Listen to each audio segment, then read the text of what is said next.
Welcome back to Macrodosing. It is sponsored today by Napjitsu. We love Napjitsu. It gives you brain-boosting nootropics to unlock steady energy and focus right when you need it.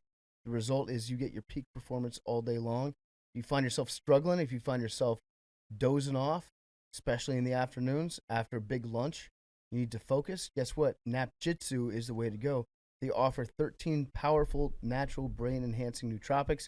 It's good for you because nootropics boost cognitive function, memory, focus, creativity, and more. 6+ hours of energy. That's so much energy. Time release in 3 doses. So the best part about Napjitsu is there's no crash. It's timed release. So it's going to evenly spread itself out over the course of your day and keep you energized. You don't have to be going to the coffee maker all the time. You don't deal with a crash from caffeine. Get 6 hours of energy. You want to power up your early morning workout, snap out of your post-lunch work funk, or fuel the late-night gaming session, Napjitsu has got you covered with the Now Energy Capsules. For a limited time, 30% off your first purchase when you go to napjitsu.com/macro. That's napjitsu.com/macro. napjitsu.com/macro. 30% off your first purchase today. We got a lot to talk about this week. This is going to be an all-slap episode of Macrodosing, at least for the first, hour, I would guess hour and a half. We need to break down the slap. The slap, heard around the world, Will Smith slapped shit out of Chris Rock. It was open-handed. It was not a punch. We need to clarify that. Chris Rock ate it like a champ. He didn't move his pivot foot. He did not get even knocked off balance by the slap. So a lot of people are claiming that it was either staged or fake or whatever. I think those people, Billy, are morons. I want to go around the room here and see what everybody's reaction to the slap was. What's your main takeaway from Will Smith slapping Osmosis Jones? Coley, starting with you. I wish the internet ceased to exist. People shouldn't be allowed to talk out loud. I think like 5% of us deserve the right to vote. Just truly despicable how people can no longer enjoy something so objectively funny. If you've had a single serious thought about this, please never speak to me digitally or in person. We have nothing to talk about. Okay. Is there anyone in particular that you would like to address this to? It's too many, like you're asking me to talk to all the algae in the sea. Like, this is too many fucking idiots. All right. Come on, Coley. Yeah, I don't think Coley's trying to, you're not trying to police against people saying that it was fake or whatever. You're more concerned with people who are like, I think that Will Smith should have been arrested last night. There are those people we've seen it with too much other stuff. Like, you're not allowed to enjoy a moment anymore. Yep. Like, you just can't do it. Like, it was very funny. Like, the people being like, the LAPD has been made aware of the incident between two individuals, as if anyone like fucking someone else, Liza Minnelli, was getting giving Lady Gaga the business backstage or something. Like, I don't know what. Like, it was just such an objectively funny thing to happen, and then you just have people acting like Will Smith shot him with a gun. He slapped him. He got slapped. That's it. Coley, That's all that happened. I love that Twitter thread that you retweeted that was saying that it was a Scientology symbol for him to slap Chris Rock. That's the people who take it that serious, that they're such on a different planet. I can at least laugh at that. Yeah, I love those people. But the people who were why, Donnie T. Jr., who was just look at this privilege showing that you can just assault someone and not be arrested immediately. It's shut the fuck up, you coke addict. No one cares. No one cares. There's this weird part of Twitter that I peer into where it's a lot of it's called my timeline. It's called. I think that's most parts of Twitter. Well, there's this one guy called the Stoic Emperor, and I just found this hilarious. That sounds awesome. He's like, Art, glamour, and entertainment are all much diminished in Hollywood. The decaying cult of celebrity is what remains. The public don't care what wins Best Picture. They don't want to see it and won't. It now takes celebrity blood sport to cut through. Are you not entertained? This guy, anyone who has a Twitter handle like the Stoic Philosopher or like, what was that other guy, like Conceptual James or whatever it is? Like, those guys like to believe that they live in ancient Greece and that they're like standing on a hill with the honeycomb in one hand and the olive branch in the other, lecturing. If those motherfuckers lived back then, they would be getting fucked left and right by the real philosophers. Yeah. Like, actual Socrates would have Conceptual James bent over his knee. Yeah, but I feel like Socrates on Twitter, we'd say the same thing. No, I think Socrates on Twitter would be an all-time poster. You're sitting next to him, Billy. Yeah. Socrates. Yeah, no, I think Socrates would have a great Twitter presence. Aristotle as well. Plato, I'm not so sure. They'd be shit posting such glorious posts. Like their minds would be turned to mush. All right, here's a great take. Go ahead. Is it Sam for hire? This is from somebody that's Sam Sheehan, NBA. For hire, yes. Okay, so you know the guy. Sure do. Tell me a little bit of background about him before I get to this take. Well, he's a prominent NBA source. He is currently between jobs, but he is for hire. Is he doing this as a bit? Of course he is. I'm so ashamed at so many of our chaps got chapped so hard, and it's so embarrassing. Now I gotta delete the tweet I just put out. Oh, I just did it this second. I don't PFT. follow him. I thought it was, but then I thought it was a bit after I started reading his replies to it. He said Muhammad Atta didn't win an Oscar after. How did you not know it was a bit? I was like, this guy's funny. Okay, well then never mind. Let's just all pretend that I did not quote tweet that a second ago. I just said anytime somebody uses a phrase not to like diminish 9/11, you should automatically put on your sunglasses on from the heat coming off the take. So, but no, I never posted that. So, Arian, talk to me about your reaction from the slap. I don't keep it a buck, man. I always have one, man. Like, obviously, Will's going through some personal stuff, and anytime somebody going through that publicly, I just tend to bow out because like that shit is. Because I think it's just because I could relate. I've been through some shit publicly to where I was like, anybody who has ever said anything publicly, I want to see one-on-one. And so anytime somebody going through that type of shit, I just be like, mind my business, man. I hope they figure it out. Arian, just to bring up something we were going off in the group chat last night, but honestly, there was a single point where Big T and Arian were on the same side. At one point, didn't you think it was fake, Arian? No, I didn't understand when you just said that because Arian. I don't think you have Maddie's said number that. saved. Is what happened. What? Did you say? That's what happened. But did you say you don't think he would risk his life or his career and likeness to slap Chris Rock? Yes. As a bit, he wouldn't do it as a bit. Oh, okay, my bad. I took that as like, of course he wouldn't just do that and risk his career. It was obviously a bit. I don't think Will Smith in the moment knew he hit Chris Rock. I think he was hitting like 3-4 years worth of jokes that just happened to be Chris Rock. Like whoever was standing there was going to get hit. Didn't matter that it was Chris Rock. That's what I'd be saying. Cause like Will Smith, I don't know. I follow him on socials and like, also I was privy to a lot of like shit that he sent one of my good friends, like while he was going through like counseling and like a lot of self-help shit.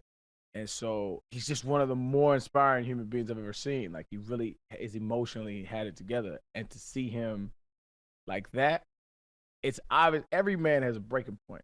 And so it's like, it's obvious he's going through something. And so like, that's why I rarely comment on like group funny shit like that when it's personal shit, because people go through it. And I know publicly, like, and I know it's a boring ass take, right? And there was like a holier than thou take, but I just been through it. So like, I know people who have been through it as well, like publicly when the internet is getting their memes off, like that shit stings. Like that shit stings, dog. and I don't like to partake in it because it's shit hurt, dog. Like, and So- I know people that know, cuz, so it's like, I hear you, and I understand it because sometimes we lose sight of the fact that there are real people that are going through the same things that we all go through, whether you're a person who's in college, somebody who's just in an entry-level job, someone that's about to retire, someone that's a movie star. We all kind of share the same complicated lives sometimes, and to have it play out on the big screen is tough. But at the same time, it's like Will Smith just slapped Chris Rock at the Oscars before he won Best Actor. I think it's If there's, I mean, that is the very definition. Like, we've always had water cooler talk and things. no, that, I'm not saying it's not funny, And there's- right? I'm not, and the memes. I'm just saying I choose to bow out. I talking about it. and I Like, understand that. I get it. I Well, just my counterpoint to Arian would be anyone that high up in Scientology is a piece of shit, and I don't care. What? no. Scientology is such an evil, and Will Smith has such a hand in it. I cannot. Now, feel Will bad Smith is a for him. Scientologist? No, so Will Everyone's Smith a is not Scientologist. officially a They said he's distanced, but Will Smith has funded a school that teaches Scientology doctrine to children. to children. And I think Jada is actually more involved in that. And yeah, so Will Smith. Yeah, Okay, I've so- been looking this up. I did my due diligence. What Billy's getting into right now, these are, I would say that these sources have been 70% vetted. No, this is No, that's a compliment. Yeah. That was a compliment. So I was up very late. I woke up this morning cursing Will Smith because I thought I was going to get to bed early last night. I took a melatonin and I was about to hop into bed. Then this all popped off. And then I was on Pardon My Take off of melatonin we could tell. and, looking this stuff up like half asleep, but I had to do it. So, I fought through this. So if I got any of this wrong, blame the melatonin. Okay, Yeah, so we'll do. Why Will and Jada are the worst? New York Post. Well, I think that's a little bizarre parenting, Scientology kids school. Yeah. So let me send you this article. So he is not currently a Scientologist, but he has funded a school. Hollywood's most dubiously endearing duo has been less forthcoming about their now shuttered, allegedly secret Scientology school in 2017 when former Scientologist Leigh Remini claimed that Pinkett Smith was a longtime down low member. The couple denied any affiliations with the controversial religion. We've never been Scientologists. We've never been swingers, Smith said at the time. Now, however, that's Smith, a real, yeah. well, that's- okay, that's I a don't big want to time- get into this swinging. No, but I'm part, saying like that's a big time. I do not support human trafficking shirt has a lot of people asking Yeah. questions. Wait, let me. Already answered by my T-shirt. He's like, for the record, I don't own a Scientology school, and I know the second part of this. We're not swingers. It's like, Wait, yeah, I didn't want to even get into the swing parts. The representatives. Okay, I I'm will. looking for the part about the school. It sounds like he had a past relationship with Scientology, Yes. and then got into an entanglement with atheism. Yes. Sorry, I can't find the exact. No, we got part, it, Billy. But there was a school. I'm more It's comfortable now been just saying closed. they're heavily linked to Scientology, according to Billy's research. Yes. Yeah. So, then part of this was that the Twitter thread was saying that in Scientology, embarrassment in front of a crowd is used as a higher, like I think this is a little out there, but higher ranking members embarrass lower ranking members publicly through humiliation in order to enforce, their keep Scientology alive agenda. And they alluded this to Tom Cruise's rant on the set Yeah. of one of his movies where he went off on the whole crew as another example of this public embarrassment. I think that's a little like tinfoil hatty. I honestly think the thing's fake, and I think I have some evidence if you'd like to hear the case. Wait, you were just saying that the Tom Cruise thing was tinfoil hatty, but you think that this entire slap was staged? No, I think the idea that Scientologists humiliate lower ranking Scientologists in front of people to enforce their agenda is a little tinfoil hatty. Dude, that is a common technique that goes back like thousands of years in various teachings, where there are certain groups where the entire premise of the cult and breaking people down is to have them stand up in a room and then get berated until they cry by everybody, bringing up their like deepest insecurities, breaking them down until they're nothing. Then you can build them up. I don't think that that's tinfoil hat at all. I think that that is probably something that happens a lot in various cults and religions and groups. But yeah, walk us through, Billy. Here's Billy. Make your case. All right. I'm going to make Big T. Wait, Big T. You Big think T's that, on my side. You think this is fake or real? I think it's more likely than not that it is fake. Okay, I'm still going to Make a take. Don't ride the fence. That's not riding the fence. I think it's probably fake. I'm going to make Big T the judge on this. One, because I think he looks sick in a big black robe. Two, I think that you're going to be. You would look awesome, wouldn't he? Big T on the Supreme Court is something I could very easily envision. Hell no. I can imagine all this. we got like 5 Big T's on this. He bangs the gavel. He's like, another Big T double. And everyone's like, no, abortion's legal now. I do think Y'all are out of control. You would look sick in a robes in a justice's robe. So I'm gonna make you the judge, Billy. Why do we still make them wear robes? You know, like what the fuck is that about? Yeah, I don't really understand the robe with like. Sometimes it has like the lace at the top. That's kind of weird. Well, I think part of it is making them look bigger to get authority. Yeah. Like, you know? I just feel like we've grown past those kind of traditions, man. A lot of the shit we do is like really like, why do we still do that dumbass shit? Like, why do I gotta wear a suit in court? Mm-hmm. You know what I mean? I am gonna buy Big T a robe though, just to casually wear around. I He think ain't gonna wear that shit. I think if Big T just like walked down the street wearing a robe and like rode the subway wearing a robe, people would call him Your Honor. The homeless would stop fucking with him. That's true. No, I think that would make it worse.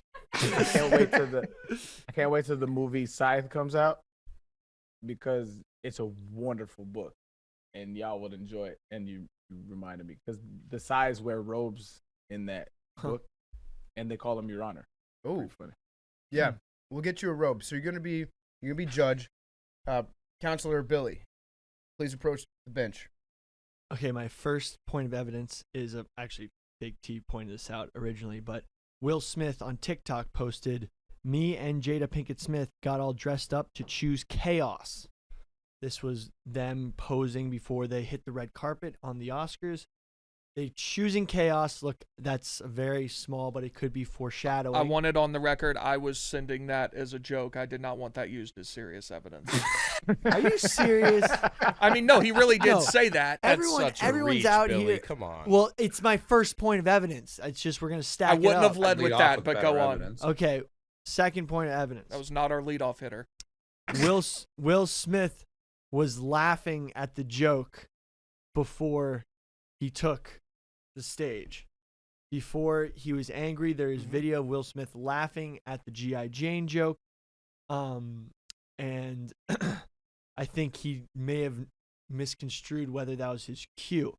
Now, he may have been laughing. Jada got mad at him for laughing, and then he was like, oh shit, you know, she might not be going home with me tonight unless I take action. That could have also been an ulterior. But also, I wanted to point to the camera, the shots. The camera angles were almost a little too perfect for me, in that usually when something unexpected happens. You're talking about the Oscars, right? Yeah, the Oscars. The camera work at the Oscars was too good for you? Again, he brought this up to me this morning, and I told him I did not think this was a I'm good just one to saying, use. for example, in WWE, you can tell when stuff isn't exactly scripted. Like, for example, when the fan ran out and took down Seth Rollins, the camera work is never good when it's unplanned. They don't cut the right times. When it's unexpected, they're unable to sort of figure it out. So you would have been more likely to see Will Smith walk into the frame Chris Rock was at, because they thought Chris Rock was going to keep talking, rather than going to that wide frame as he was walking in. It wasn't as though, like, Hey, bang your gavel, bro. This is the worst. I was going to Okay. say, listen, Billy, I have more evidence. I want you to evidence. know before I say what I'm about to say that I like you a lot, and you're okay, a great I have kid. more. This is like two. I'm leading with the weak You have evidence. a judge that is on your side, and you're losing me big time. Leading with this like easy evidence, then going to like the more hard hitting stuff. Listen, Big T, it's a classic Rap- legal technique to lead Start with your bad your stuff. worst evidence. Right. The real shit. Well, then, Opening now statement. that we we're get we're there, not going to get wrap into that what we really shit have. now that we fuck up. get there, Will No, Smith. your opening statement should make the jury want to claw their eyes out. Yeah. It should. You want to save your attention grabber for the 6th or 7th day of trial. It should have you borderline getting disbarred. Okay, I'm That's what going you through start the with. list. Okay, so then when he gets to Chris Rock has his hands behind his back the whole time. When someone approaches you unexpectedly, it is very unnatural to do nothing with your hand.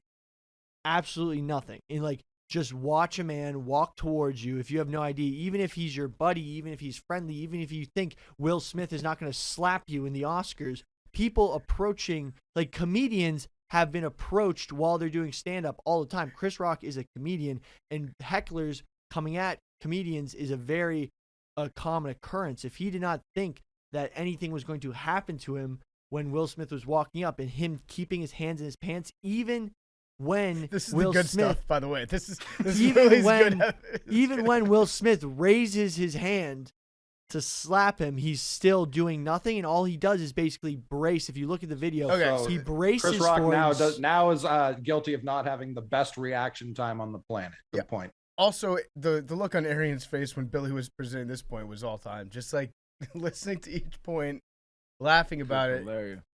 Arian, when was the last time you got approached by somebody and you didn't put your fist up like we're gonna fight? We're him? not fist anything. Take your hands out of your pockets. Like, be like a. He's oh, what's presenting going an on? award. He's on stage with his hands behind his back because he's presenting an award, and then he sees, oh, But not only that, Will Smith is approaching you. It's not some random heckler in the crowd. Right. This is one of the most recognizable faces of all time. yeah, like if And it you're was, saying you should square up every time Not Will Smith square up. approaches. I'm not saying square up, but to like maybe have hands in welcoming. Like, oh, what are you doing here? Like, do absolutely nothing with your hands and just get slapped. if it was, say, Chad Kelly approaching me on stage, I would probably be ready for some Like, sort of escalation. For example, But Will Smith is like America's sweetheart, Will Smith. it went. Yeah, I assumed when I first saw him go up on stage, I think Chris Rock I'm assuming that Chris Rock and Will Smith have met each other before. Right. And that they've Correct. probably run Absolutely know each other. in similar circles, considering they were both giants of comedy and movies and television back throughout the 90s and 2000s. They're probably somewhat friendly with each other. He probably thought, oh, here comes maybe the most charming man in Hollywood that's going to step up to the mic and diffuse the situation with a whimsical joke and return to his seat. Yeah, Probably- maybe some light, some light like roughhousing, maybe like a little Maybe on Yeah, the head. but I even mean, when you're rascal doing- Chris Rock, Yeah. When you're doing that, you're even going to prepare for it. Be like, oh man, he's about to like. When you're like, even when your best friend, when he walks up to you and you know he might mess with you or do something, you're taking a little more of a like welcoming posture than just having your hands behind your back. Like that's just unnatural to me. Like if even my best friend walked up to me, I would not keep my Yeah. hands behind my back. I'd be like, Yeah, yeah, like. yeah. But anyway, there's more evidence. Wait, hang on. Let me I ask. bet- I would like to rebut real quick here and just say, what did Will Smith stand to gain if this was all fake from going up and pretend slapping Chris Rock and then letting America believe that it was real for the next 24 hours? What's his? his Because I'm game- sure you've thought of that. his- I Yes, just want to I point out have you thought did not about ask. that. May it please the court if you could go. You may, but just next time. Yeah, Okay. fucking respect the judge. Thanks, Big Bitch. T. That's why I like Yeah, Big T man. as the judge. Because Get that man a little power though. yeah, exactly. The power's already gone to There'll him. be no abortion rights on this podcast. Stop. This That's is a little unfair. no, Come on. Stop. Anyway, after the slap occurred, there's a picture of Will Are you Smith. not answering my question? And oh yeah, I forgot. I lost my line of thought. Okay, so what did he stand to gain? No one's watching the fucking Oscars at that point. Mhm. We know that. It framed Nick Adams was. The question of that, why didn't they lead off with this? because they wanted to see how it went when Amy Schumer coming down in a Spider-Man What do you mean? costume didn't get people going. They were like, gotta pull out the slap.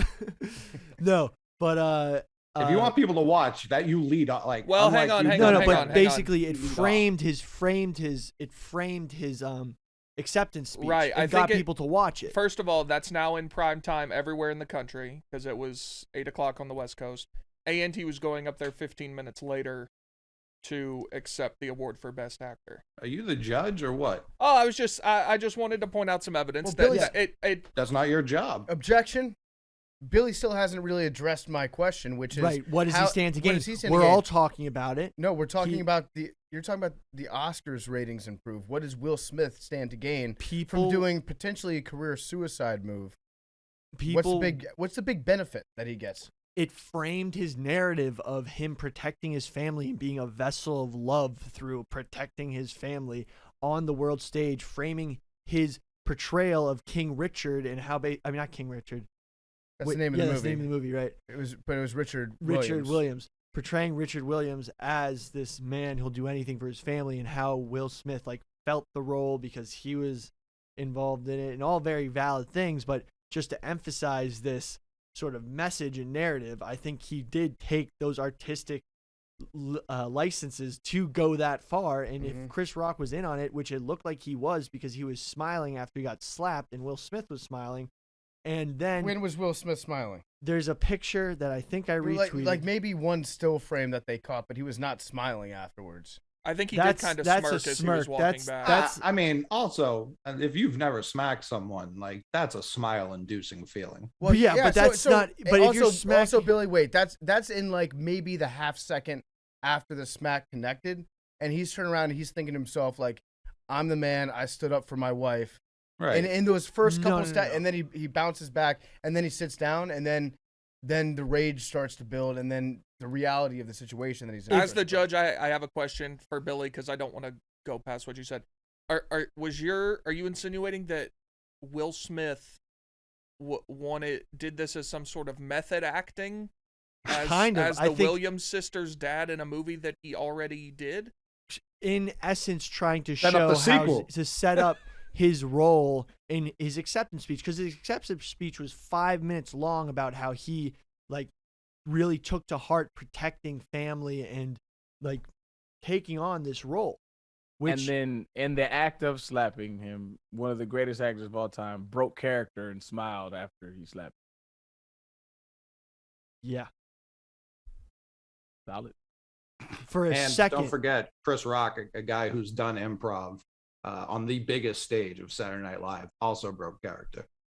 Yeah, he was absolutely rattled. I don't think so. I think he crushed it. He handled it. He handled it. Well, no, he handled it because he knew it was coming. I think it can both be true. I think he can be very rattled, but also handle it well. Because right afterwards, he goes, "Well, that's the biggest night in the history of television," and that kind of deflated the room a little bit. Got it diffused the situation, which is a real talent. Very talented. But he also gave him a look after that was well, I got something for your ass, but I'm gonna move on, because Chris Rock gave him a look that was just man, I want to go full Chris Rock right now, but listen, we're gonna end this and move on. And then they bring out Diddy, which is maybe the funniest part of all of this. Of all the people to bring out after this altercation, Diddy, come on, or what? All the people who would be the best person to sort of whelm the situation Kendall and Jenner. address it without she making comes out there with a Pepsi. Yeah. And address it without making it too crazy. Look, I don't think it's that far-fetched. The funniest thing of all time, I think the funniest thing of any funny world event that happens on Twitter, jaw roll trends. it just shows you how powerful Dave Chappelle's voice was. It is hilarious. If that was Chappelle instead of Rock, first of all, Chappelle's been hitting the weights since he got back from his vacation. I don't know that Will Smith would have smacked Chappelle. I don't and think if he so. would have, Chappelle'd still be up on that stage going in on G.I. Jane jokes. Yeah. Chris Rock not even losing his balance off that slap was pretty impressive, though, because he hit the shit out of him. That was a tough slap. The hit looked like when you if you look at the way Will Smith slapped him, it was kind of he had balled his fist, but then released it right as he was no one slapped it was a weird way to slap somebody. Do you actually believe this shit? Billy. See, Billy kind of does believe it. Billy. Billy kind of does believe it, and he's more Definitely believes it. He's also very much into the scavenger hunt of trying to figure out ways why it is believable. Because everybody wants to be right on the internet, and there's nothing better than being in the minority, but also being correct about some opinion. that's when you really get the endorphins going. You're like, I'm right, everyone else is wrong. I'm a genius, good for me. So if the slap is fake people end up being correct, man, that's going to be quite a victory lap they're going to be taking. I wrote a blog that's coming out in 1 minute about it being fake, and Billy's making me think I need to like trash it before it goes out. What is it? I completely disagree with the blog Big T, but it's not my job to Well, agree what or was disagree. what was one of your points, Big T? All right, so if we were switching roles, Bill, and I was the prosecution, I would have led with, so I do believe it was fake. Billy with a robe doesn't have the same zest. Billy with a robe doesn't have the same zest. Yeah. No, I'm not a rope guy. But let's just say for a second it's real. If that's real, that's the most convenient shit to ever happen for the Oscars. That's like happened to any institution ever. Like, I disagree. Why? I mean, that was great for them. It was. They're all the discourse for the last 12 hours now has been how Will Smith almost killed Chris Rock because he's a dangerous thug. I think the Oscars that's nothing to do with that's it. not- extreme minority. Also, wait. No, it's not. I have a last point.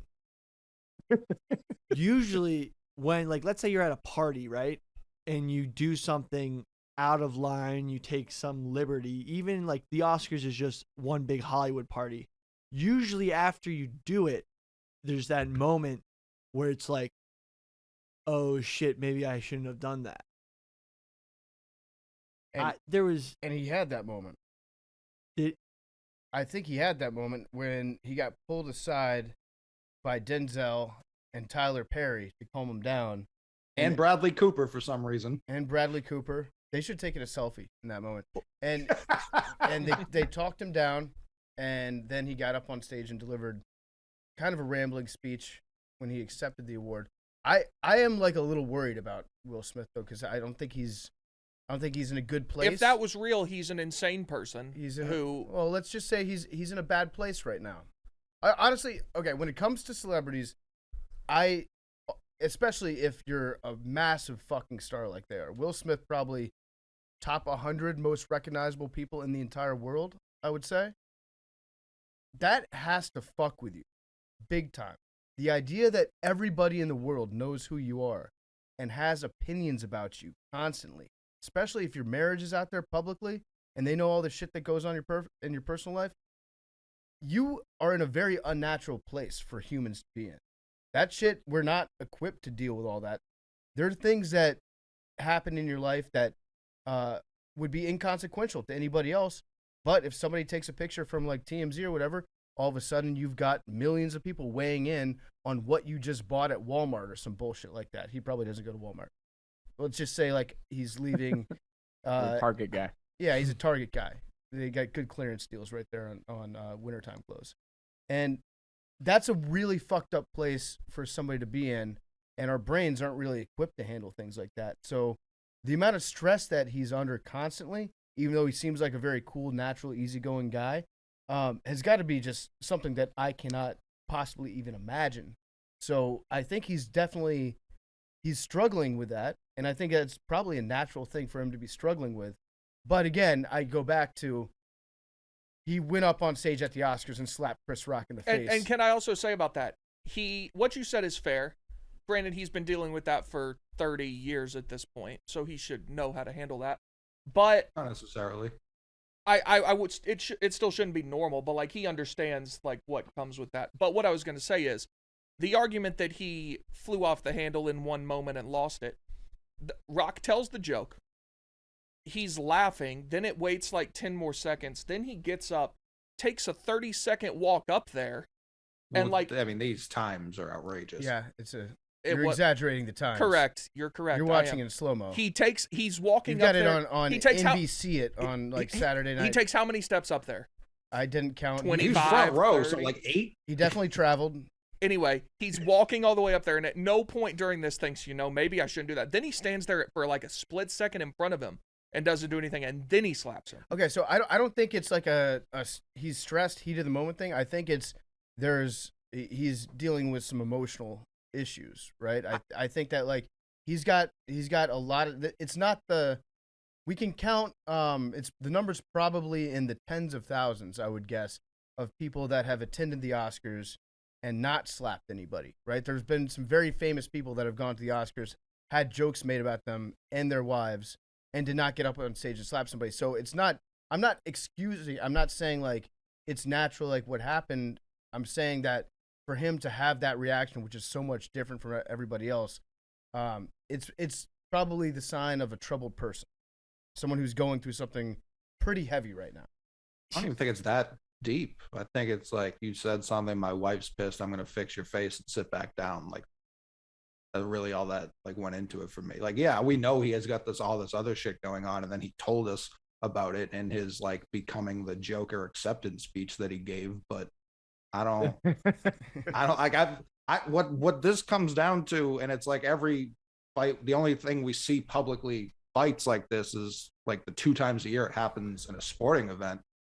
Like a lot of people just haven't seen fights or like any sort of actions and consequences in their lives is like what this boils down to me. Like Arian, I've seen people smacked for a lot less than what that was last night. Of course, yeah. I mean, I don't think anybody with any kind of like,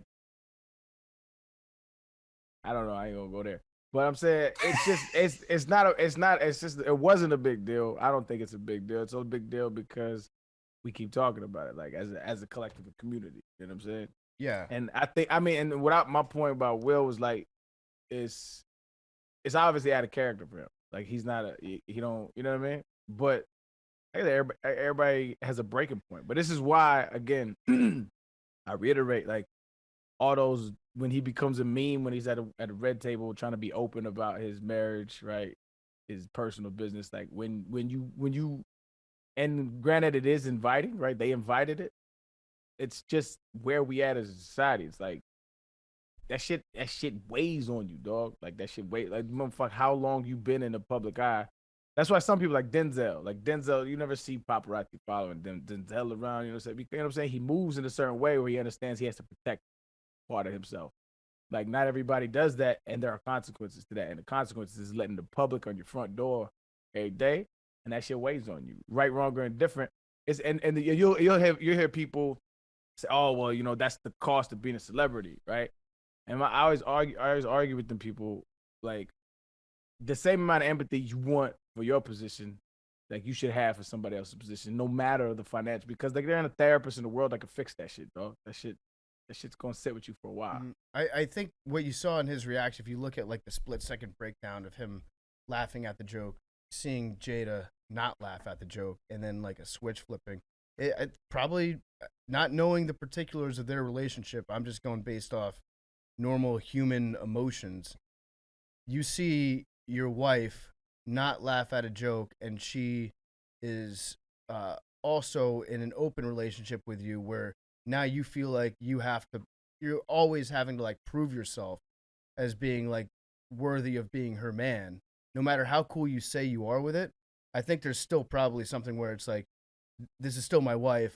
I need to compete against anybody else that she might be trying to go out there and have a relationship with, where he's like, okay, snap. I just snapped into like anger mode. I need to go prove myself as being worthy of being her husband, going up on stage, slapping Chris Rock, coming down, sitting down. He's like, that's my wife. I just did. It's also, he knows he's winning Best Actor. He's like, I don't want to hear about this shit in the car, like on the way home. Like I better do something so we can focus on me the rest of the night. I don't want to have to deal with this. And can I just say something without being horny?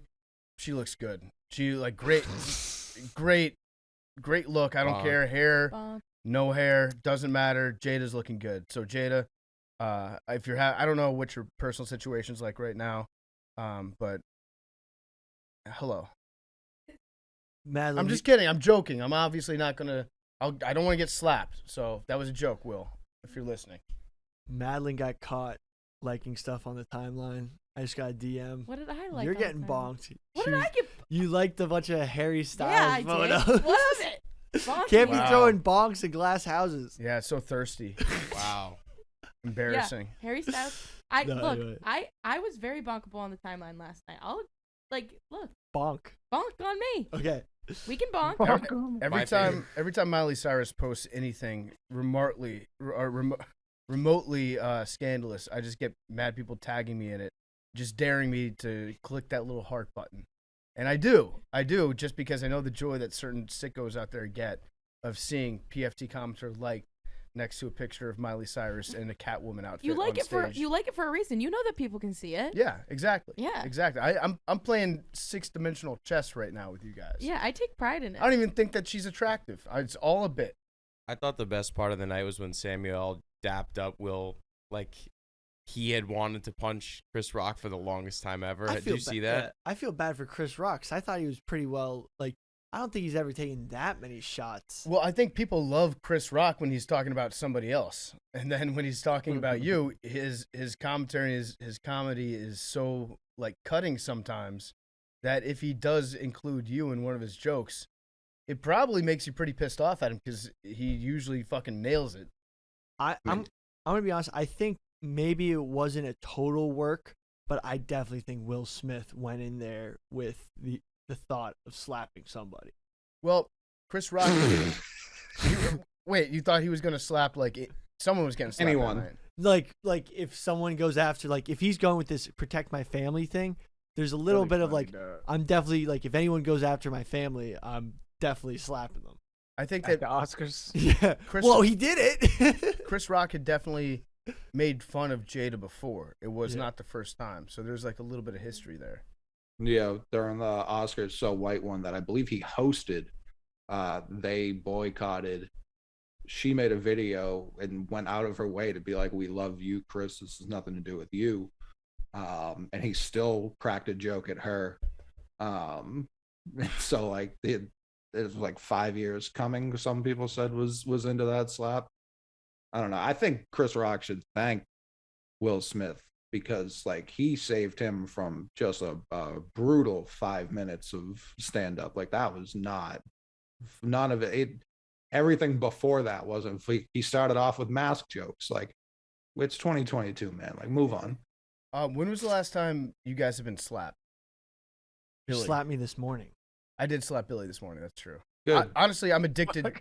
I'm addicted to slap discussions. Well, I was right trying now. to prove that no one would have, if like, so PFT had his hands in his pockets, so I was like, this is a perfect example. So I walked up to him, like, just like the same way Will Smith walked up to Chris Rock, shorter distance, and he even reacted. So just Because you're proved my not Will point. Smith. Yeah, but like, I'm, You're, The for- Will Smith you're of forgetting. Barstool. thank you. You're Appreciate forgetting that it was at the Oscars where there's like 20 million people watching you, and you're looking at a teleprompter.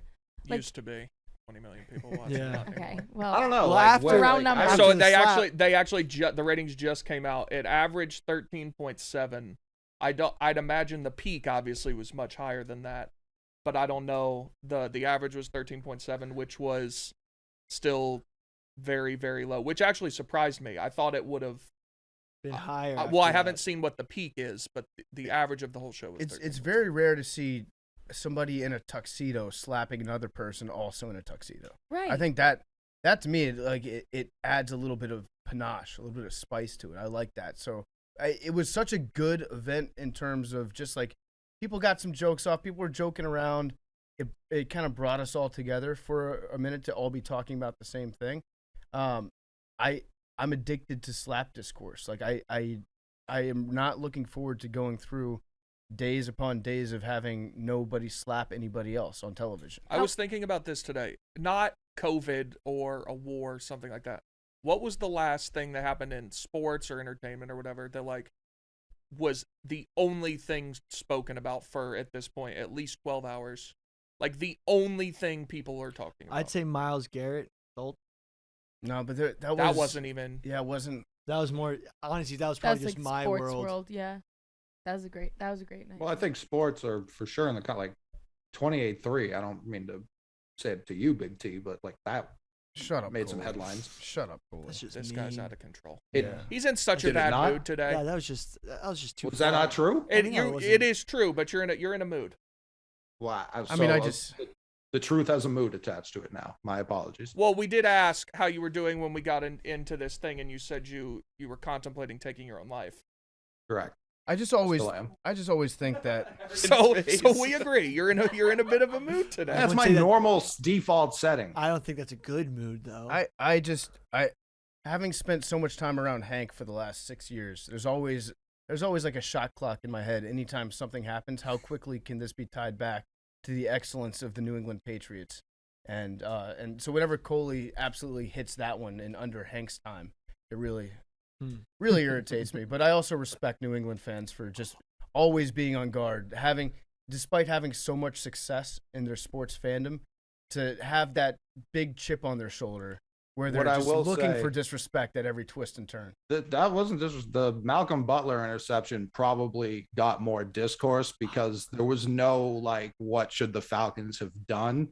The Malcolm Butler interception had so much, they should have obviously ran it after it.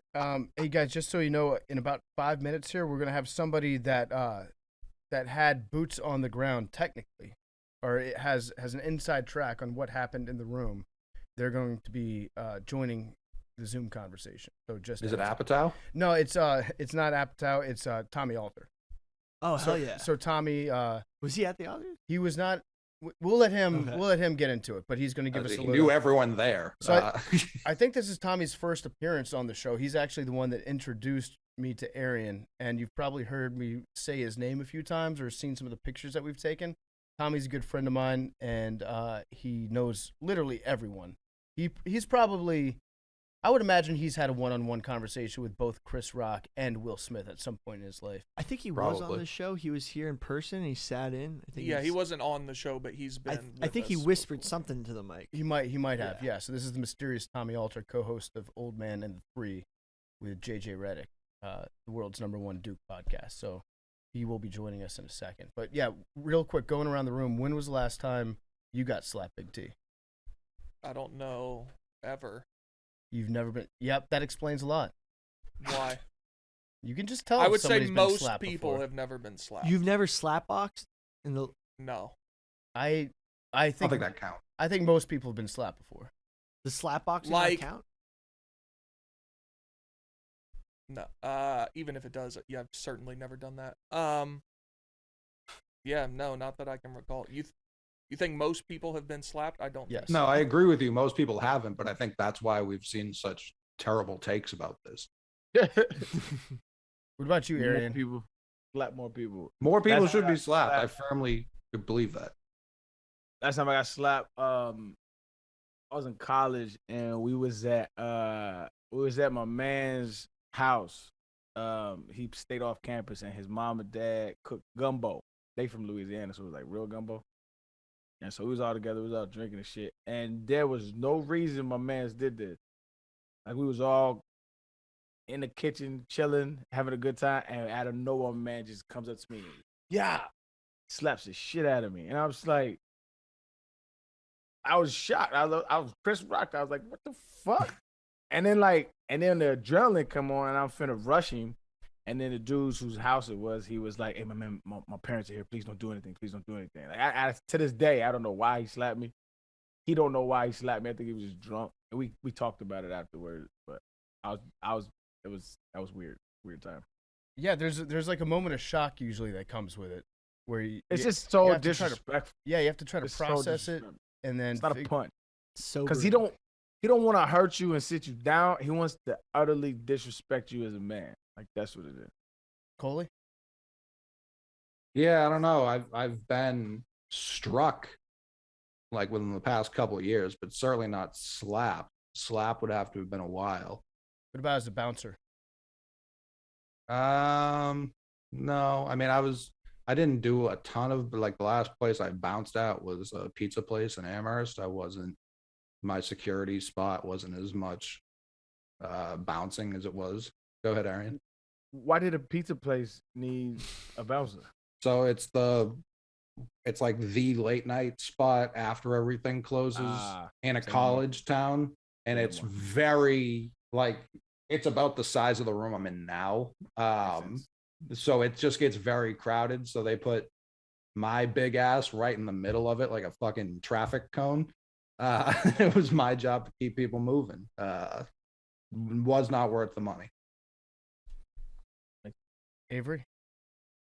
I've definitely been slapped at a bar a couple times. Like, just made people slap me, like when I was super drunk. For sure. No doubt. Mm-hmm. I don't remember when, but for sure. Yeah. You a little dominatrix type. Yeah. I sure. mean, the Gets the last ladies going. last time I got slapped along those same lines was in New Orleans right after the national championship game between LSU and Clemson, because they have the shot ladies that go around, and some of them will like slap you before they give you a shot. I had talked about like how awesome that was before I went down there, and then I just ran into these two girls that were kind of like joining us on our bar crawl down Bourbon Street, and they wanted to slap me. And so there's a video out there of one of them giving me a shot. I take it, and then she slaps me in my face, and I just look at the camera with like a shit-eating grin and be like, yeah, I did it. It's a ridiculous video. But listen, when you're on Bourbon Street, I don't think that slaps count. Besides that, it's probably been, I don't know, like 15 years. I think it was like New Year's Eve back in 2010, I think was the last time. And Best thing that can it happen escalated. to get your ass beat when you're younger, like under 10, just so you know, like always have that in the back of your mind. It's a good life lesson. Yep. All right, we got Tommy joining us. Tommy, What's up, y'all? how's it going? What's the word? Well, this is How you guys doing? pretty good. It's your first time joining us, I think, officially on the show. I know. What the fuck? It's been a year. I know. I know. Well, you're here now. You were in the studio for one of our previous episodes, but you weren't on the mic. So Tommy, as close as boots on the ground as we can get right now to what happened last night. We're debating the realness or the fakeness of the slap. You know, people that were in the room. Well, first of all, I speculated that you might personally know Chris Rock and or Will Smith, or at least have had conversations with them before. Is that accurate? Yeah, that's accurate. Yeah. Not to be like braggy, whatever the fuck you at. Like I had dinner with Chris Rock like 2 weeks ago. Yeah. Okay. This is kind of what I figured. So, what's the report on the ground? What did people see in the moment? What was the aftermath? I mean, it's definitely real. I think I was talking about this with JJ today. It is annoying to me that people are saying it's fake because it doesn't make any sense for either of them to fake it. And it's not like it's not like wrestling where like there's a big boss who can tell the talent what to do. The talent runs the show. You know, everything that these guys do is completely planned out ahead of time. I mean, Chris will go off the cuff with jokes and things like that, but you know, it doesn't make any sense for Will. This is one of the biggest nights of his career to sabotage it by going up and hitting somebody in the face. Like, they're just like, you always usually use basic common sense, and the whole this thing was fake makes no sense. I'm curious if there's someone wants to make an argument for why it's fake, because I don't actually fundamentally understand it. Good point, Tommy. Good point. Neither does he. No, we're just debating it here on the show. But as someone who, What's a good debate? It's probably, Don't bow down, no, Billy. I'm not bowing down. But Don't bow honestly, down. it's probably Let's much. hear it. It's probably much easier when you actually know them to be like, that was definitely real. No, but I don't think it's not like I like have any inside info over the last 24 hours about it. I'm just more curious about like what do they get out of it?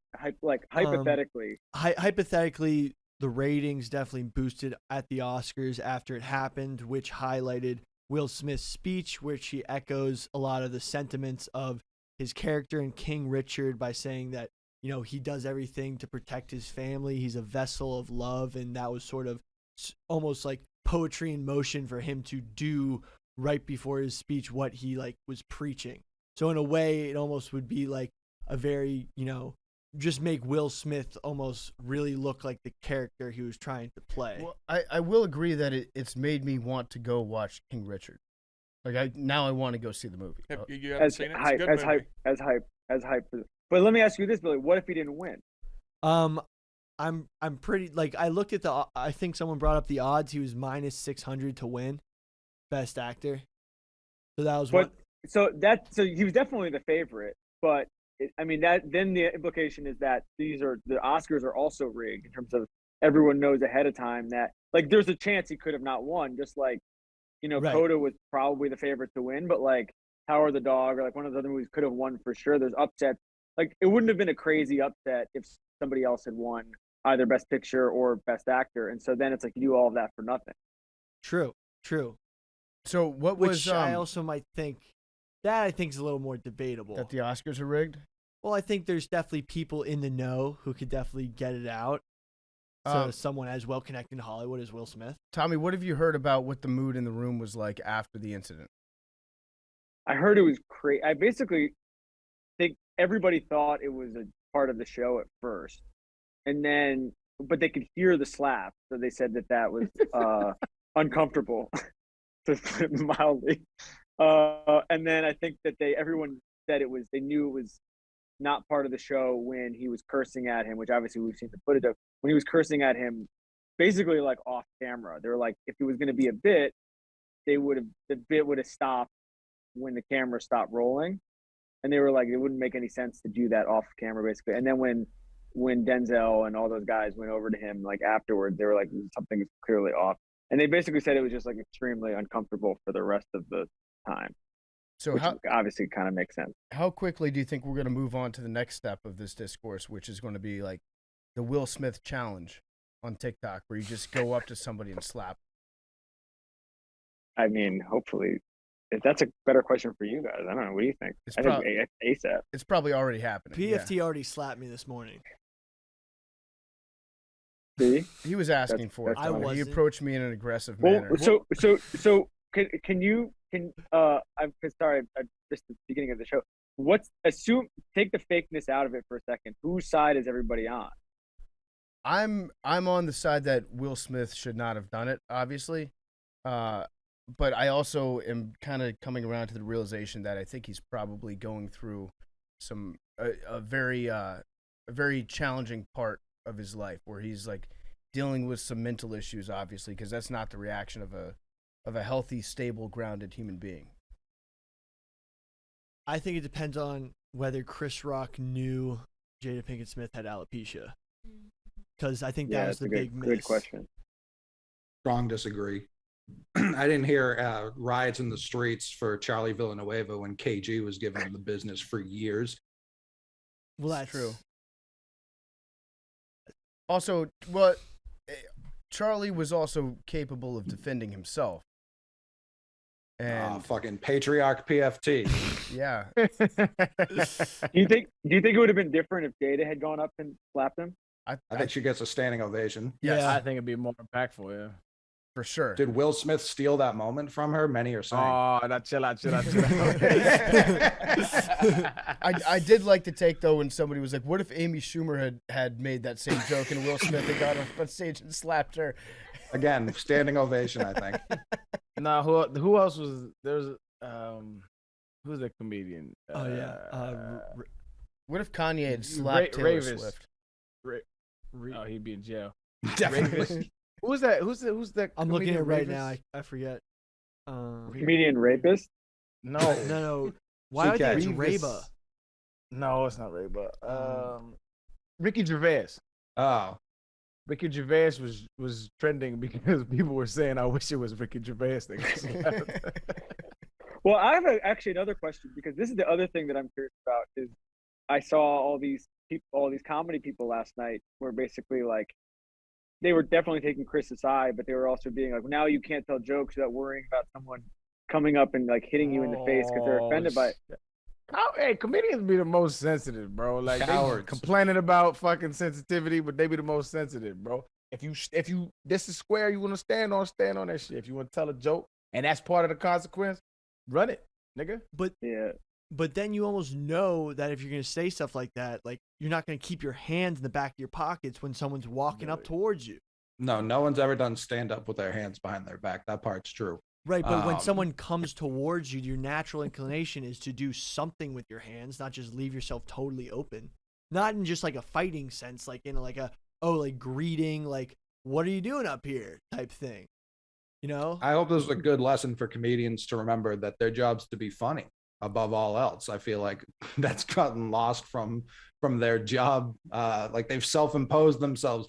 Dave Chappelle almost ruined comedy in a way, because now everyone thinks they have to make some like grand overarching point every time they did. Like, sometimes you just got to be fucking funny. Like, be Brian Regan. You don't always have to be Dave Chappelle. Mm-hmm. If you were Chris Rock, he's about to go on a big tour, would you lean into this You have to Would because you destroy the family, well, you or have would to. you just stop talking about it? You have to lean into it to a certain extent because that's why people are going to be showing up.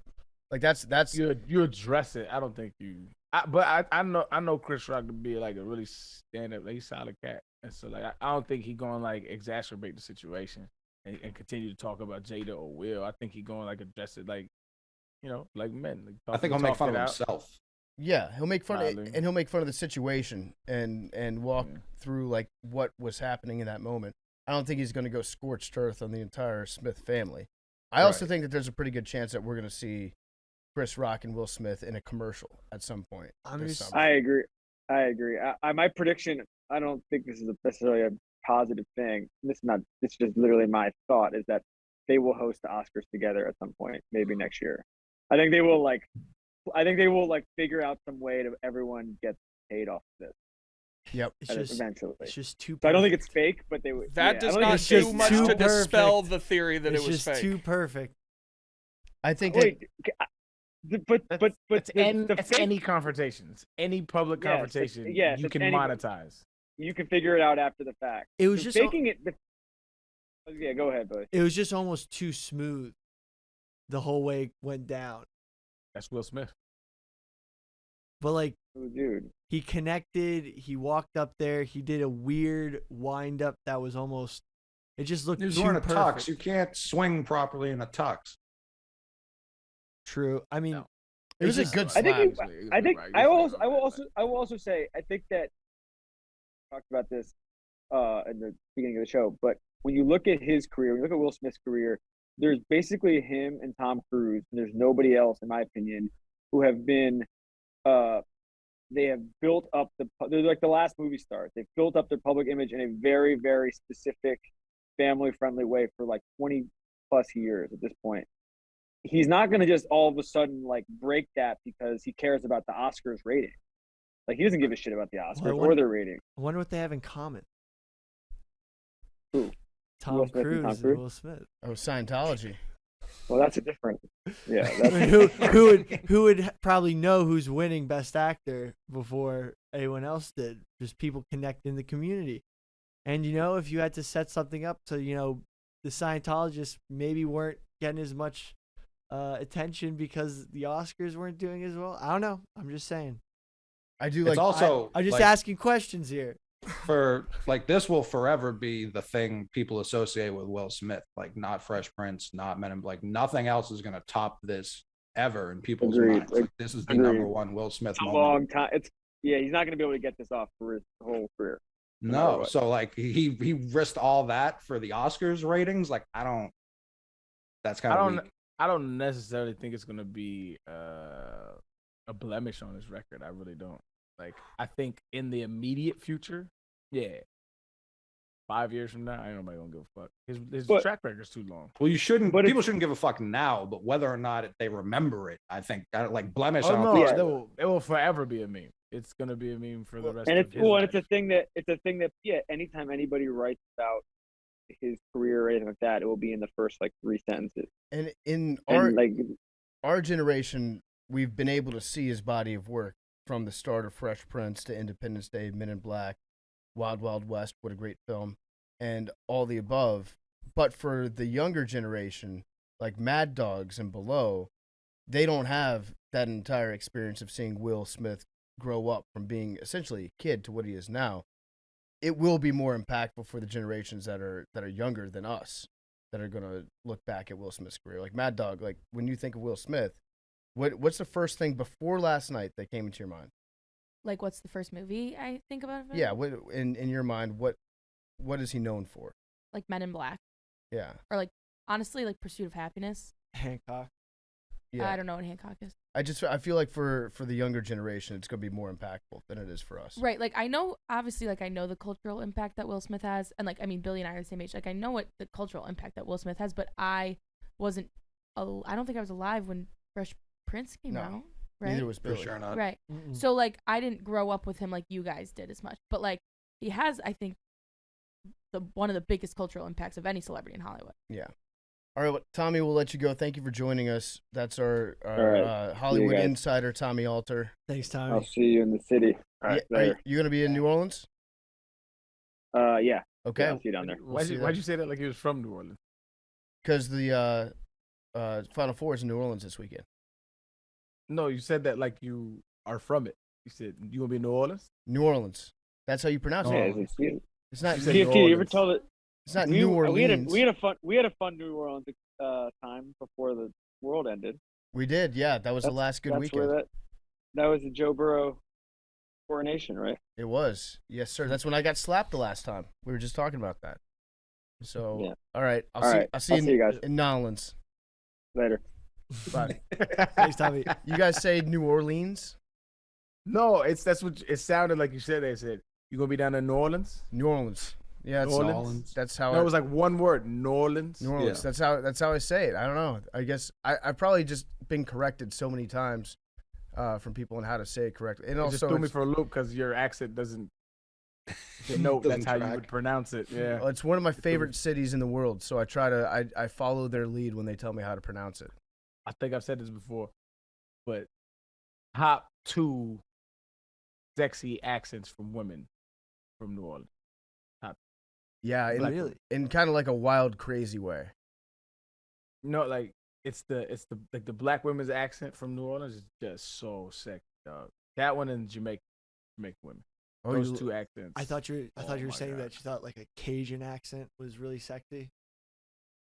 No, because like white Southern accents, I'm not so fond of. But like, and even some black in some regions, but like black women in New Orleans, it's just there's no well, top of it. the white accent from New Orleans, like the Cajun accent, is actually I love it. It's awesome. It's hilarious. It's way different than anything else. I Yeah. can't even begin to replicate it. But Yeah. there's It's yeah, like our German. It's just so aggressive. Like it's so in your face for no reason. Do it. Oh, I Are, can't. are we talking like a Coach O or like a? no, not I'm not thinking of mints. not I'm thinking necessarily of- Coach- Oh, you're thinking, mints. Coach O speaks Coach O. He's like kind of different. but that's Cajun. Like, have you guys? He's like the Kennedy version of the Cajuns. Like he's so unique unto himself. No one else really talks. No, like there's a guy on Swamp People who talks like that. Have you guys watched Swamp People, the gator hunting show? I have not.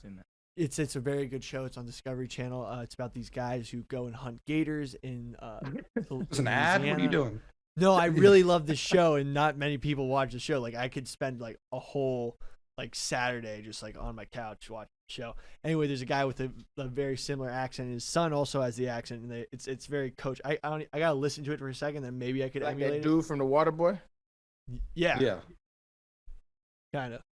Go, What Arian? get the gator. Can you fill out the rest of your top 5 most sexy accents? Gotta shoot the gator. We got Jamaican, New Orleans. I'd have to get back to you. I can't do it right now. But I got by the end of the show. I got you. No offense, Coley, but like hardcore New England, The worst. pretty. I'd say the least sexy of the accents. The absolute worst. It's up there with like Irish accents. Are no, I not like sexy. I like Irish. I like What Irish. the Like fuck the is Irish? happening? What are you talking about? The the day Irish for? Rob Williams gets hurt, this is how everyone treats me. This is, I will not soon forget. The Irish accent You is think fun. Irish accents are no, I didn't say fun. They're funny as hell, but sexy. Like when you got the candles lit, and then somebody says some shit to you in the Irish dialect. You like that's getting you off. I would love, Arian, let's hear your Irish accent. I'm not doing an Irish accent. Bro. I'd be mad racist. hang but like- hang on 1 second. Yes. Well, we were. The fuck. Bye, Kelly. Okay. Is there cancellation? No, we're good. Who's Kelly? Kelly is our guest booker. So Can we talk about that tweet? yeah, we can talk about that tweet. So we actually have we're gonna have to cut off recording Macrodosing in a little bit because Judd Apatow is coming into the studio to do part of my take. Judd Apatow, you may remember him from last night's tweet. He was one of the people that Coley is probably alluding to, and they shouldn't have the internet. He said that Will Smith could have killed Chris Rock with that slap. Now, it is true that if somebody gets punched and they're not guarding themselves and they get knocked out on their feet and they land on their head, people have died from that. In fact, actually, you know what?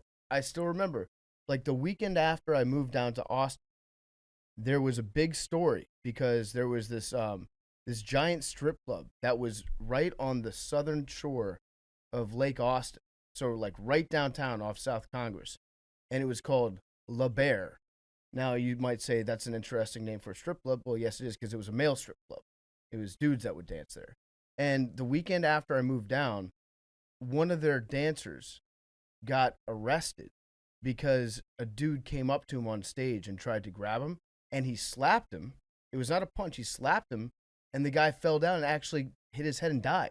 Oh, Jesus. It's like, so I guess it could happen, but to think that that Will Smith almost killed Chris Rock when Chris Rock didn't even lose his balance, that's kind of a. I'm interested to hear his take on that, because I'm sure that he's had about 15 hours to think about it. That's another reason why I think it was fake. The way that Chris Rock took the impact of the slap, he moved his body with it, like his whole top. Like that's not how you react to getting slapped. You like take like when you get hit, your react is like a total. Your body totally gets out of whatever formality you are, and you try to take steps to gain. Like it's a totally non-conscious movement when you get slapped. Yeah, that's called the body moving with the slap, because a force just acted Right, upon but your you body. move your feet. You don't keep your feet exactly how they were when you get slapped. That was the most impressive part, that he kept his Yeah, pivot because foot. it's fake. Or Will Smith's got a weak ass right. But he doesn't. So The evidence we points to it being quite weak. But the way he's wound up. Anyway, why don't we move on from it? But Well, Amy Adams in The Fighter did a really good Boston accent that I thought was pretty. one more thing on Will Smith. I get these, these PR emails from people wanting you to do shit about their whatever. And I just received one on odds of a hypothetical Will Smith versus Chris Rock fight. Now I want to reiterate, these are not these are for entertainment purposes only. These are not from Penn National Gaming. Mm-hmm. But in theory, what do y'all think the odds would be in a Chris Rock Will Smith fight? Will Smith minus 1,100. 400. Minus 400 only? Yeah, Chris Rock plus 350. Yeah, I'm taking Rock. I don't understand the numbers correlated with the ranking. So how does it? That would mean that if you bet $100 on Chris Rock to win the fight, at those odds, you would get $350 back if he won. If you bet on Will Smith, you would get $25 back. Yeah, they're saying Will Smith's the heavy favorite. But there's no doubt about that. I think he should be even more of a heavy favorite. I disagree. Again, those odds are not real. Crazy. We've seen the damage he can inflict. It's not a lot. Chris Rock was poorer, longer. The reach. Well, I remember He still has way less money. Will Smith did train for Ali. And showed none of it last night. Because I don't think he was trying to hurt him. I think it was more. Dude, just this whole thing just makes it even more sound like a setup. I'm sorry. Judd Apatow said he could have killed him. That's pure out of control rage and violence. They are not freshmen in the world of Hollywood and comedy. He lost his mind. This is exactly why Will Smith would not agree to do this ahead of time, because you get like wildly racist comments like that, where it's just like, look at these out of control thugs fighting up here on this Hollywood stage of ours. Like, you would argue Will Smith was the most controlled person in that room last night, the way he calmly walked up there, delivered his blow, and sat back down. An out of control person would have beat him to a pulp until he got pulled off of him. So hand up on this one. When I read it, and this might be a blind spot for me showing right now, but curious to hear your feedback. When I read that tweet, I didn't think racism. I thought this person is a psycho for just leaping to the fact that he could have killed him. That seems like a big jump to me. Like, I don't think Chris Rock was ever in danger of dying on that stage, but maybe I'm wrong. When he's like, it's not overt racism. Like, he didn't call him like a hard R or something like that. Like, it's not like that. It's the way he's talking about him as a person. Like, that's pure out of control rage and violence. Like, it's It was like the Richard Sherman, was it Aaron Andrews? Yeah. Like when they were like, oh, he's out of control. It's like, no, he's not. He's passionate. Like it was a moment of passion. Like if this was fucking Matt Damon who slapped, I don't even know, Chris D'Elia or something, like it wouldn't be like, oh, Matt Damon was out of control. He lost his mind. Like that's not how people would talk about it. It's like this is the framing that it's been for a long time in order to make it seem like it's like animalistic as opposed to human. Like I get why your mind didn't jump that because it is so ridiculous, but it's in there for sure. I understand the framing of it. I think that if Matt Damon had like slapped Billy Crystal, I think I probably would have described him as being out of control. Well, I you don't know. probably would have thought it was a work. I'm curious to know what Arian thinks about it, though. Mad disrespectful to compare Billy Crystal to Chris Rock. No, probably fair. Chris Rock wasn't in Monsters Inc. But Arian, when you hear that, Chris Rock was in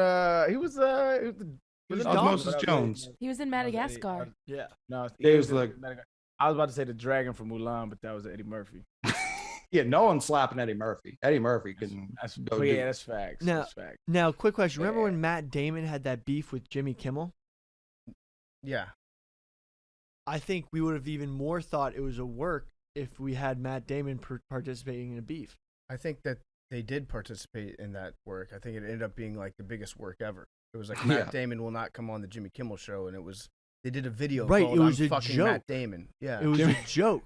Jimmy Kimmel would like light his house on fire, and like that would be like a part of the bit. Like it was very much a bit. Yeah, but like we've seen these sorts of bits before from Hollywood. I don't think that this was a bit though. This wasn't like a setup bit though, Billy. I'm just saying. You don't believe Can this I shit, Billy. can I don't present believe this just shit, one dog. piece of interesting evidence I've come across? Go for it, dog. Chris Rock is performing at the Wilbur Theater in Boston on Wednesday. The get-in price yesterday, like the cheapest ticket you could get, was $80. Y'all want to guess what it is right now? 200. 400. You talk about the secondary market? Yeah. Yeah, I don't consider this evidence, but keep going. Why?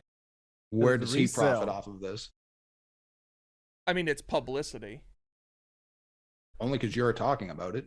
It's the resale value. It's $525. That's also how. But obviously, that's also how capitalism works. yeah. I'm just saying this is going to be. Has nothing to do Like with he's making $0 additional dollars. Well, every show he has is going to be completely sold out. You know what? He's fucking Chris Rock. They were going to be sold out already. supply and demand. I'm not making any more judgments until Joe Rogan weighs in on the situation. Good point. But PFT, part of the reason why I also read it that way is when he deletes the tweet because many people continuously point out that he did nothing when James Franco hit Busy Phillips on the set of his own show. So clearly he views them in two very different ways. In his world, that wasn't as bad as these animalistic thugs on the Oscar stage last night. Like that's how Apatow thinks. Okay. All right. I'm willing to hear all evidence in this case. I still think though it's 100% real. You'll never convince me unless even if the two of them come out and they try to spin it and they're like, yeah, we had talked about doing something like this. I still think it was real. It was so real if they said it was fake, you'd still be like, it's real. I would, if they came out today and they said together this was fake, unless they had like a video of them planning the shit. Oh, okay. Well, then you before just it can't have a happened. conversation with you. No, I think that's one of the more ridiculous man. things I've ever heard. because Yeah. I You think, say it every other show. because I think that if they said it was real, it would just, or if they said it was fake, it would just clearly be an attempt to try to save face in what was an embarrassing situation for both of them. I think that's.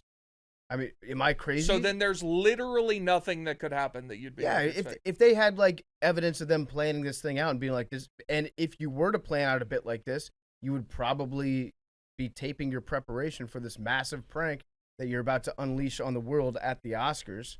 They're letting And there's probably, if there was like a video that came out or any sort of evidence of them planning it out, then yeah, sure, I'd take a look at that. But if it's just like Chris Rock, Why and wouldn't Will they just Smith, have done that after the fact? done they're what? letting us sit. I mean, that's could equally be just as likely to try to save face from an embarrassing situation. No, but there are ways that you could show like leading up to it and having like a camera on Will Smith when he's in his seat and being like, I'm about to slap him. Watch this. When does the news cycle end? It's Monday. when do you think? How long do you think that till they'd be like, oh, it's a bit? They I'd need say somebody else to Wednesday. slap someone else. I'd say Wednesday.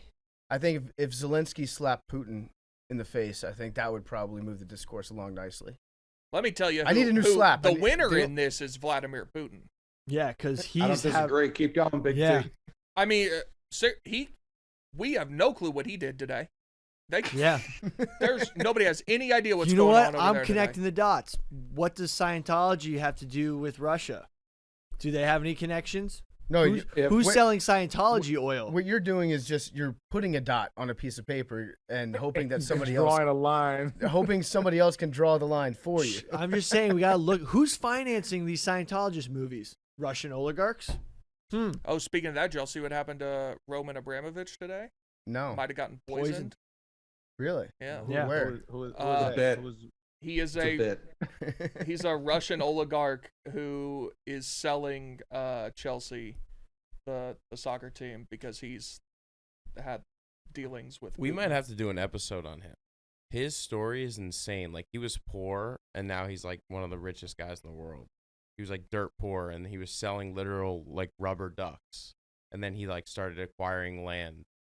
suffered Russia. temporary blindness for several hours, but is quickly recovered. Wow. Woo, we're gonna talk about that's probably the worst shit ever. Temporary blindness.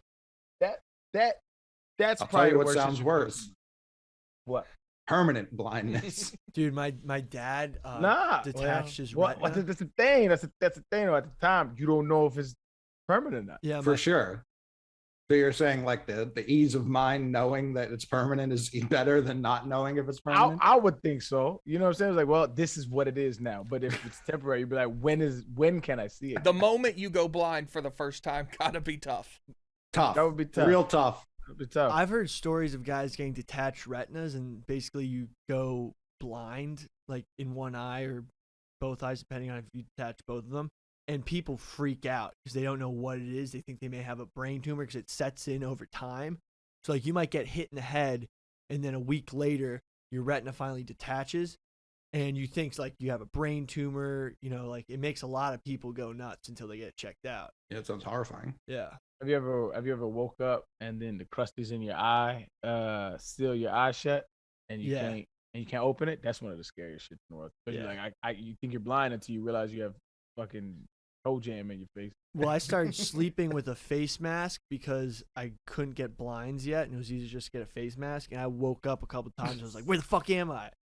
Like, what? I can't see." But I had the mask on. Similar, but different. The Philly is Browns, so if the funny. Browns were a smarter organization, they should have been friends with Will Smith, known that this was coming, and announced the Watson trade at like 9:30 last night. What trade? The Deshaun Deshaun Watson Watson. trade. Dr. Touchy. Oh, Yeah, Arian, it's not a great time to be a Browns fan. No. It's a great time. You get the best quarterback in Browns history. He just That's- might be a bad guy. yeah. Oh, man, I Oh, don't- oh, that's a another female one Browns to fan. stay Not out a of. great time. No. So That's Coley, tough. my condolences to you on your Celtics. I'm sorry, this is probably a tough day for you. So, What happened with the Celtics? Coley, Defensive player of the year front runner Robert Williams is pretty much out for the year. He tore his meniscus last night in a game we won by 1,000 points against the Timberwolves. That's not an out for the season injury. Based on where we're at in the season, it's not like You can play great on it. timing. You'll keep tearing it, but you can play on it. how about That's this? what I mean. He's What too young. Like, you can't do that to him. what if Maybe that's what happened to me. they say he can come back for the finals?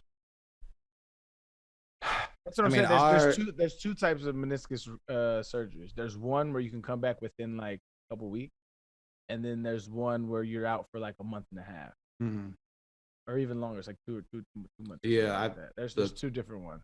I've seen 6 weeks to 3 months is like the So he's realistic probably- range. Yeah, so it's either because they either cut out the piece, or it's irreparable, and that's the one you come back from the quickest, or they repair it, and the repair is the longest because you have to stay off. But the quickest also seems like that's probably detrimental long term. Yeah, I must fuck Mondays up. So. Yeah, I like as selfish as I want to be and like get him back out there. Like he he needs to take a seat and be in, like, whatever is the best course of action, not necessarily the fastest, is what I want, which is brutal because, like, even what PFT saying, like, yeah, he could be realistically ready for the Eastern Conference Finals, which would be sick. Our team is based off of those 5 people playing as an amoeba and having this switch everything defense. Without him out there, like, he's been the anchor to it all year.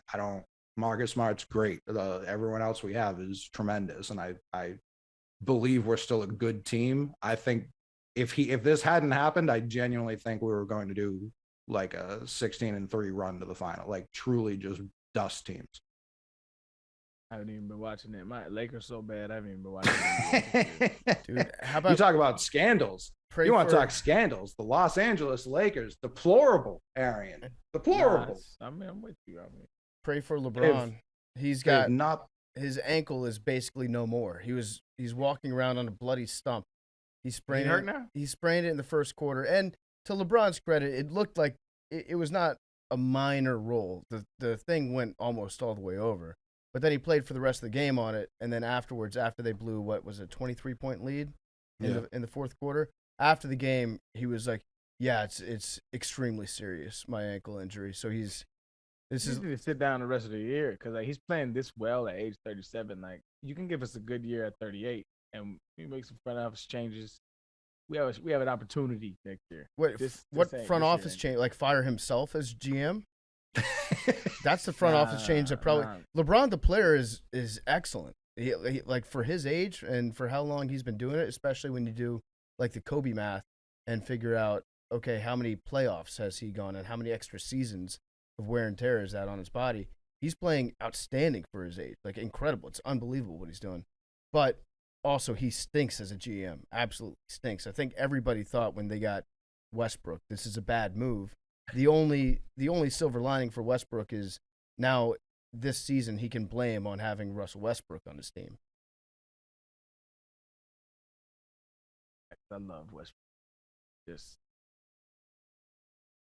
wish much prosperity. Is it better for LeBron to make they're 31-43 in the 10 spot? Is it better for him to make the playoffs in air quotes at 34-48 and then lose in that, or miss it entirely? If he loses in the play-in game, that would be bad. I would rather, like, if you're LeBron, you'd probably not even make the playoffs. But how close is 11? I feel like he's kind of a game behind. 10? 10 what? They are 10th right now. 11th is San Antonio, a game behind them. Oh, okay. San Antonio is right there. All right. For some reason, and then what? Because Portland's way down. They're 4 behind, so they're out. Probably. Oh, I thought they were. How many games left in the season? 7 or 8 for most teams. I would rather, if I was LeBron, I would rather miss the playoffs entirely than make the play-in game and lose that. I mean, there are some Lakers fans, not all, some, who are like really itching for a rematch with the Suns, and they're like all you gotta do is get in with this talent. Just gotta get in. Hell no. We got LeBron, we got AD, Russ. We just gotta get there. You just gotta get in. I actually think that the Nuggets. If Russ takes this summer and just works on mid-range and just mid-range, I have ultimate faith in my guy. I mean, he works at his mid-range jump shot. He just does it in games. I don't think he's basically doing shoot-arounds by himself, and he's been doing it, and I don't think it's getting any better. And don't get me wrong, Arian, I agree with you that when he's playing well, he's one of my favorite players to watch. He's just, when he plays with that mean streak and he's just so much quicker, stronger, explosive, that's fun, Russ, to watch. But it's not fun when he's just hitting the back of the backboard somehow. Disagree. That's what I'm saying. That's what I'm saying. Excuse the Celtics fan. But that's what I'm saying is like to watch, like, obviously one of the greatest athletes that we've seen, right? One of the greatest pure athletes we've ever seen play this game. Just erode into this non-skilled basketball player. It's hard to watch because how you go from like, maybe the last two were a little inflated, but like he really broke average a triple double in a year. That's crazy. And then it's just hard to watch. It's hard to watch because I got so much love for my guy. You know what I mean? And I know he cares about his craft, so it's just hard to watch. Hard to watch. My favorite thing is like he's like, all right, I know I don't have this shot, but I mean, Tim Duncan used the backboard his whole career. How hard could it be? And he's finding out it's very hard. All right, man. High glass. I think he'd be more accurate if he just tried to not shoot bank shots every time. Like, I don't understand why he thinks that's the shot for him. I don't know if he's intentionally doing that though. That's the thing. It's disrespectful. Well, you can't be sure. You can't be sure sometimes. I'm about to exit the conversation. Yeah, I'm just saying. I think that the Nuggets have a chance. It's all I put in a future on them before the All-Star break. Nuggets? Yeah, and basically my entire future is just banking on Jamal Murray and Michael Porter Jr. coming back, and they've been like close to coming back for the last 2 months. I don't know if it's going to happen. I'm starting to accept the fact that I took a chance, and it was a smart chance, I think, based on the information I had at the time. But it's looking more and more likely that they're just going to, this entire season's being written off for the Nuggets. Yeah, it's tough. They try hard. They don't have the bodies. They really Hey don't. yo, where we at with the bracket? How you know who won? Clearly, all our brackets are in shambles, right? I think beating the shit Madeline out is of the all of only you. one with a team left. Mm-hmm.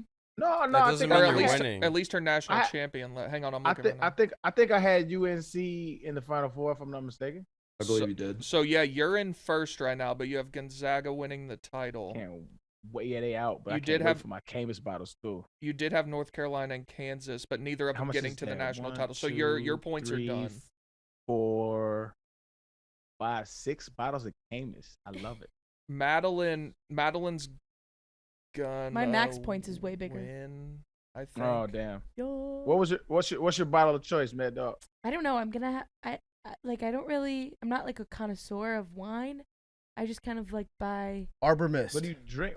If it's Arbor Mist, if it's a pack of whatever What's your Arbor- mom had us buying at the bar, like whatever. What's Arbor Mist? It's what a bunch of people used to That was- drink in college. Yeah, that sounds like our high school or college drink. We drank, Sunset like- Blush. We drink like barefoot. Okay. But when I go to restaurants and I order wine, I simply just get the cheapest glass there. No, it doesn't have to be wine. It's just your bottle of whatever you like to drink. Mm. So if it's a pack of barefoots or whatever, then it's a pack of barefoots. I'll have to think about it. I really didn't think I was gonna do So well in bummed. this. My bracket fell Arian, apart. it basically comes down to if Kansas beats Villanova on Saturday, she wins. If Villanova beats them, you win. Oh shit. Mad Dog, we'll FaceTime each other during the fourth quarter. Me and you. Let's I'm do it. so sad. Let's do it. I was for the in the Dubs. lead for so long. I know. I had a pretty good first 2 days, and it was nice. couldn't But be then about it. I completely watched fell one apart. game, and all my picks were on 2000s college football teams. That's how I picked my shit. So you That's didn't why I see got St. Miami Peter's going for? coming. Nah, I didn't see St. Peter's coming. I didn't know where the fuck it was from. Neither did I. No one did. So hold on. When is the game for the bottle championship? Saturday. Well, it's the game is Saturday. The Final Four Saturday. That would determine a winner. All right, me and you, Mad Dog. Let's I- get You it. guys nervous? I didn't think I would. When I made this bracket, I didn't think I would be at this point. So Are you I talking about the Final Four? no. Like I didn't think I would be in the lead with you group. No. I was talking about Billy. Did he ask if we were nervous about the Final Four? Oh yeah. Oh, I'm, some people get scared I'm about trembling. I'm so nervous. that stuff. Speaking of fears. Well, yeah, before we get to fears, I want to talk to you Oh. guys about Credit Karma. If you're paying down old credit card debt, a personal loan could be your solution. Loans usually come with fixed monthly payments, making them a simple way to help pay off your credit cards. Plus, loans usually have lower interest rates than credit cards do, and Credit Karma can help you find the best option for you. Credit Karma uses your credit data to find loan offers that are personalized to you so you can have a better idea of what loan amount you can get approved for. Credit Karma will even show your chances of approval so you can choose between loan offers that you're more likely to get approved for and apply with more confidence. Comparing loan offers on Credit Karma is 100% free. It will not affect your credit scores, and it could save you money. Credit Karma, you can apply with more confidence today, and you're going to get personalized offers when you go to creditkarma.com/loan offers. That's creditkarma.com/loan offers. All right. Phobias, fears. Let's talk about them a little bit. And this came to light a little bit last week. I experienced some light trauma. I ended up confronting one of my own fears face on for the most part. Actually, it was kind of like I ran away from it and hid in a corner. But yeah, let's talk about that. We don't claim you as someone who's afraid of heights. okay, wait, what's going on now? Because like I feel like I exposed a part of myself to the world, and now I'm getting shamed from the community that should be supporting me right now, Coley. As a vertigo sufferer, I went to the top of the Empire State Building. I had no idea that I was going to be up there. We were doing an ad read for Part of My Take for Game Time. What do you mean you didn't know you were going to be up there? Okay, so here's what happened. Do you think he's a fraud? They Because snuck you on the elevator? Like what? I'll tell I you kind of exactly. get that vibe a little too, Coley. I'll tell you Let's hear him exactly out. Let's hear him what out, happened in this circumstance, which is we had an idea that we were going to do to announce our big partnership with Game Time because they're a new ticket sponsor for Part of My Take. And the plan originally was we were going to be courtside at a Nets game, and we were going to do some videos there. That sounds awesome. I was all in for that. And then it turns out that we had to go on a big trip, spend a lot of time out of the office. We wanted to get it done so we wouldn't have to spend another late night out doing work-related things. So we decided at the last minute, without my knowledge, this was Hank, this is upstairs corporate Hank, that came down and issued one of his dictator-like decrees upon us that we had to bend the knee and kiss his ring and follow, where the ad deal was going to be, we were going to announce it. They wanted it somewhere outside of the office so that it looked different. And again, I was not part of any of these conversations. So Hank told us, I believe 2 days before, just so you guys know, on Monday morning, we're going to meet at the Empire State Building to announce the new deal with Game Time. So I'm like, sure, whatever.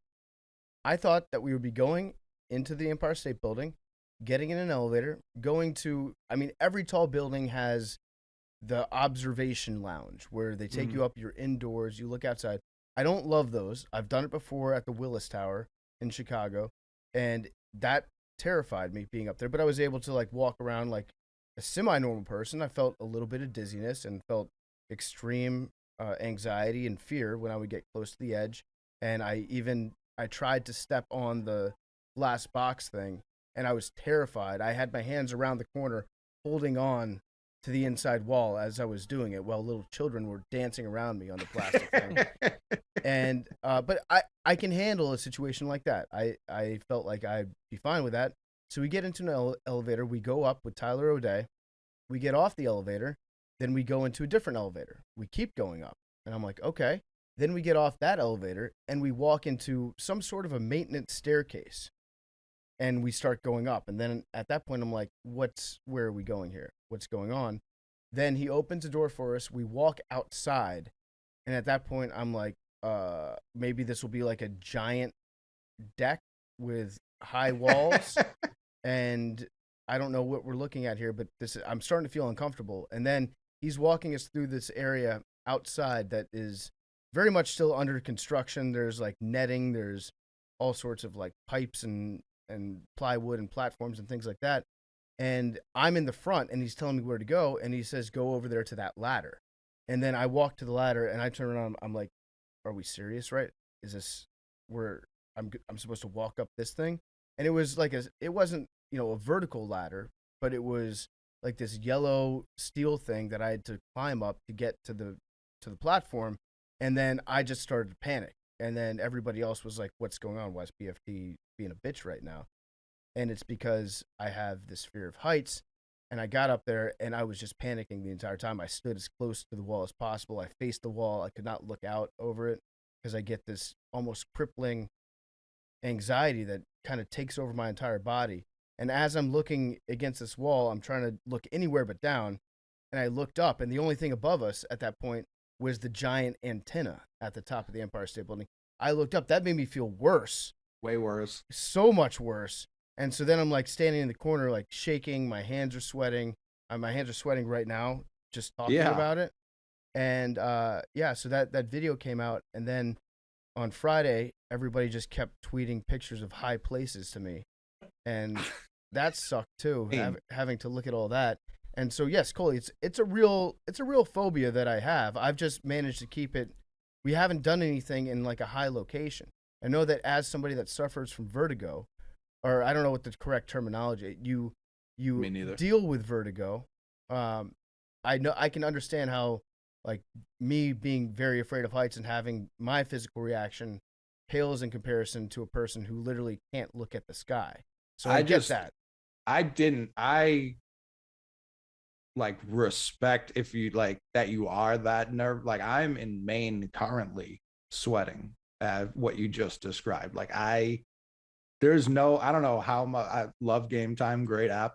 I don't know how much they're giving you personally, not enough to get you up there in that situation. That's chaos. I would have said no to it if I had known that's what the plan was. Make no mistake about it. Hank kept this from me.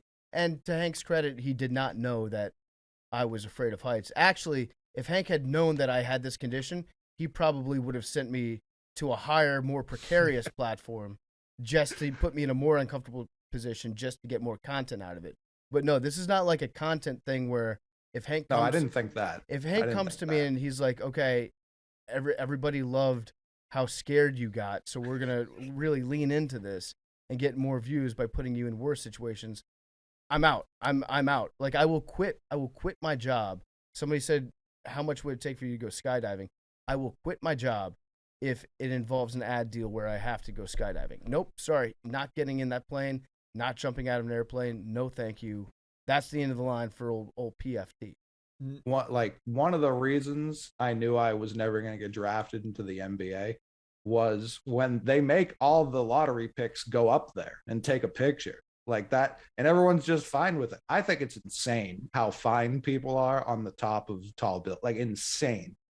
Yeah, it's crazy. It's crazy. I don't even like watching movies. I remember when I watched Man on Wire. That was maybe the first time that watching a movie made me feel physical pain. And I still remember to this day, like the bottom of my feet were hurting. I was having all these like psychosomatic reactions to it where I watched the entire thing and I didn't enjoy a single minute of it. And it was just, it's terrifying for me. I remember watching when that psycho walked across the Grand Canyon, the Walinda guy. Yeah. And that to me, I'm like panicked watching that. I watched Free Solo, the movie about the guy that climbed El Capitan, I think. Yeah. Without any harnesses. That was a brutal experience for me as well, but it's still fascinating. But no, I can handle it if I'm indoors, if there's like a roof over my head and there's like glass walls. I can deal with that. It's not the most pleasant experience for me, but outdoors, open roof, windy day, up at that extreme level on a platform that is closed to the public, where it wasn't like wobbly, but it was definitely not like a structure that was approved for just anybody to go out and stand on. That was very scary for me. So Coley, respectfully, fuck you if you think that so I'm full of shit. No, I mean you were clearly terrified in the video, and I'm just giving you shit, like because me mentally, it's like you couldn't have got me on the first elevator, let alone the second one. Like obviously mine's way more extreme, but like once that second elevator shows up, I'm like, unless this is the accelerated down elevator, I'm all set. Like that's not for me. Like that's and you can hear the wind in the video. Like for me, it's not the height is like it, and you probably agree with this. Like I'm not afraid of the height as much as I am the fall. Yeah, Coley, not to piggyback on you guys, but I'm also terrified of heights. And for me, for sure not. No, dude, for me, it's like being next to like the barrier. For some reason, they all feel too low and that I'm going to topple over it. Mm-hmm. Mm-hmm. And that's what gets me. Like malls, like I hate going on fucking escalators in malls, especially the ones that like there's like two escalators above each other and like there is a place you could possibly fall. Like just that freaks me out. I mean, I just love how you pronounce escalators. Escalator. I wasn't gonna say anything. No, it's great. It's endearing. Yeah, I know that feeling. Like, I think my brother wrote a short story like 10 years ago or something like that when he was talking about being next to edges and stuff, and he was saying that people are afraid of heights. It's not because they're afraid that they're gonna fall; it's that they're afraid they're gonna jump over it. And Oh, like, yeah. yeah, and it like I understand the sentiment behind that. Just all the chaos happens to me at once inside my own brain when I just imagine every possible worst case scenario if I'm Yep. up there, and that terrifies me. That like just I get into a zone in my head where I can't stop thinking about all the worst things that could happen to me. Like somebody could like joke push me, and then Oh, man. and then I lose my balance, and then I fall, Yeah. accidentally tripping over the edge, just like having something take over my body and just run off the edge. Like all these things occur to me, and I can't stop thinking about them when I'm in that Do situation. you, when you're on the subway, do you like stand against the back wall? I stand away from the trains, but I feel like that's a somewhat of a justified fear. Or like when you're Yeah, no, I don't you're wanna be- way safer at the top of the Empire State Building than you are in a subway station in New York City by exponential magnitude. For sure not. Now, a little background: the fear of heights is called acrophobia.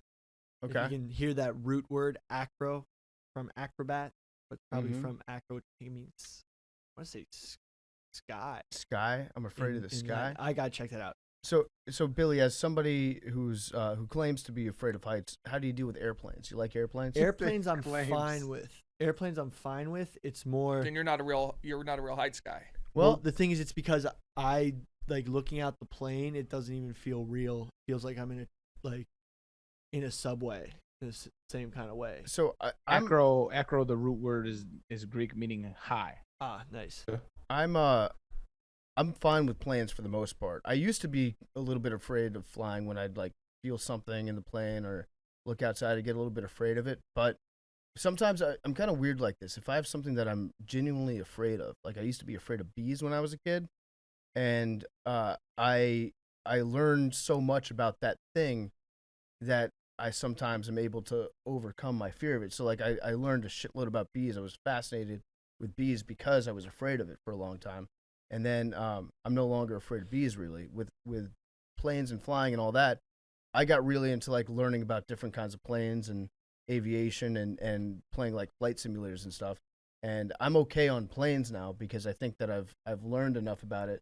But you can't learn enough of, the more you learn about heights, Well, the more scared you so- get. It's like, at the top Horrifying. of the Burj Khalifa, it actually sways Oh. back and forth 45 yards a day in the wind. It's designed to absorb those types of forces. And I'm like, nope. Well, you're just giving me more reasons to not go well, there. there's actually science behind that. For a lot of people with phobias who have these panic and fear, rapid heartbeat, shortness of breath, trembling, a strong desire to get away, the solution is exposure therapy. And you do that with stuff like, and this happens a lot with people with OCD. They describe OCD as like the irrational fear mental, where it's like if you get exposed to heights or stuff that other types of phobias, say it's spiders, say it's snakes, they do progressive exposure therapy to get you over these Mhm. fears. So for example, they might just start by making you watch videos of spiders, and then maybe you'll get to the point where they're having toy spiders, and then you're going to get to the point in the therapy, if it's like, this is arachnophobia isn't a serious therapy, but they use arachnophobia to try to figure out other phobias. But then they'll have you handling a tarantula by the end of it, and you'll have people freaking out. And like for people with like cleanliness OCD, where like they wash their hands 1,000 times, and they're super obsessive about cleanliness and the fear of germs and dirt and whatnot, they'll have like people eating off the floor by the end to try to get them over this fear of hypothetically like picking up a disease from food being eaten off the floor. I don't know if that would work on me though, for just like sending me No. up to high places. So Coley, is your vertigo, is that something that is a physical condition, or is it a mental thing that manifests itself in physical ways, like all the like rapid heartbeat, things like that? So my vertigo, it seemed to have quelled. Like it was definitely caused by a concussion, like a bad concussion from a car accident I was in. Because I was fine with flying I've like, my fear of heights is not necessarily tied to the vertigo I had. Like, my fear of heights has been forever, and it's really less my fear of heights as I like keep growing and thinking as it is my fear of dying in a completely avoidable fashion.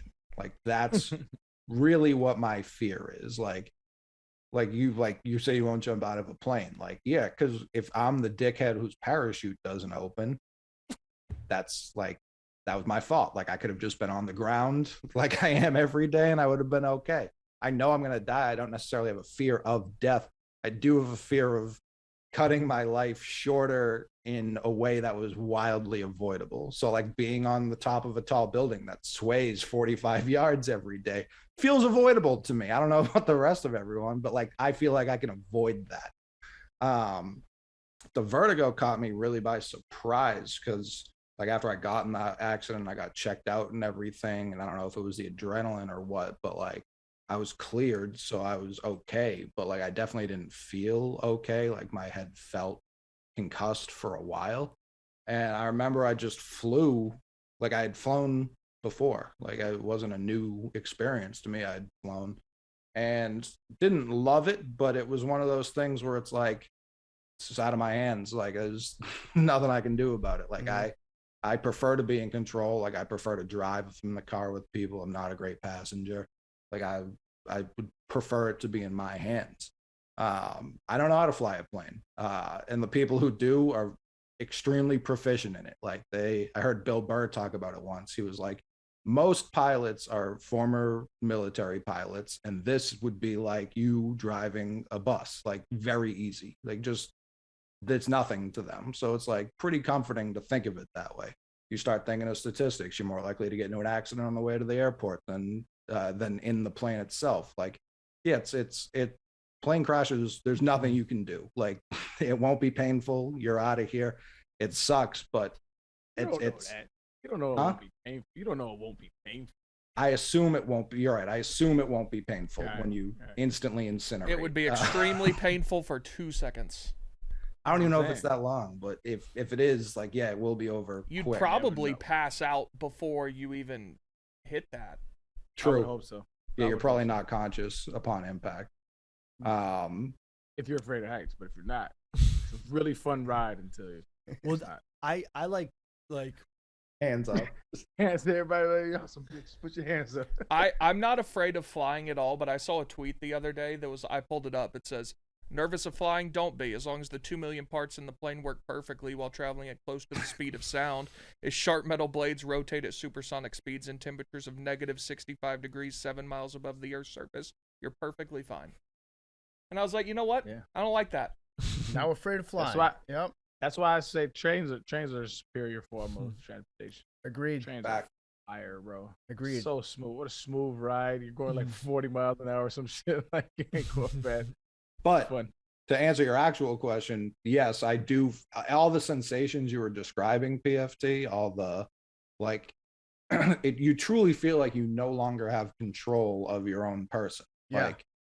Like I don't want to jump off this building, but I have this insatiable desire out of nowhere to give it a try. Like, it really is a fucking mental. So I kind of get what Billy's saying with the exposure. Like, I could see you eventually getting over that, but again, I won't be me who finds out. well, So for me, it's like I start thinking about all these bad things that could happen to me up there, and it's, for me, I think it's the fact that I think, what if I did get I don't have the urge to do it, but I start thinking about, what if I did get that urge, and then I just, like, that's like just one example of all the the bad things that go through. Like, obviously, I don't think that Big Cat's gonna come over to me and like shove me in my shoulder and then I'll fall. But what if he did? What if I don't feel like jumping off this edge right now? But what if randomly I happen to get this weird instinct to do it? I don't know. It's or you trip. all right. Trip, yeah, all this stuff. Arian, are you afraid of heights at all? Nah, not really. What are you afraid of? There's actually, interesting enough, there's actually points in time in a plane where I make peace that we're gonna die. Yeah. and I just really be cool with it. I'd be like, it is what it is. I have had a good run. Done that a couple times. But what I'm actually afraid of, where I'm like, yo, no, keep it away from me, snake. Can't do it. There's no Same. conversion therapy. I That's don't the one want I have rubber written shits down. around me. I don't want nothing around. You're not getting me around snakes, dog. But you could get Nope. over it with Nope. lots of. Don't want to. Billy Will not Billy get- takes it as a personal challenge to him because now you're If you bring a now you're if you dissing bring a reptiles snake- and amphibians. bring a snake around me, Billy, I'm Will Smithing you. Now, No, it's actually really so. It's actually really interesting how a lot of our phobias are actually you can pass down phobias, and there's a lot of evidence to being like phobias being inheritable. That's a good one to traits. pass down, bro. Arian's That's a got big great one. no snake signs in his house. Like, you That's have a a- great one to pass down. If you have a pet Afraid snake, of you have a snakes, my serious child. problem. yeah. Okay, those someone people- who's Weirdos. owned a snake, it's not that weird. to No, have a it's pet very snake. weird. incredibly No, No, weird. it's not because they're It's like fucking living weird. jewels. They're like No. literally like if you What? want to buy They're not. That's Yeah, What weird. did you just call a Serpents. snake? a living They're, dude. they're serpents and would eat you if No, they could I had- figure out so- how to swallow you. Yes, so they I- would. for a What is time, wrong with I used pet to- owners in general? Are just weird, man. No, Like, Billy's not making a great case for Like- not being afraid. He's like, no, it's like if your jewelry could breathe. Yeah, yeah, that's and normal. feed Billy. it shit. I've always wondered that. Okay, like, some yeah, people this buy necklace is jewelries, cool, they want really but what if it pretty- had a heart? But if it like had pretty chains, but there's like a beautiful like if you look up some of the corn snake color morphs, they're actually super like very interesting, like different designs and stuff. And some of them go for like multi-$1,000. Like there's some serious collectors out there. Anyway, a lot of phobias are inheritable. So some people think that within like evolution, within certain groups, for example, the phobia of heights gets passed down because people who are scared of heights were less likely to go around, cliffs and dangerous places they could fall off.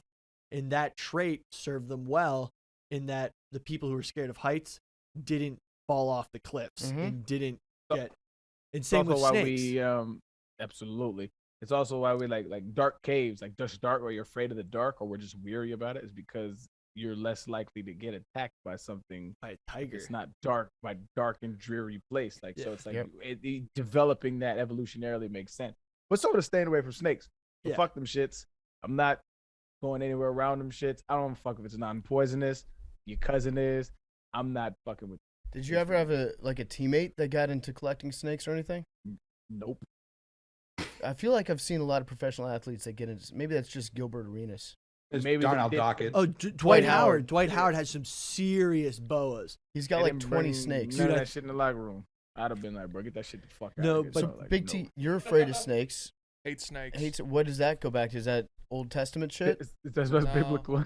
I'm not down with snakes. Yeah. They're my mom though. You talked thought I about would passing shit argue. down. I would just say I would argue that the snake in the Old Testament was actually enlightening. Ooh. I don't think the snake was a bad guy. I think the exact opposite. Actually. Well, then why do you Was hate? it was then Explain. why do you God's hate the bad snakes? guy. Huh? Then why do you hate snakes? You might be a genetic. Cause they bite. What do you mean? By the Well, way? then that's what- a story. That's a It's a made up good story. answer. Yeah, but I mean, it's symbolic. You hate. You inherently hate snakes. Yes. So maybe there's some truth to the snake in the garden if it's inherent. No, that was Eve's fault. Eve was the one No, that. I'm saying that the snake was the good guy in the Bible. But you That's a don't. good You don't guy. truly believe snakes are good. No, I think they're Exactly, so- trying to kill me. He was an outlier. But no, but like that's one of those things. Like in all primates hate snakes. Like it's like proven that they did experiments on multiple different rodents, rats, monkeys, capuchin monkeys, and great apes, and like all hate snakes, and it's all genetic. Do you think that if technology were to freeze where it is right now, in 500 years, 1,000 years, 2,000 years, people would be more afraid of guns because you're more likely to die if you're a person that is attracted to guns? More likely to die than the 100% you're likely to die right now.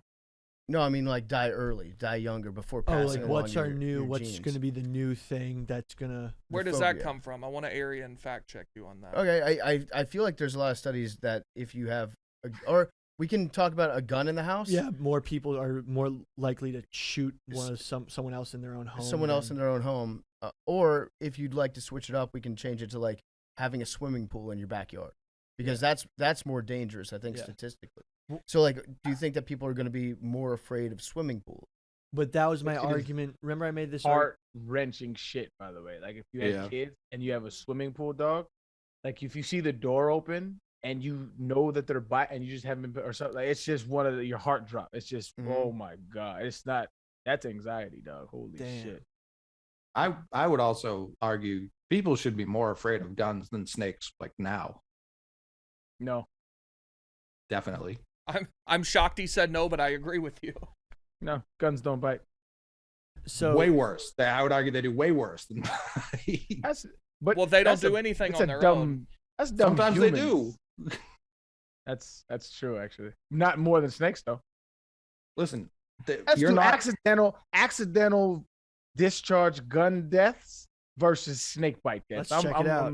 I'm curious about that. I am actually curious about the don't know numbers. that I'd be on your side on that, but also accidental discharge is not the gun doing it by itself. I still remember when I was like 5 years old and I found my grandfather's rifle in his closet. And he just like had it just like with a butt hanging out of it. Very bad gun protection on his part. And I was afraid of the gun. And so I stayed away from it. Whereas if I was more inquisitive into firearms, maybe I would have played with it. Who knows?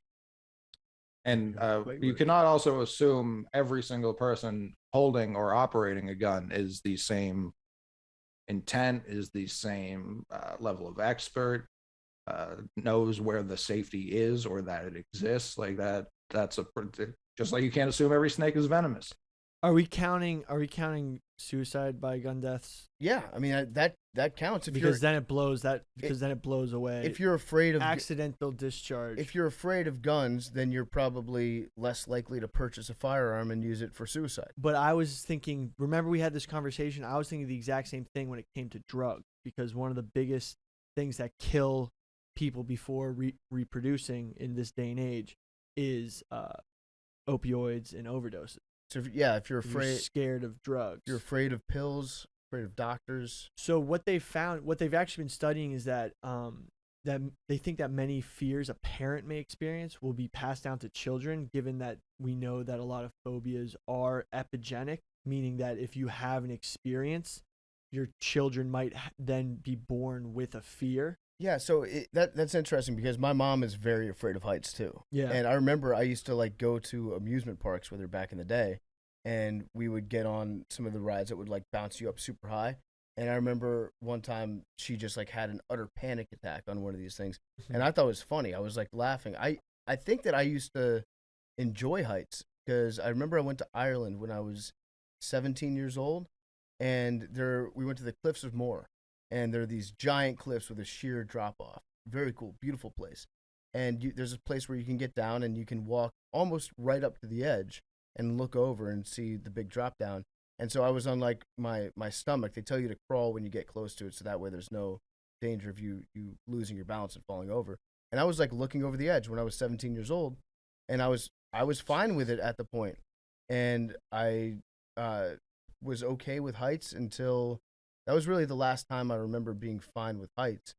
And I kind of grew into it as I got older. And I wonder if that's something that is naturally occurring. Because now it's like I would never do anything like that. I panic thinking about doing something like that. A lot of fear comes from the amygdala. So fear is fight or flight. The amygdala plays a huge role in whether you're exuding adrenaline, but is it fearful or are you fighting? That really comes from the amygdala. So maybe basically your brain developed and that fear part kicked in. Yeah. I mean, I do enjoy myself. I do like cliff jumping, but part of that rush I feel is from me being scared of height. So I get more of a rush. Right, it's from like a natural. You have like a mild fear, but it's one that Yeah. you can get over.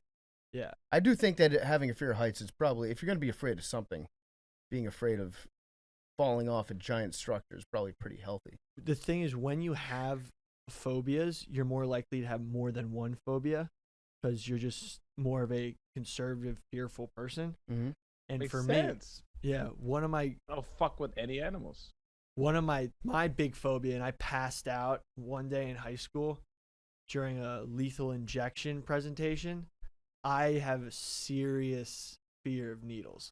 Like back when it was worse when I was younger, but when I was a baby, basically, I had some sort of infection on my foot when I started walking. So they had to take a shit ton of blood. And like, you're taking blood from a little baby.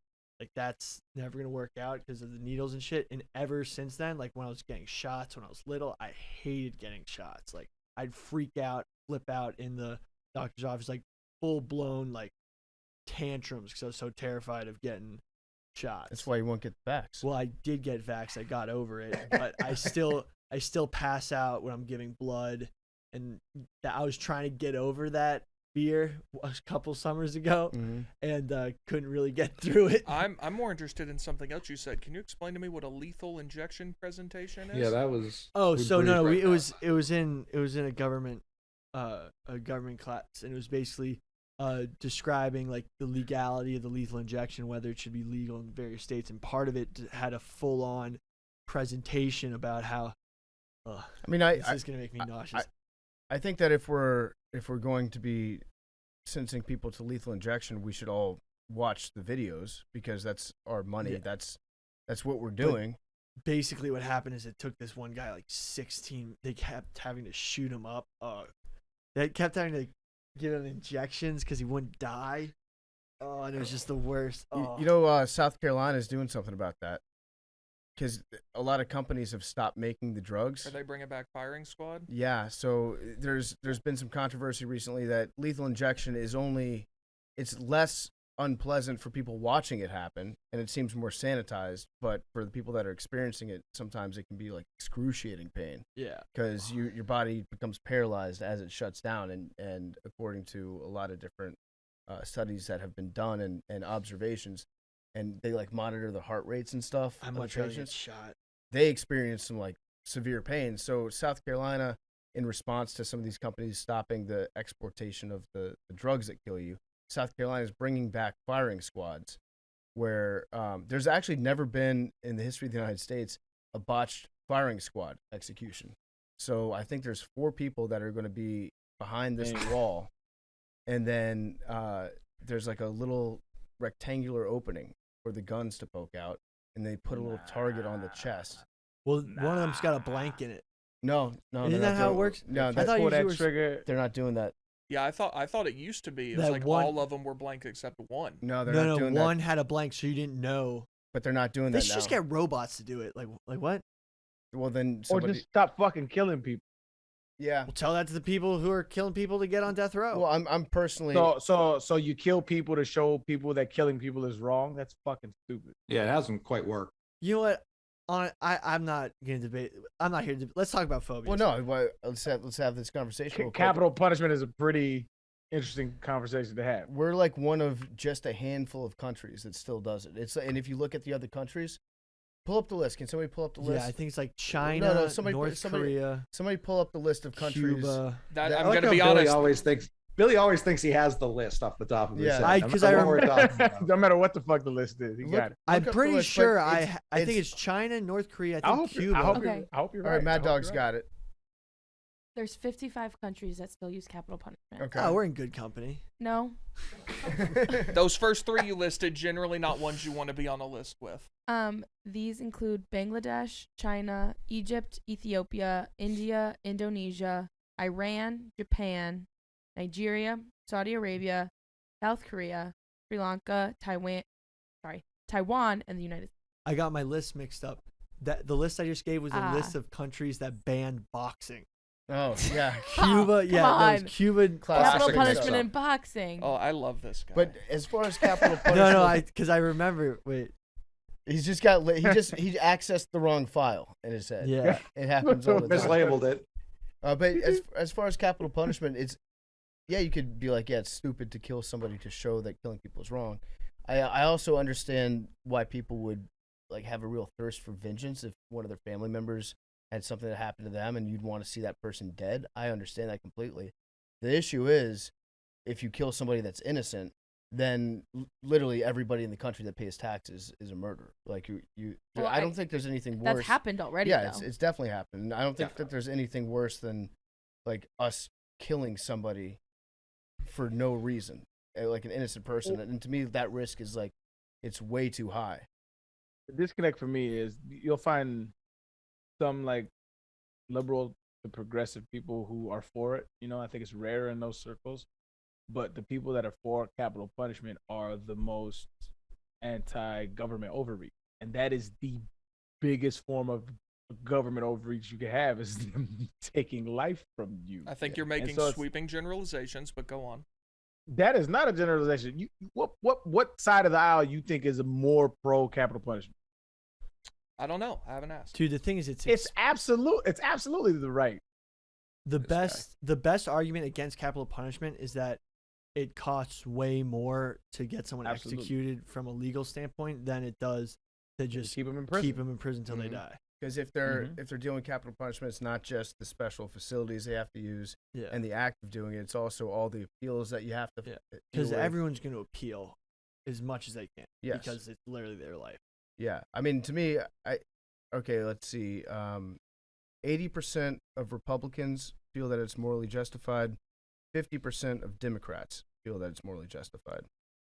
And I don't know. I feel like the danger of killing somebody that's completely innocent. That's like, imagine how fucked up that would be. If you're in that person's shoes. That's different though than like being for it. But come on, like think about it, Big T. Let's say you're at a cafe and the guy in a mouse suit like really starts bothering you the wrong way, and then all of a sudden he just like you leave it alone, but then he ends up dead, and then all of a sudden everyone's pointing at you that you like beat up the guy in the chipmunk costume and he died. And then you're in jail. I see where you were going with that. But I like, don't think really about it. See how we got there. Scott Peterson. Scott Peterson.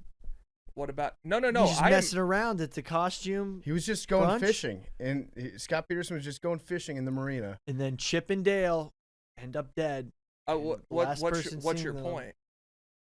I mean, the point is there are people who have been convicted of crimes that they have been innocent of and have been executed by the state. Correct. I think y'all are like ascribing to me that I'm pro death penalty when I've never said that, which I find very interesting. Are you? Are you anti? You are very choice on whether or not it gets ascribed to a certain party or not. Yeah, no, I'm anti the death penalty. Okay. That's the libertarian Big T I know. It's like I think it's like 4% of people on death row like might be innocent. That's a lot. Yeah. That's a lot. That's a lot. It's enough to stop the shit. It's enough to stop the shit. And like when you said it's morally justified, that I think that's a far more interesting question than like I don't really think it is. That's just my opinion. I lean towards that also, but I also see the argument for it. But in practice, I am against it because there have been people who were on death row who were proven to be innocent. Mm-hmm. It's crazy. Big T, so that's why I just wanted to say, like, y'all, I think a lot of times are very, towards me particularly, but toward an entire swath of people generally, are very. That's backed by data though, Big T. That yes, the right is more for pro. But I think y'all do it a lot. No, honestly, Big T, this happens to me a lot. It's part of my take. But it's usually data based. Like I don't make sweeping generations that I haven't actually looked up before. Like that's data based. Libertarians are supposed to be anti capital punishment, which why that aligns with your worldview. Like as a libertarian worldview, that should be your stance. Yeah, no, that's logically consistent. Also pro-choice. Libertarians and right-leaning people should be pro-choice as well. I want the government involved in as little shit as humanly possible. But libertarians also like they want the freedom to like be the judge, jury, and executioner on their land. Well, that's a vibe. I understand why somebody would, if somebody came onto your property or whatever and like killed a family member, I would understand the urge to go hunt that person down and kill them yourself. I get that. Like 1,000%. Yeah, to me that makes sense. It's just when you get the government and the justice system involved, you're going to have and sure, like you look at John Wayne Gacy or some of the like real all-time threats to society and sickos. I understand how like that's where it's like if somebody were to ask you like, oh, so you think that John Wayne Gacy should have been kept alive? It's like, well, no, I don't approve of anything John Wayne Gacy did. But if you look at it as a massive system that's going to have some problems with it, and there are going to be people that are killed that are completely innocent, then yeah, let's just keep the real bad guys in jail, locked up, so they can't hurt anybody else. Also, who are you to decide whether or not John Wayne Gacy deserves to live or die? Right, exactly. Yeah, he's another human being, and he's a bad person. But like, I don't think that it should be, if you put him in a system where there's going to be some like inaccuracies and some room for error. I don't think it's good to have an entire country where everybody is put in that system, and there are certain to be innocent people that die. And also, I don't really buy the whole deterrent part of it. I don't know if the death penalty is a deterrent at all. Last I checked, it wasn't. It has no impact. They're still murdering people. It has no impact on murder Daily. rates. So really, it's just about vengeance, is what it comes down to, and people's quest for vengeance, which I think is like understandable on a person-to-person level. But I don't think that the state should have like a policy of enacting vengeance on people when they're liable to get some of that wrong. Well, that's why we should legalize duels. Fair. I think that's really missing That's from exactly our society. I think that's Wait, No, I agree. I want to break this down. So someone murders somebody. hmm Who are they dueling? no, because let's say it's murders out of vengeance. Okay. Well, really, Will Smith challenged Chris Rock to a duel last night. That's how you're supposed to do it. Slap him. I was following you, Big T. That shit was funny, though. I'm confused as to where the duel comes in. Like Cain Velasquez should be able to duel that guy he ran off the road instead of going to prison. Sure, but that wasn't a murder. Wait. So you can Yeah, commit a Michael. crime and then get the opportunity to kill the person that you committed the crime against? What? No. You should definitely. I mean, that's what you're saying. well, Yeah, I it's on the think table. I think just You haven't thought this through. It's okay I to haven't say thought that. this through. Just having the Gotcha. idea of dueling Got it. back in society there. was good. in We my got mind. there. You want duels? That's fine. It's duels like we could do a little duel here and Those there. have never gone wrong. We just wear a lot of petticoats as they used to. Just wear the very thick wool petticoats, and then we just blast each other with old-fashioned muskets. If we run out of ammo, then we're just resorted to pistol whipping each other. That That's- sounds fair. That's a duel. Who else has a phobia? Anyone else? I wrote one down. I mentioned that mine was snake also, but I wrote one down for Arian that I knew he wouldn't mention himself, but that he definitely has, which is cynophobia, which is the fear of dogs. Are you afraid of dogs, or you just dislike them? Yeah, no, it's not that I'm afraid of them, right? It's always tell people like when people that have dogs and they're like, hey man, my dog's gonna be here. I was like, put him up. And they're like, all right, why are you so afraid? I was like, I'm not afraid of him. I'm afraid I'm gonna have to kill your dog if he bites me. You're afraid of 'Cause I yourself. used to- You're afraid of what you're capable of. Yeah, doing. He's because too I used to- powerful. Yeah. Highly I used to be irrational. like, I used to say this all the time. They're like, I'm like, do you have a dog? They're like, yeah. They're like, oh, don't worry, he doesn't bite. Oh, that's perfect because I don't kick. I just say that shit all the time. Just don't bring him. Like, I don't, because if I get bit, I'm gonna use everything that I have in me to kill this dog, and I will kill him. And I don't want to kill your dog because then you're gonna look at me like a I murderer. don't know that that's true. I don't know. You that look that's at you look at your dog like a furry baby. You a sound like fucking someone weirdo. looking for an excuse to kill a dog. I will absolutely murder a dog if he bites me. Yeah, so you So- say you don't want to. You do. So That is not an eye for an eye. No. I don't seek the confrontation. But if you want to bring it to my front door, I'm opening that motherfucker. You sound every like somebody time. pretty in favor of the death penalty right now. Mm-hmm. I don't view dogs like I view humans. Fuck dogs. well, what if you were able to duel the dog? Now we're talking. I think. See, Now- That'd be now- pretty see? one-way Now- traffic. See? Now we're talking. no, I Hold have on. You go give a dog a musket? 'Cause No shoot that nigga thumbs. dead in No the thumbs. motherfucker. Step into the octagon against the dog. I have a list of like people weird fears. There's one I wanted to talk about that I don't have, but it was in the news a couple years ago. The trypophobia. Oh Do yeah. you remember trypophobia? It looks like Billy's got that. Clowns? No, it's just disgusting. No, it's the fear of a lot of holes.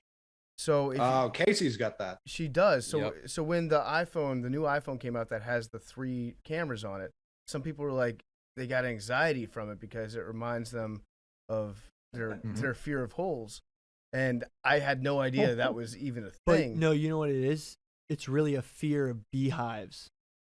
If you look at a beehive, I don't get this one. It's a fear of nest. It's a fear of nesting insects that can attack you and bite you. That's where it really comes from. I thought it was a fear of like an insect that would like nest inside your own skin. Right. Yeah, right. that's more. Yeah. Is But that it? the whole like the whole like you're scared of the holes and they haven't connected it, but like the evolutionary part of the fear is that you're scared of honeycomb.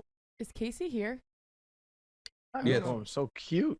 It's The little not guy. necessarily like one. Like if you see Right. one hole, you're good. It's like many holes grouped together. Yeah, Yeah. it's the aversion to the sight of irregular patterns or clusters of small holes or bumps. It's a Yeah, specific. so a honeycomb phobia. would fit into that. I get what Billy's saying. But look, it's kind of I sent a picture in the group. I'm not really scared of it, but it does sort of gross me out. Especially the ones where it's pictures of people's hands. Well, Billy, that's just a gross picture that you just sent us. Yeah, well, that's a fake disgusting. photo. But it's still gross. Yeah, What? I'm sorry. I'm So- just showing. So people are also saying that it's, or scientists are saying, I should say, that it's an aversion that's caused by like a natural fear of parasites or Right. some sort of infection that you could get. So wanting to stay away from somebody that, like, if their hand looked like the extremely disgusting hand that Billy just sent in the group chat, you would naturally not want to have contact with that person because you would catch whatever they had. But that So that hole, make- but that that's a kinda makes fake sense. hole. That's a fake picture. There's nothing in nature that actually occurs like that. That's all Photoshop.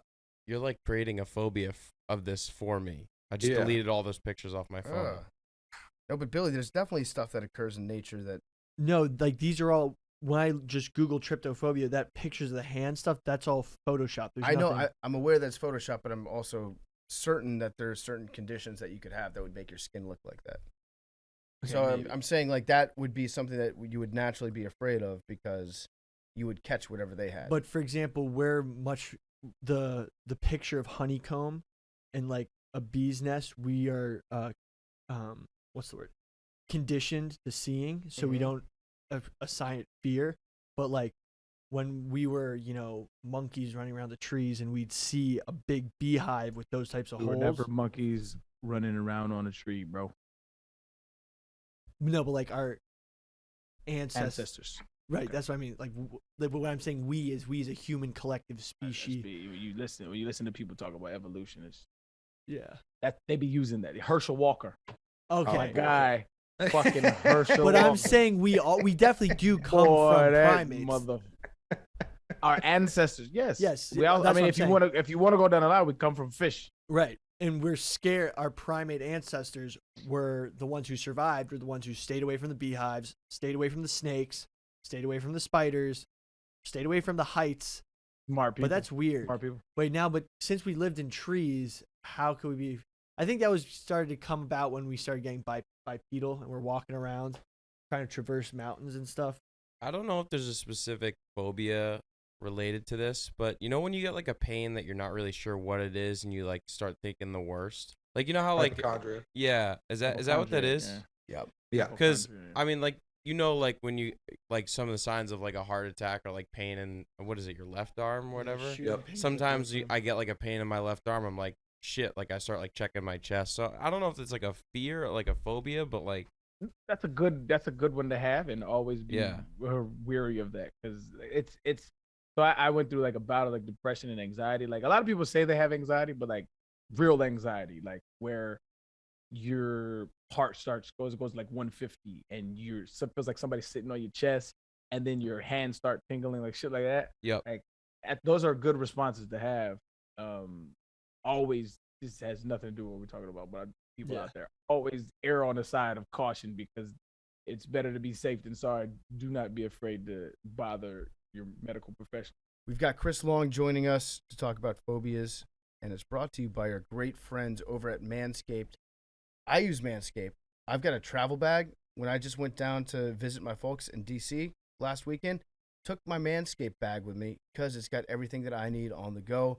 Had my little the little razor in there. It had everything that I need. Packed all my stuff in that bag. It's very convenient, and Manscaped is a company that's been working with us now for a while. Arian actually uses it all the time. It's one of his favorite products that he uses. He takes that thing in the shower. It is waterproof. And now they've got the wet collection. That's right, the friends at Manscaped. They're the global leaders in below-the-waist hygiene. They're turning men's shower dreams into their favorite routine with the all-new Ultra Premium collection. Ultra Premium. It's an all-in-one hygiene, skin, and hair bundle that's designed to upgrade the everyday man's shower routine from head to toe. They've got cologne-infused body wash with aloe vera and sea salt to keep your skin feeling clean and moisturized all day. I didn't want to use my parents' body wash.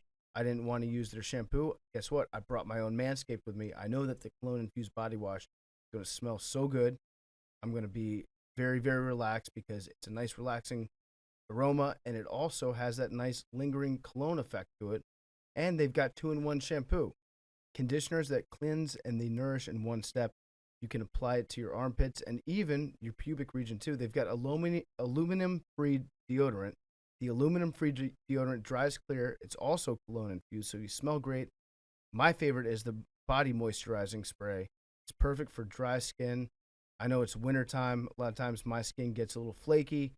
Guess what? Their moisturizer spray, it's one of those things that you'll try one time. You'll never going to want to go anywhere without it again. It's going to become a must-have for your shower routine. And lastly, the Manscaped Lip Balm. That's a free gift when you purchase the Ultra Premium Collection. This new bundle is going to change your life.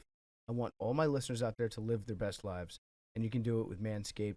It's also a great gift if you don't know what to get a brother, a roommate, a friend, a cousin, a dad. Get 20% off and free shipping with the code DOSE.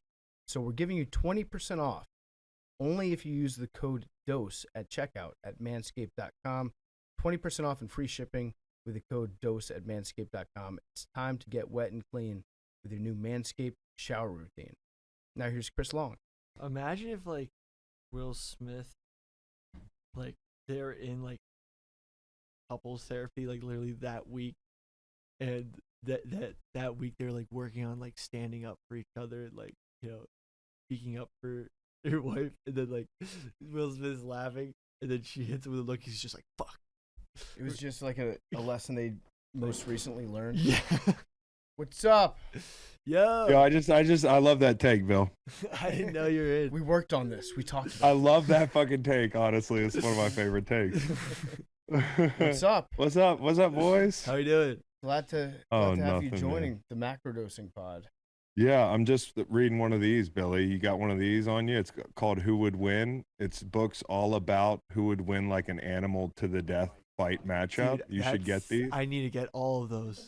Yeah, we do like readings of these on our pod, so I'm gonna send you a whole box of them. That would Like I got my be amazing. Okay, Can cool. you- That's great. I Flip need to a that. random page real quick, and then have Billy guess who would win, and then you tell us how good he is. Okay. All right. This is good. Okay. This is, well, every book is dedicated to one matchup. So, like, there's a few that are kind of fucked up, like Raptor against T-Rex, and then you get to the back, and spoiler alert, like the Raptors win because they're like 8 Raptors show up, Yeah, that's which is kind of unfair. It's mhm. kind of Yeah. bullshit. Dude. But who do you think would win, walrus or elephant seal, Billy? So, I mean, elephant seals are a lot bigger than walruses, but walruses got the weapons on them. Mm-hmm. And I've seen the elephant seals fight, and I'll tell you, that's some of the most interesting footage you'll ever see. It reminds me a lot of sumo wrestling. I talked about the slapping of sumo wrestling, and it's like if you look at the YouTube videos of elephant seals fighting, it Yeah. is, I mean, there's nothing else like it. It's just like 2 gigantic slabs of meat just hitting against each Mhm. other. But then you got to take into account walrus, they kind of do similar stuff, but they do more tusk work. But Tusk. again, Yeah. elephant seals do, you know, they do got a set of jaws on them, and they take a lot of bites. I'm going to have to say the elephant seal could win if it doesn't bleed out, because it does got a lot of size on the walrus. Yeah. I'm going to actually have to go with walrus because of the bleed out. So you're thinking that the elephant seal is a superior fighter, but the walrus gets A one- weapon. Yeah, and if it gets one good strike, Yeah. that's all it takes. Okay. Well, it's like playing a final boss. Like the elephant seal is the final boss. Yeah. If you think about it, you have to find the exact right place to damage it. mm-hmm. And that's what the walrus's objective is to do, Billy, is to damage the elephant seal Exactly. in the right place. Mm-hmm. He's beatable, but then again, the elephant seal is the boss for a reason. He's hard Okay, to I'll beat. tell you what happens. On land, The elephant seal is much larger and heavier. It shoves the walrus. The elephant seal is not afraid. It smashes his huge body into the walrus. And then on the ice, it's the other way around. So I'll send you the books, man, love but you it. got to read them. You got I to do will. your homework. I'll read okay? all of them. You would think Okay, that, buddy. You would think that Billy was like prepared for that question.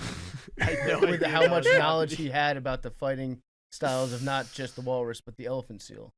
Oh my God, dude. This is great. This is great. I thought of you because I got my son Waylon some and I was like, man, I think Billy Football would love these books as well. So. How old is Waylon now? Oh, Waylon is 6, but he's really smart. We gotta start him now. He's like an adult. Well, so like him yeah. and Billy need to do a podcast about who would win, dude. Well, don't get him too hooked because he's gonna end up being 23 and just scouting facts that he learned when he was Yeah. 6. You're looking It's into better than Waylon's future right now. Yeah, it's better than spouting bullshit. I'd be very proud of you, Billy Football. You spit facts, nothing but facts on animals. So Just this is try. good. Just try. I would honestly Yeah. listen to that podcast. Billy and a 6-year-old talking about animals. That would be a fucking awesome podcast. Let's line it up. I'm my son's talent, agent and all that stuff. So yeah, I mean, I won't do a Britney Spears thing. Mhm. And I don't know Good. if that's a bad joke because I just what happened there? She signed a deal with her dad, and then her dad just wouldn't let her get any money. Yeah, the conservatorship. So they finally released her from it. So Yeah, she's well, making I'm- her own money. On the record, Waylon would not have a conservatorship, and Billy, I would trust you to be a good co-host. Yeah, let's get this Perfect. done. Hell yeah. Okay. That would be amazing.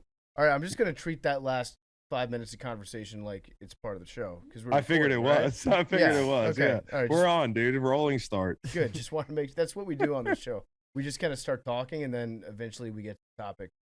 I don't know, an hour and a half later. Just like our show. That's good. So we brought you on, Chris, because you reached out last week. I was going through a public. I kind of outed myself as having a fear of heights, and it wasn't something I was prepared to share with the world, but by and large, the outreach was supportive. There are a lot of people out there that shared that same fear that I had. You reached out to let me know, like I'm not alone, basically. Yeah, Thank no, you. you're not alone. Like I get dizzy on balconies. Yeah, and then you sent me that link. Actually, you were trying to help me out because I put a picture up of the drop ride that Yes, I'm terrified bad time of. for you to put a drop ride up. Somebody sadly lost their life doing one of those things last week, and I was just like, "Hey, buddy, did you see the news?" Yeah. I had several yeah. people send that to me, and there were people that were sending me like the video of it happening. No thanks. No, thank you. No, thank you. Please stop doing that. I don't need Just to see in that. general, people that do that stuff, get a fucking life, please. Yeah. Oh, is that the? There's Oh, a- because there's a kid in Orlando. he's not. was really sad. Lineman too, right? He was Oh, yeah. he's a big guy. Was he really? They didn't strap Yeah, him the in big boy. right. Yeah, I saw a Oh. video of him doing offensive line drills, and a great account. We Are Big Guys, who Mhm. does a lot of offensive line content, which I love. He posted it, and I didn't realize how it happened. Yeah. Yeah, well, it was really fucking scary. Yeah. Just like every situation at those things, like anything that where somebody is kind of like smoking a cigarette on break and like going back to their car and then Allen wrenching something that I'm depending upon to like keep me alive. Like, generally I avoid. So I'm not a big like I don't know, Busch Gardens guy. Yeah. I'm more of a water park guy myself. Oh yeah, waterborne like a bacteria that I can get at a water park. I feel like I have a fighting chance. Yes. You know what I mean? Like I got a week to fight this thing maybe.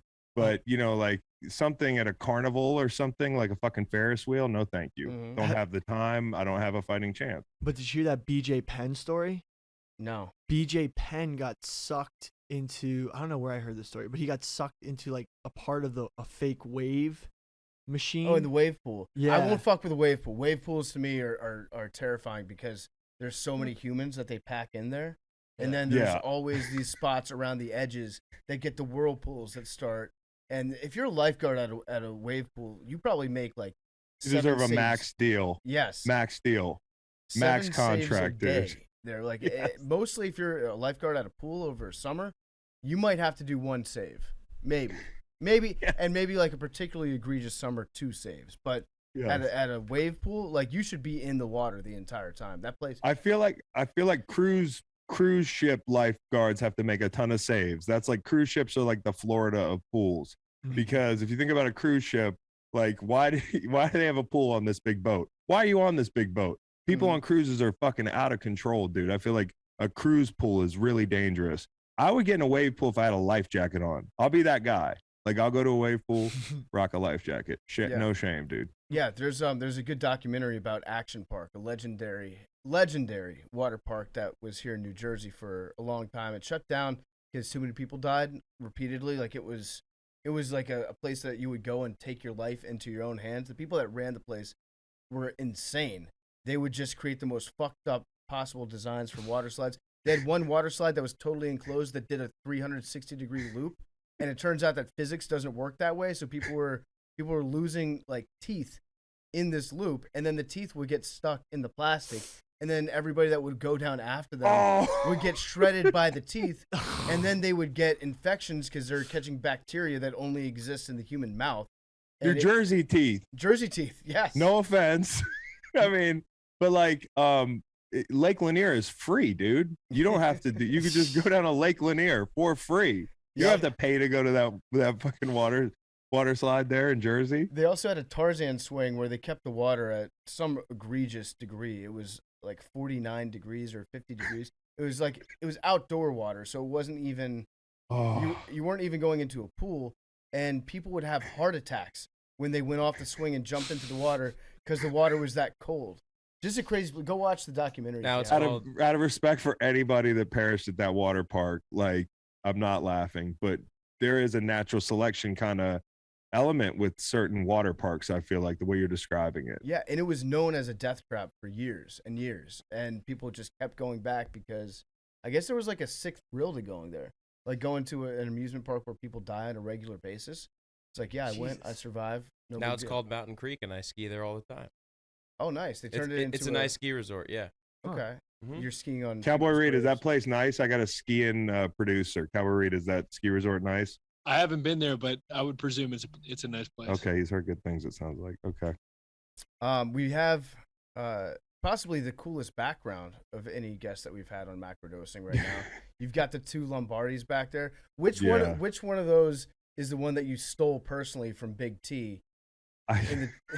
Because I stole them both from my dad, dude. Oh, really? So yeah, like real talk, I stole them from my dad because the way it is you have to actually get them made. Like you as a kid, you always imagine when you win a Super Bowl, like you imagine a lot of things about winning a Super Bowl. You imagine the party is just like incredible, which it is, but like everybody goes home at a decent hour, like depending on who you are. Your wife and kids are at the Super Bowl. Another thing that's not true is that like you just get handed a Lombardi trophy. You're like, okay, here's the guy's number, hit him up. He kind of works for Tiffany's. It's going to cost you X. And it's like enough that you're kind of like, what the fuck? But it's a Super Bowl trophy. So you make it happen. And since I got my studio and my house down the road, I needed 4 trophies. And my dad took it upon himself to get replicas of our trophies made, which seems like a me move, you know? Like, you know what I'm saying, PFT? Yeah, like, I hear you. I won the Super Bowl, and Howie's like, oh, I gotta get these and display these in my office. So one night I needed Super Bowl trophies for the studio, and I was like, let me just go Black Ops and steal these trophies out of my dad's house. No problem. I steal clothes from him all the time. I stole beer, alcohol growing up. Trophies, no problem. So these are dad's, and he keeps promising he's gonna come back and get them, but he hasn't yet. Since we do have you on though, and Big T is a giant Falcons fan. I mean, he like lives, breathes Atlanta Falcons. Not anymore. Is there like any specific memory from that game that you'd like to share with him that would just make him feel awful?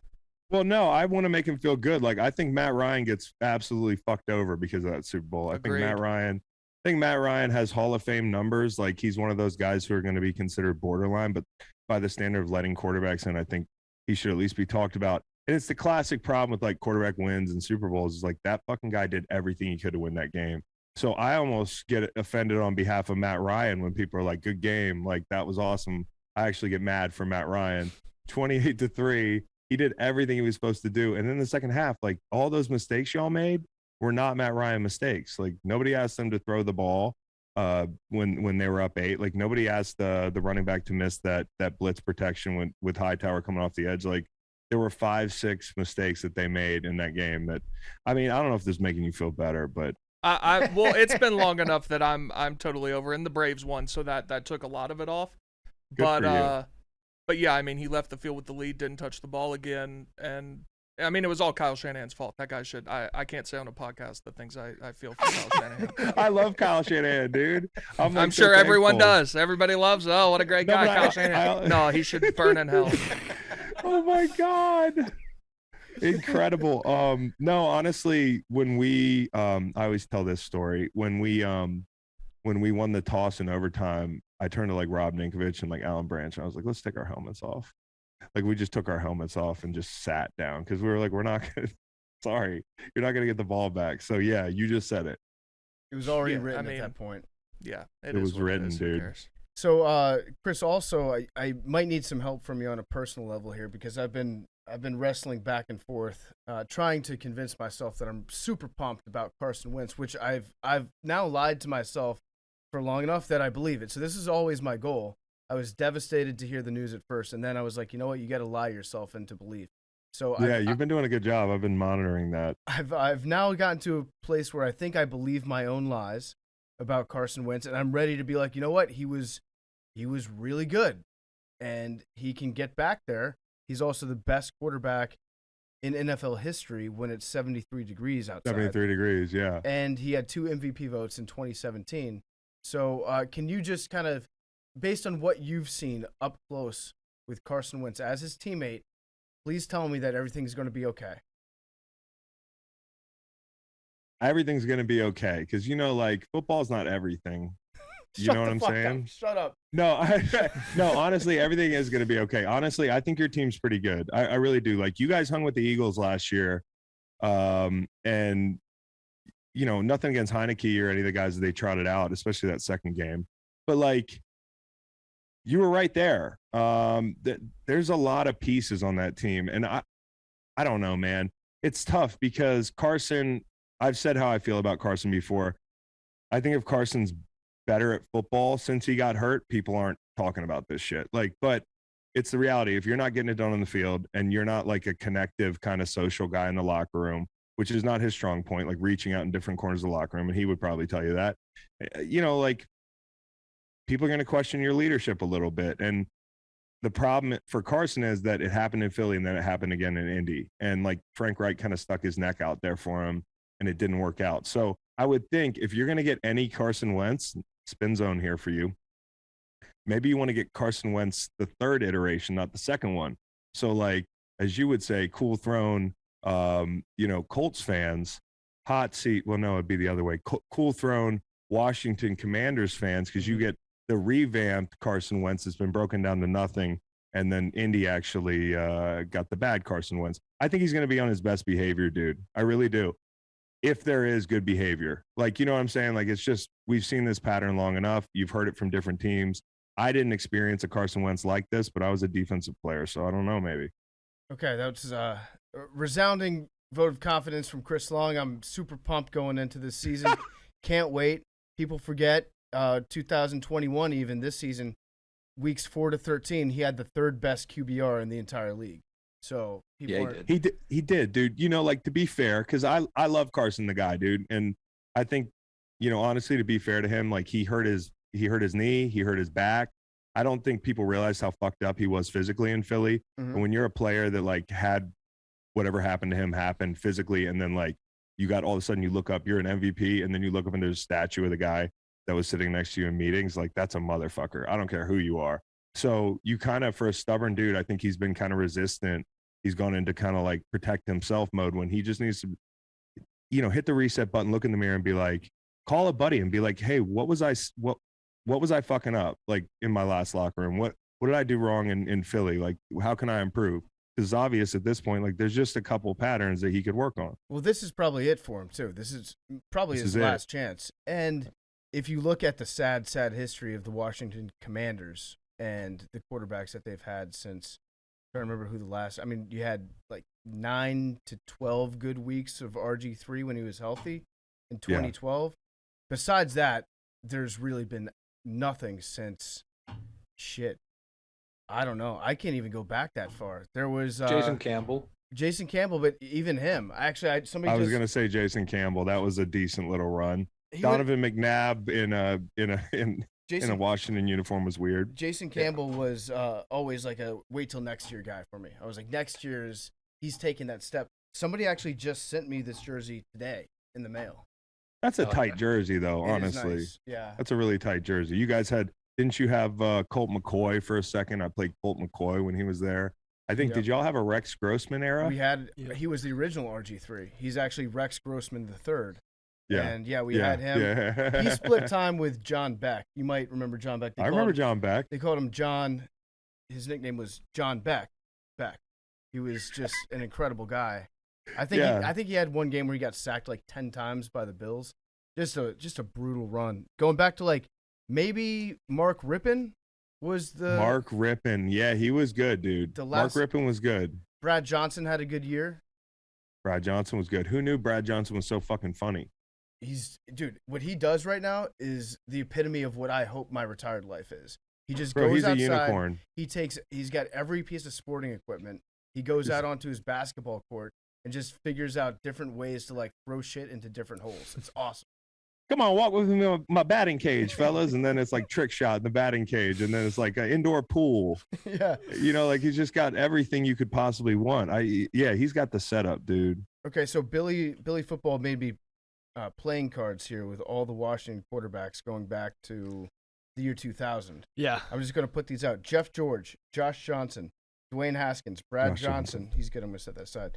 Kyle Allen, Tim Hasselbeck, not Matt, Tim Hasselbeck. Patrick Ramsey, he should have been good. He was a great javelin thrower at Tulane. Danny Werfel, McNabb, RG3, he was good for a few weeks. Brad Johnson, he was not bad. John Beck, Alex Smith, McNabb, Ryan Fitzpatrick. Man, I wish we could have gotten more of him. Mark Brunell, Jason Campbell, Kirk Cousins, Colt McCoy, Taylor Heineke. That's pretty brutal run that we've had. A couple guys in there that are like, damn, dude, like you really had to do that. Like Mark Brunell didn't have to do that. He did not. He didn't have to go play there. Danny Werfel was an all-time guy because that was in the and Todd Collins, who could forget. Danny Werfel was one of the gator skins that Steve Spurrier brought in. So Steve Spurrier, when he worked for the Washington Redskins at the time, was basically like, I'm going to drink while I coach football. So he would be like sipping daiquiris and shit. Honestly, I can't knock it. No. He just came to the NFL. He was like, I'm going to get all the players that I used to coach, and then we're going to put them on the team, and we're going to coach college. We're going to coach professional ball like I coach college ball, which means I'm just going to try. You'll never see an offense score as many points. My strategy is we're going to score a ton of points out there. And then turns out that like working 9 to 5, probably that's a little bit It doesn't generous. work in the NFL, dude. That guy had more like, the aura thing, like when you get around people that just have like a vibe, dude. You know, I was down there when we got our asses kicked in the Orange Bowl a little bit, not like a total blowout, but we hung with Florida for a while. They just scored too much. They were recognizing Steve Spurrier, and I just felt so like big dick just being around him, dude. He's just got that kind of like that charisma. I don't know. Like, yeah, he's got the charisma of a guy who could walk in and be like, you know, you're the owner. He's walking by in the hallway with a daiquiri, and you're like, oh, sure, no problem. Mm-hmm. Like, Yeah. I'm not going to say anything to Steve Spurrier. Chris Long, just want to say happy birthday. Oh, it's your Thank birthday? you. Yeah, we're recording this on Yeah. Monday, March 28th. Tell him who told you Thank that, you, Billy. Big T. You're welcome. for Happy letting me birthday, know. Big T, Chris. thank you, bro. Happy birthday. Hey, thank y'all, man. Yeah, 37, old. It's you and Scott Van Pelt. You guys share a birthday. That's crazy. Is it? No, that's not true. Yeah. Is it? Yeah. Really? Yeah. Hit him up. Okay. No. Okay. There's a thing here. There's a Nope. thing. Hey, Billy. By the way, dude, how many 9 hamburgers, dude? Dude, trust That- me. It was one of those things where the bread started to get hard, and it was just Blame the harder to bread. choke it down. And then the taste of the cheese, like the cheese is, you know, you started to realize how artificial the cheese was, Mm-hmm. and it just look, I have no excuses. So would it count if I did just hamburgers, no cheese? Yeah, I mean, Yeah. you're gonna have the problem's gonna be the buns. Okay. But that's- the problem that's- Yeah. I'll take care of the buns, man. Yeah. I think you got that. You say that now. It was not impressive. Billy's performance. If you go for it, I mean, look, honestly, I No. wouldn't recommend it because Yeah. what happens is all the sodium makes your Mhm. body swell up afterwards. It's weird. It's bad for gains. It's bad It is for bad gains, but it's weird. Bro, like after the Waffle House challenge thing, I wore really loose fitting shirts for like 4 days. I felt Oh, like yeah. everything was swollen. You know what I mean? Oh yeah, you did the Um, one. Yeah, you. Yeah, dude, it you was crushed disgusting. that. You want to talk about sodium? No, Yeah. dude. it was disgusting. It was one of the hardest things I've ever had to do. So the hamburgers look delicious, man. Is this the 24-hour thing, or this a different Waffle Yeah, House dude. challenge? I'm not familiar. Yeah, with. it's the 24 hours. How many did you eat? How many did I eat, Reed? 14. 14 in 12 hours, I guess it was. 10 hours. Sounds doing like the so math, to you. like Yeah, because you get an hour off Right. for every waffle you yeah. eat. So that's And the so way to I'm- do it. You gotta hurry, dude. How gotta many get did the you fuck out of eat in there. the first 20 minutes? First 20 minutes, I ate six. Yeah. I hit And 8 in the first 20 minutes, and then I was Well, from the get-go, if you see the first bite that Billy takes, it's over. After the first bite, there's a moment of realization in his mind. it Where- just dries up. Yep, his when eyes, I'm just chewing, I'm just like, his eyes just go into like beta male.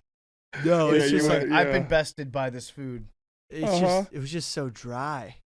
Because I took off all the ketchup and pickles, I almost should have kept it on. That was dumb. That wasn't right. Yeah, wasn't the right that move, that's dude. what It really was- killed me. It was like I tried to skimp on sugar. I was like, oh, I'm just gonna eat these waffles dry, dude. It Yeah, was the hardest thing in the world, Yeah. dude. I should have put some fucking syrup on there. You just got to go all out, I man. know. I was Billy's strategies when it comes to these food competitions are the funniest part because he always Well, the thing is, I'm not an actual competitive eater, so Well, I we don't know. know how you're supposed to do it. yeah. You need so- a promoter. You need like a Don King type, you Yeah. know, kind of like strategist promoter for your eating or any of Shit. these conquests you do off the mic, dude. It's really just Stanford Steve, but Billy's just in a perpetual contest to try to earn Stanford Steve's respect. And It never ends, dude. It it's never ends. gonna I'm go. always trying too, dude. He's too cool, bro. We're gonna see him down in New Orleans this weekend and probably Oh. have some chicken wings with him. That'll- Fucking FOMO. That'll be a good time. We're having you on to talk about these phobias, though, and Yeah. I think what would your biggest phobia be? I've said mine is heights. Billy, what's your biggest phobia? Needles. Needles. Big T and Arian both said snakes. And Avery, what's yours? What was it called again? The thing with I was The whole one. no, no. It was, I was like talking about how like I have an irrational fear of like things are gonna happen to me when I Hypochondria. hypochondria. Yeah. Yeah. Wait, what is that? What goes into that? Like you're just afraid of death? Like Well, no, it's more just like when I get random pains, I feel like it could end up being like a heart attack or something. dude, like hey, you and me both. That's called anxiety, brother. There you go. Let's opt for the better, the better term here. Yeah. Like it's way more acceptable right now to be like, I have anxiety. Like even now in today's really accepting society, like if you say hypochondriac, some of the most sensitive people will laugh at you. Mm-hmm. Yeah. I like anxiety Well, there. hypochondriac, I think, is more where you end up going to the doctor, getting looked at, and you're not. Oh, able I to haven't been just- to the doctor in years. Yeah. Yeah. If you diagnose yourself with Yeah. things. Like one time, like my chest started tightening up, and I was like, Yeah. "Oh man, is that my heart?" And I was like, "No, I like lifted chest like 2 days before." Oh, it was just fucking tight. sick flex there. Well, Billy. I was just not flexing, but I was like I was really freaking out, and that was the only way. I was like, okay, Yeah. it must just be my muscle, Yeah. No, you're too strong. because there is a muscle in there that that like freaks out people. I read it. Actually, Rhea tweeted it about it once. that Your there- heart is a muscle. right? But there's like some specific. Anyway, never mind. But it does. Yeah, act Billy, up. I believe you. Yeah. That's what you need to hear right now. I believe Thank you. you. Thank you. Somebody does. Yeah. Somebody needs to say that on the fucking show. You probably don't get that a lot on your show. I would He do does that not. for you, Billy. No, that would be an accurate assessment of the state of things. Like I know what it's like, bro. I know what Actually, it's you're like. replacing Arian right now because he's out taking care of some stuff. It's like a complete. He doesn't give 180. you any. I know what you mean, bro. No. I'm like the nice uncle. Yeah. I do see Arian sometimes, and the chemistry with those two is both awful and great at the same time. It's just perfect. fantastic. It's perfect. It's a good dynamic we have here. And so, what would your biggest phobia be? So I wrote a couple down. Like Achilles tears was one of them for a long time. Like if you're an NFL player, I guarantee you one of your top 5 fears is an Achilles tear because they happen so suddenly and there's like the death sentence. So like, especially now in retirement, I feel like because I got through my career without tearing my Achilles, book it. Now that I've done this show, like I'm $100, I'm tearing my Achilles this year. Did your And dad what ever good tear his? content? No, And what about No. Kyle? no, maybe it's a Like it's nothing to be afraid of. Yeah, you might have good Achilles. Just I don't know. naturally. I don't know if this is comforting to you or not, but there's a pretty strong track record of us saying things on this show and them coming to fruition quite Okay. shortly after. I have a fear of making $50 million doing what we're doing right now. Same. Like Dan Levitard. Yeah. I have a fear of making $50 million. So far, it's only been bad things. Okay. Oh, But- fuck. Few deaths. Could, other than money, that could suck. Okay. I'm afraid of snakes coming out of the toilet, dude. Oh, when you're sitting down. Yeah, like 10% of me is still afraid of snakes coming out of the toilet. Do you check? Not like at home, you know, because I kind of know my plumbing. But if we go on vacation, like we were just in Mexico, Oh, damn. I feel like there's just, you know, boa constrictors running around there. In Florida, it's like they've overrun the state. Yeah, the That's a Everglades. real fucking scary thing if you're shitting in Florida. How Well, often are you checking your plumbing for snakes?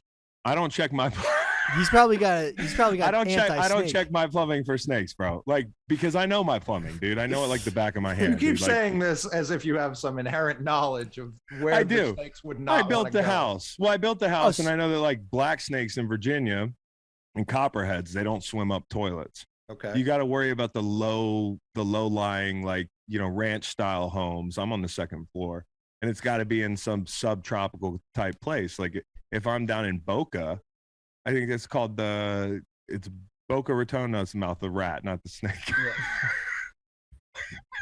But I mean, like a motherfucker, like a you know, a constrictor could just fucking poke its head up. You know, like that's why you got to flush the toilet before you sit down when you shit in Florida. When you were in Mexico, did you see any of those Mexican raccoons?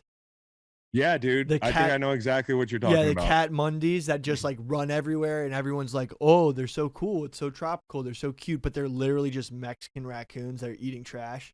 Well, listen, to be fair, I think in general in America, we take our wildlife for granted. We have like, I go over on safari now, like go over to East Africa for safari. And what I realized is, yeah, that's pretty fucking cool. But if things were reversed, I would want to go on like an American safari. There's a lot of amazing animals in North America, dude. How Oh, about a 100%. bison, huh? Yeah, Really? I was gonna say Dude. like Montana. Bro, That is an American safari. I have a sick addiction to watching tourists in Yellowstone getting too close to the bison and getting Always absolutely do. tossed. Uh-huh. Dude, I have a sick addiction to just seeing them get. It's not fucked sick, up. dude. It's like, it's not sick. That's great. They all get off the Great. buses and are taking photos, and they just get charged. I'm taking a look at Bro. this Mexican raccoon right now. These things are cute. Yeah, but they're raccoons. Yeah, but They're disgusting. raccoons What's are this anti-raccoon Yeah. Dude, slander? I Billy? like raccoons too, Cole. I've you know, Don't fuck with raccoons, dude, man. trash pandas. You know, I'm not a fan of them. Don't fuck with those things, dude. I'm not afraid. I'm way less afraid of. And this might sound a little Arian Fostery, but I'm less afraid of black bears than I am of raccoons. Bro. Oh no, I completely agree. Black bears are absolute pussies, humongous Agreed. pussies. Like, Agreed. I I respect them. They're beautiful, but you know, like I'm not worried about a black bear. because they dude. run away. They're I'm not worried. raccoon- Even if it didn't run away, dude. Yeah. I'm not worried about a black bear. I live with Kyle Long and Howie True. Long. True. I'm worried about a black bear, dude. Do you think that the Black bear, show me the bodies on a black bear, dude. Like Google how many Not that bodies many, does a black not that bear have? Fucking Nothing. barely any. Like just older people. Not as many as Howie, apparently. Dude. do you Yeah, think, Howie's a bad Dude, motherfucker, dude. Actually, you know what I'm actually terrified of? I'm terrified of rabies. Because rabies really sneaks up on you. Because no, Say seriously, that. dude. I used to live before I graduated college when I was like doing school from home and working. I lived in a barn and had a huge bat colony in the roof, and it was a pretty healthy bat colony. And they hibernated for most of the winter, so it wasn't a problem. But in the fall and the spring, I'd sometimes wake up and there'd be bats. One lone bat flying around who didn't go out. It somehow got into the barn. I like spent most of my time like putting epoxy to close up holes. I know this sounds crazy, but the thing is, if you wake up with a bat in your room, No, it actually makes a lot of sense, dude. yeah, you're supposed to freaking go and get like 16 shots for rabies, prevent rabies, because if you get bit by a bat and it's got Yeah. rabies, like you can without knowing you get bit, you have no idea. 6 months later, you are done. You're donezo. Talk about Lyme's disease, dude. I have Lyme's friends is that fucked. spend all day in the woods and fucking come up with Lyme's disease. There are some that you can't eat red meat anymore. Yeah, there's vegan tick. What would happen to you if you got bit by a vegan tick, Billy? Bro, I'm catching rabies and just ended it. I think that Yeah, Billy would just eat meat until he died. I'd rather have the fucking Amazonian parasite that swims up your pee hole and you just die in your sleep or whatever. I think it just chills out there. I don't think it actually kills. I don't you. think, It's I not don't even think it that does bad. much chilling. I think it's No, so I woke up with a causing bat. chaos. So we're now far enough removed from it, but I didn't get bit. We would have known, but I survived. There was a point where I was like, I might have been bitten by this bat, and I might die in 6 months. So this actually kind of fits in with Like an something that we origin want to talk story. about, which is like the coolest ways that you could possibly. What was the description? Because I think that if Billy Well- just accepted the fact that he couldn't eat meat anymore, but did it Yeah. anyways until he died, that would be an all-time great way to die. I think. I'm also afraid. Can I tell you also before we do best cool off the board ways to die? I'm afraid of dying with your browser open at the wrong time. I think every man has been afraid of dying like suddenly with your browser open at the wrong time. Yeah, And I think they should develop an app that that when you die, like it's like picks it up on your Apple Watch and then it closes your browser out and maybe like puts up a picture of your family or something. Yeah, that's actually genius. Back in the day, before the internet, I used to hear about dudes that would have like pacts with their friends where it's like, hey, if I die, come into my house and get rid of that closet shoebox that I've got.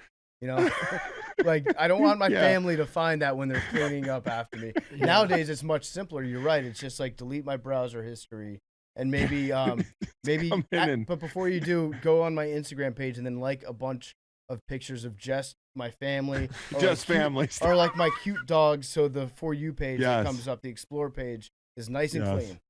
Yes, everybody needs that friend. Sorry to derail, but that was one I had this idea today, and I feel like it could make me rich. So Yeah, the death app. I like that a lot. So yeah, we're doing like coolest ways to die.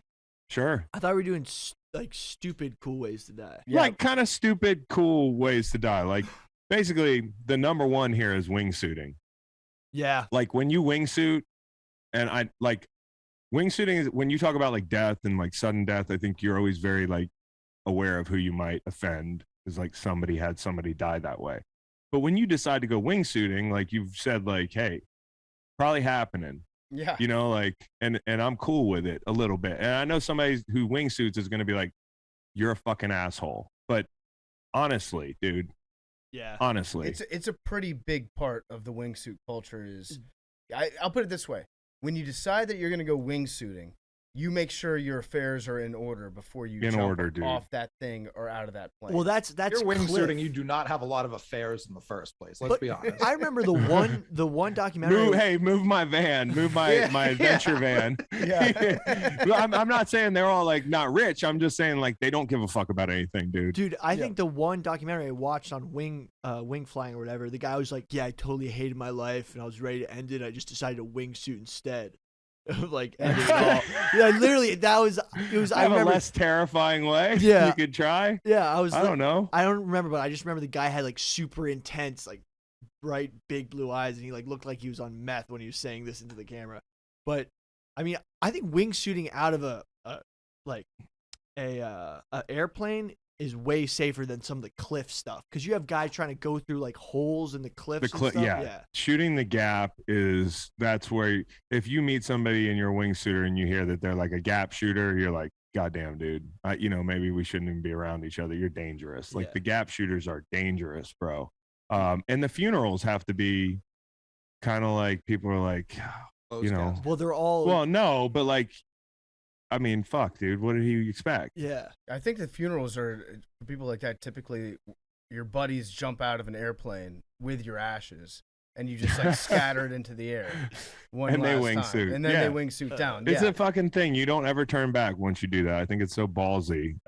Man, Also, I'll put that on my list. I feel like wingsuiting, the advancements. I don't know if it's like an advancement in wingsuiting technology or just the fact that it's a thing. It really took off in the span of about like 5 years. Because I remember the first time I saw somebody wingsuit, I was like, holy shit, people can fly. And then Yeah, like dude. within 5 years, wingsuit videos were everywhere. I was like, okay, I guess this is like just a common sport that people are doing nowadays. Have you ever seen this guy James Kingston? He's like, have you ever seen these guys that climb cranes? Fuck and those like guys. with Fuck them. GoPros, and Yep. a lot of them are Russian, but this guy's actually English. Hmm. Yeah, I'm like a huge fan, and I think it's just because that's the right kind of extreme. Like, I feel like that guy is not leaving things to chance. I know wingsuiters are they probably have it down to a formula, but like somebody like that is a pro. They're like a great athlete. They know they've been like doing their homework, and I'm sure wingsuiters do that too. But I just feel like anything can happen. It was just the anniversary of who was it? Fabio getting hit by the fucking bird in the face. Yeah. Back to roller coasters. Like, it's just things happen in the air. I You know like- what I'm wait, saying? I like that requires an anniversary. Wait a second. Yeah, dude, it was like 23 years. Yeah. Did it was Fabio that long die? ago? No, he didn't die. He Oh, just- okay. I had No, but I mean, imagine if he was a wingsuit guy and there's like It's stray condor. Well, that was the thing about the free not You're like the Sully of extreme sports. not free solo, but remember the ice climbing one? There was another documentary on ice climbing, and the guy, The Alpinist. the alpinist. Really good. I have Yeah. not seen the Alpinist. Really, Yeah, really watch good, it. Well, yeah. basically at the end, like the guy is just. No, I'm not gonna spoil it. Yeah. Yeah, you're about to spoil really- the you Alpinist, really just dude. did. Sounds No, like I he did. dies. Probably sounds like he's Well, I not thought with we us were all. and- I thought we were all. He actually retires Trivia. from climbing ice And and, just and decides to raises a family and and do is, shrooms. is happy. Yeah, Uh, that sounds like exactly what you have to do. A lot of shrooms, like Yeah. instead of doing that stuff. So that's one that everybody hit me up and they're like, "Hey, you need to watch The Alpinist if you hate heights." It's on my list. Being impaled by a charging elephant is a pretty sick way to die. Is it? I don't even know. That's the coolest impale. Like a rhino would be way cooler. Yes, if you're just stuck on the horn. Oh No, no! no, Trample me with wildebeest. Okay. Mufasa. Yeah, Mufasa. No, like- just I mean, Okay, Mufasa. I was honestly gonna do. I was gonna do a whole thing because I couldn't think of anything. You guys were like some off the board cool ways to die. I was gonna come on here and just rattle off ways that movie characters have died in movies and see how long it took for you guys to pick it up. But I mean, obviously the test group, you guys got that right away. Trampled by Or wildebeest. Mufasa? That would actually suck. That would be terrifying. Just like because it wouldn't happen quickly. Well, I You'd don't probably think- have to get run over by at least 6 of them before you passed out. Wildebeest aren't even that big. Yeah, but I'm sure they run with Okay, power. Billy, we need to take you on a road trip. This is why you need to take Dan's place on the Kilimanjaro climb, Yeah. because Dan is a fucking liar and a villain in the clean water circle. In clean water circles, they don't even say the words "pardon my take" How many because how many people Dan fucking lied and said he was going to go on a Kilimanjaro climb and then didn't. So people are waiting, and maybe we could send Billy instead. I would 100% do it. how many people do you think have died because Big Cat refused to go on that trip? I'm not going down that road, but It's got to be thousands, right? Like how many but, wells have not I would been say a down? lot of people's hope has died. Yeah, that's true. You know what I'm saying? Because you look at him, and the thing about Dan is everybody loves the fact that he's authentic. What you see is what you get. Like that's what makes the character of Big Cat.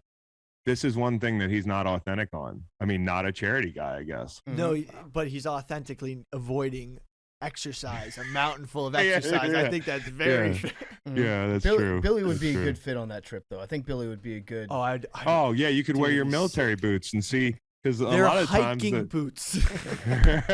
we actually bring like real veterans for this hike, and I would love it if Billy just showed up in all that gear that he had on at the airport. The funniest thing is my wife does not like consume like pardon my take content, obviously. Yeah. Well, maybe it's not obvious, but she saw the picture one day and Dan posted it, and she was like, is that guy fucking serious with this outfit? Me? Well, I I was like, well, it's complicated. we were going on Grit Week, and basically at the end of the trip, laundry wise, all I had left was like Fatigues. yeah, my camo pants. It's always the last thing in my suitcase. Like, but it was my camo pants, and I brought my like hiking boots because I never know what's gonna go on with these guys. Yeah, I might you- get dropped Very in the middle. convenient shoes to wear to an airport, by yeah, the way. and Chris, you know that like obviously there's a lot of hiking that goes on. Well, like if I on these trips that me and Big Cat go on, so I would- Billy had to be prepared. No, for I'm that literally Yeah, prepared. no question. I know they're big No, hiking seriously, trips. but what if they just drop me off in the middle of the woods somewhere as like a prank? Like I wouldn't put It's it like true. You gotta be ready for I some shit like that. go when I go on these things. I gotta be ready. Like who knew I was gonna be running a marathon on a treadmill or eating 9 burgers the other night. I would love or to see. getting in a boxing ring. I would love to see Billy It is incredible, man. in base I mean, your camp. fucking life is incredible. It's awesome. Billy at base camp in Kilimanjaro, like eating stew with Nate Boyer, preparing for the hike, just sharing war stories. Yes. Would be awesome. Yes. Yeah. Yes. That would be incredible. You talk Yeah, about a make it guy that would happen. not respect your eating abilities. Oh yeah, no doubt, no doubt. All right. 24 people a year get killed by champagne corks. Like, think about it. There's some great stuff going on if you're in proximity of a champagne cork. Boom, it's over. And it would kind of suck because the party would probably die out at that That's point. sick. Like, You get to upstage the party and no one can be mad at you. yeah, a champagne cork. The only problem I have with that one, it's a good. I like the choice, but just the size of the champagne cork, like it's kind of a beta move to die By getting champagne by cork. getting gotta hit with get- something. Where that do you gotta small. get hit by it to die? Temple? Temple, really? Maybe Temple. maybe the jugular. And like, what if you're like, say it's a restaurant proposal or something, and then you're like 12 tables over, you don't even know Yeah. these people, and you just get taken out by Well, that- that. Like that. Well, makes it, like, 50% personal. of marriages end in divorce, and maybe that marriage never gets off the ground. Oh, that's a cursed marriage Yeah. for sure. Mm-hmm. Well, that always, you know? whenever I see those videos of like people shooting into the air in celebration in like different, like be it South America. Yeah, when it comes down. Yeah. Like, yeah, or in Kentucky or something. Yeah. Like, right, somebody in the Appalachian Mountains. I hear a lot of gunshots near my house. Maybe that's what people are doing. Yeah. I would say with dignity. Dying with dignity. I think that's That's right. overrated, personally. You think that's overrated? On my deathbed, hopefully when I'm, very old, I'll just be laying down. I'll be like, oh my God, no, just shitting myself, terrified, No. crying, like grabbing my grandchild and be like, don't let me die. Don't let me die. So selfish. So selfish. Brain aneurysms always freak me out. Yeah, that sucks. Yeah. Yeah. Just like, Rather bang. get hit by a champagne cork.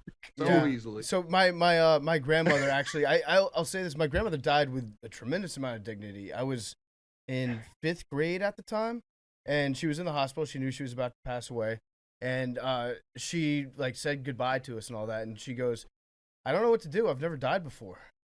that was like her last words.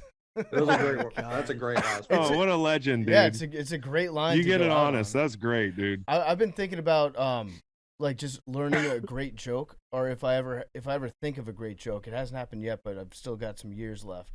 If I can just like hang on to that one joke and wait to tell it on my deathbed. You talk about going out in style. Just like, Well, you're really good at this. Jokes are about timing, right? yeah. You're about to die. Like, what better timing could it be for your best joke? Yeah, tell the most offensive joke ever. Oh, that's good. Or just Fuck, Twitter is just fucking like dragging you, but you're dead. Yeah, they say you only really die the last time someone says your name. So Yeah. you just fire off the most offensive tweet, the most problematic tweet ever. And It's the way then to never die. yeah, then you're talked about for like days. Your post. Now I can't even say the word posthumously because Hank ruined it by calling it postmostly. Yeah. But you're posthumously canceled. what if you were like about to die and just trolled like anyone there and just said the like Don't even treasure? hypothetically do it, Billy. Yeah. Whatever you're gonna say, maybe not even hypothetically. No, but just like the treasure is, and then just die, but then wake up and be like, I got you. Or you tweet out a map or like a clue to where Yeah. you've left your fortune. I was saying this the other day. You know the guy who made the GIF died? I'm sure you guys talked about this. We The saw it, creator of the inventor of the GIF.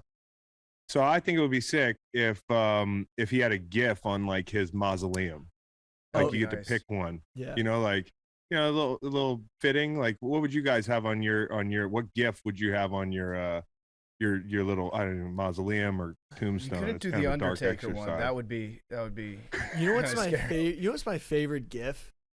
Sneaky is the Yeah. Elmo in the fire GIF.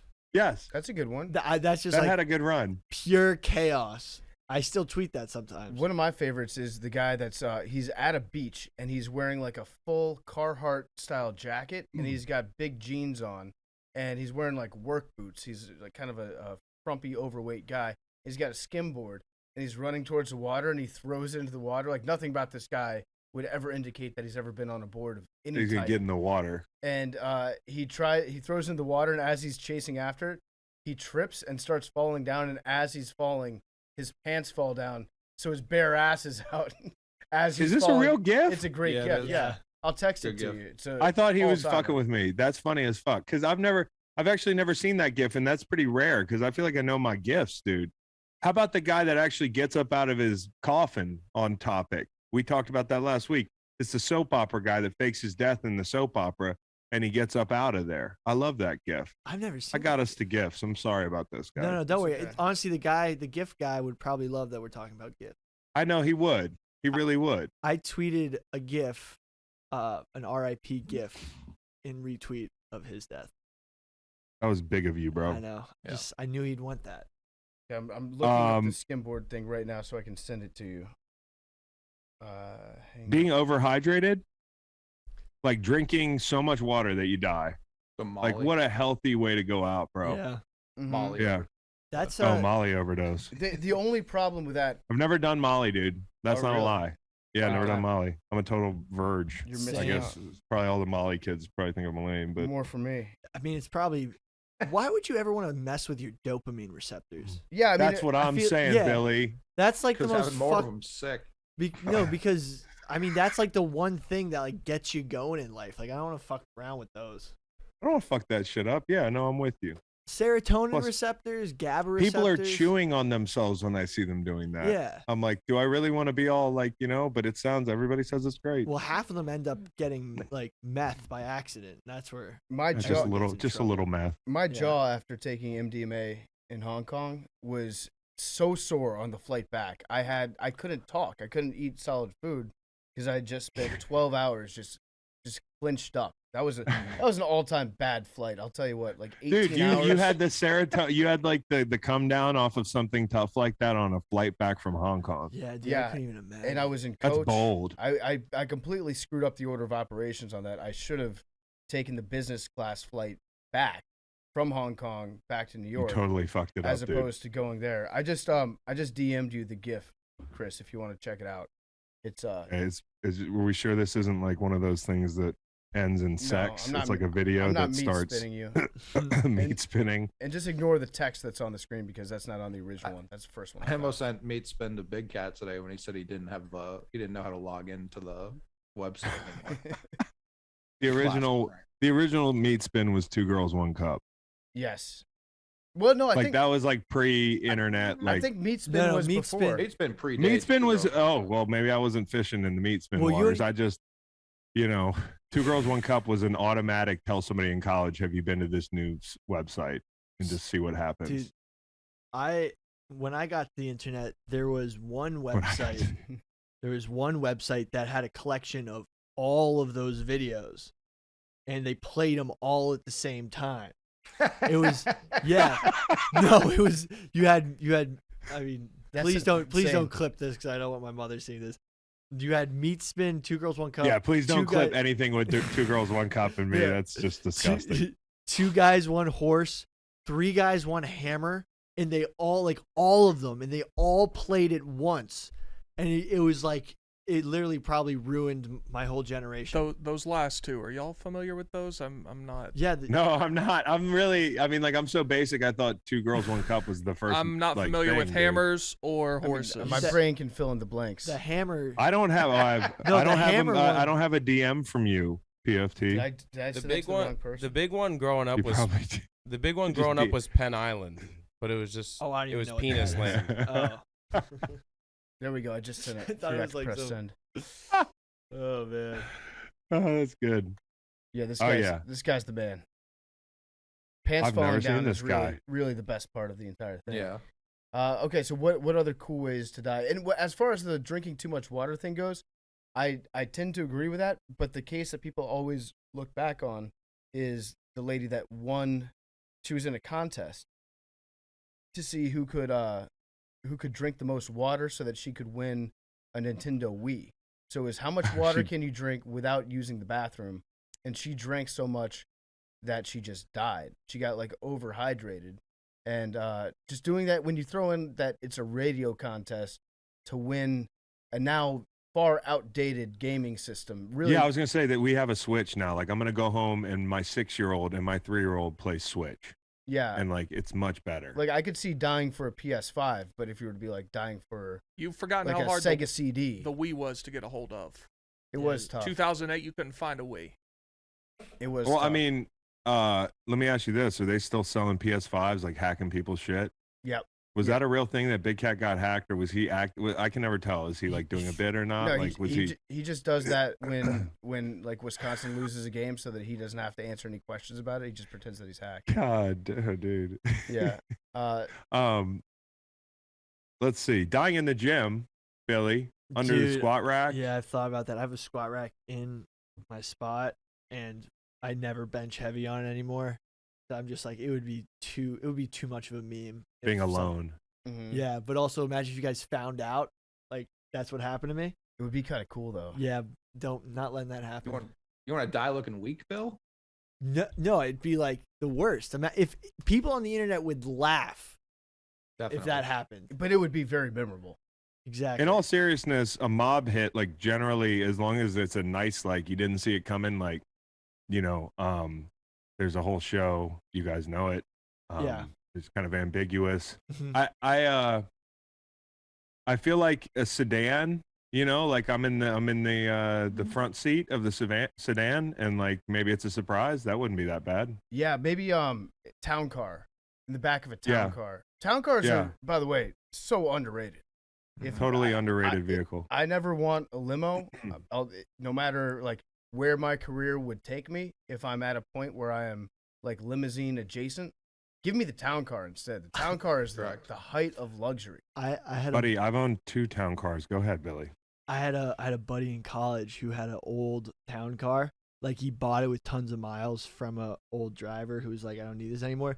So he'd roll up in this black Lincoln town car, and it was like a little bit older, but it still got the job done. And it was, we just call him the limo driver. He just roll up. It was the coolest thing in like a small. Well, town. a town car is sick, but I had my first Cadillac. My first car. People are always like, "What was your first purchase?" It was a Cadillac DTS. It was black, and it rode like a town car, and I loved it. Like all I needed was somebody to drive me around Missouri, but I was just driving to practice in kind of a town car adjacent vehicle. I also had a Grand Marquis, 1983. Yeah, Suicide doors, dude. It was sweet. that's awesome. Yeah. I like the DTSs. The issue is if you're driving a town car, like I want to ride in a town car in the back. I don't Exactly. That was what I didn't think. Car. Yeah, I didn't think that through. You know. As far as the mob hit goes, maybe one of the coolest deaths, at least the coolest picture of a death of all time, Carmine Galante. He was the acting boss of the Bonanno crime family. When he got hit in the backyard of a restaurant here in New York, they shot him. As he was dying, he took a cigar out, put it in his mouth, and was taking a drag after he got shot as he died. No. So the picture of his body that was put in all the papers at the time is him laying on the ground, blood all around him, and he's got the cigar between his teeth that he's holding in his mouth as he died. That's That's dignity. yes, that is dignity. It's maybe the coolest way. There's also another one that I'm fascinated by Scandinavian culture and what they do for recreation. Love their furniture. Love the cold water stuff. They love the cold water. They used to do this thing called the World Sauna Championships.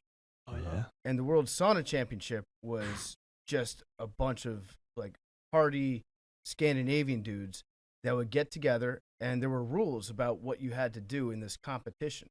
They take their saunas very seriously. So you're not allowed to drink. The starting temperature is 110 degrees Celsius. So Mhm. I don't know what that equates to. I think that's probably like over 170, 200. yeah, look it up, Billy, because that's important. We're not gonna. It's These are all 230 guesses. degrees Fahrenheit. 230 degrees. That's the shit, starting dude. temperature. That's the starting temperature. So they get in there, and the rule is half a liter of water is poured on the stove every 30 seconds, making it hotter and hotter and hotter in that room. You have to sit upright. Your butt and your thighs touch the bench, and you put your hands on your legs. You can't move around. You just sit there and you take the pain. You wear a normal swimsuit, and if you have long hair, you have to tie it into a ponytail, because ironically, if you have long hair at that point, it actually makes it cooler on your head if it's It's hard to heat the hair up to 230 degrees. if it's Yeah. it's kind of protecting your neck area. Dude, I'd be concerned about your nuts. So you're not allowed to disturb the other competitors. And then the judges check in. You have to show that you're good with a thumbs up, and you have to be able to walk out on your own. And the last person that walks out of the sauna unaided is the winner. And there were multiple people that died doing it, and then they had to shut down the entire competition because obviously it's like just basically a death wish if you're entering. Russian roulette or that competition, like, and really trying to win that competition. That competition, because you'd pass out and they just drag you out of there. No, I'd just take my chances with one round of Russian roulette. Like, Oh, I'm not one getting in round? the sauna for a long time. Well, I just get at in there 230. and just be like, oh, too hot. Oh, I'm saying you got to like really will yourself. You got to push it to where you actually like got to get carried out. There's some like strategy there though, because if you're like the third to last standing, it's like, all right, I know I can walk out right now. These two guys look like they're in it to die, and I can still get the win here. Yeah. It would Yeah. actually, it'd be tough if you finished in third place and died. Yeah. Yeah, that would suck, dude. That's the part. Like, you got to win that thing. That would be, I guess, a super hardcore way to die, man. Like, these guys, now that saunas are kind of in because of like Joe Rogan and stuff like that, I actually paid attention to the heat in my sauna one time, and I was like, oh no, I'm way under where they say like it gets legit. I could not do it. No chance. Yeah. What's the legit temperature for a sauna? 190 is what at some of the typical gyms it usually is in a sauna. I love the steam room. Steam, the schwitz. Yeah, there's a nice Russian bath around here. It's in like the Lower East Side. I like to go there occasionally, and they've got like 5 or 6 different rooms that you can go in. And the hottest of the hot room, you can only be in there for, I don't know, like 5 or 6 minutes at the most. Then you got to get out. But it's Yeah, because the Eastern Promises things happen. Exactly. Like, all of a sudden you turn into Viggo Mortensen. Like, beating the shit out of somebody fully naked. just balls out knife fight, dude. Like watching a movie. I thought I was watching a mob movie, dude. So I remember reading this fact that in the Finnish military, rank does not matter in the sauna. So the Finnish know how to, part of their like military training, I'm serious, because they live in these they fight wars in like, the coldest parts of the world. They like know how to build a sauna within like 15 minutes and get it ready and going. Like and then once they all get into sauna, like rank means nothing. Like they're all equal in the sauna. I gotta find this. That is incredible. So if you kill another officer in the sauna, like It's just murder. It's just murder. Yeah, it's just murder. Yeah, it's not. It's not The great fragging. equalizer. Oh my god, dude, that's incredible. Yeah, but it's actually crazy that sauna is so. The Finns have built some 20 saunas at their bases for their 800. For the Finns, the sauna is a way of life, an important part of any military camp, even in the Kosovo, where the summer temperatures top 100 degrees. Let me see this. Yeah, they used to build when the Finnish were actually like going into like fighting on the Russian border during World War II, they were setting up saunas. It was just part of their like camp. It's a lot healthier than like Americans being like, oh, I gotta feel at home. Let's eat some fast food. Yeah. Mm-hmm. You know what I'm saying? There's a guy that his name was Draco, and he was a legislator in Athens in ancient Greece. And he died because he was on the floor of what their equivalent to the Senate would be. And if they said something that people approved of, they would throw their hats or their jackets at him. So that was their like sign of, yeah, I agree with this guy. And so many people loved what he was saying that they threw all their shit at him, and he got covered up by all of it, suffocated, and died. It died with like agreement. Yeah. Like confirmation. He died of being agreed with. He was so right that it killed him. Yeah. I would love to do a tweet like that one day. That is, I'm just so right, and everybody likes it so much that it's just the end for me. You get so many retweets, and the dopamine levels spike in your brain. Oh and it my just kills god, dude! I wonder dogs, bruh. yeah. Watch out. That's how Rex Chapman's going to eventually pass You gotta out. watch out, dude. He's gonna get too many Too many likes. He's gonna show like a video of a yellow lab pulling like a baby seal. That's it for. And they're gonna be like, "Oh my god, this is so good." I'm actually reading about this. Like saunas in Finland are like a serious. Like it dates back for 8,000 years. Like traditionally, families would all sauna together in the nude. Like everybody's just naked in the sauna, and it's the idea is that everyone's like equal in the sauna, and this is who you really are. It's a massive part of their culture. We might get a sauna here, guys. What do you think should. about us getting a sauna? Just like if anybody's got to air the grievances, that because a lot of times, well, not enough times, I'm sure my producers would say that we'll like air our grievances and like just say whatever the fuck we think like negatively. We got a sauna. It'd be like a really safe zone to do that. I like that. You guys go with that? There's no way Macon will take his shirt off. He won't take his shirt off. When I was okay, when that's I was a good idea. 15. No, I was driving to work at that point, so I was probably 16 or 17. I worked at a sport and health club right outside Washington D.C. and we had a nice steam room set up, and I was typically in charge of. I was like in the kids club, so I would just take all the kids and play sports with them. It was a great job, but occasionally I would have to go into the locker room, clean shit out there.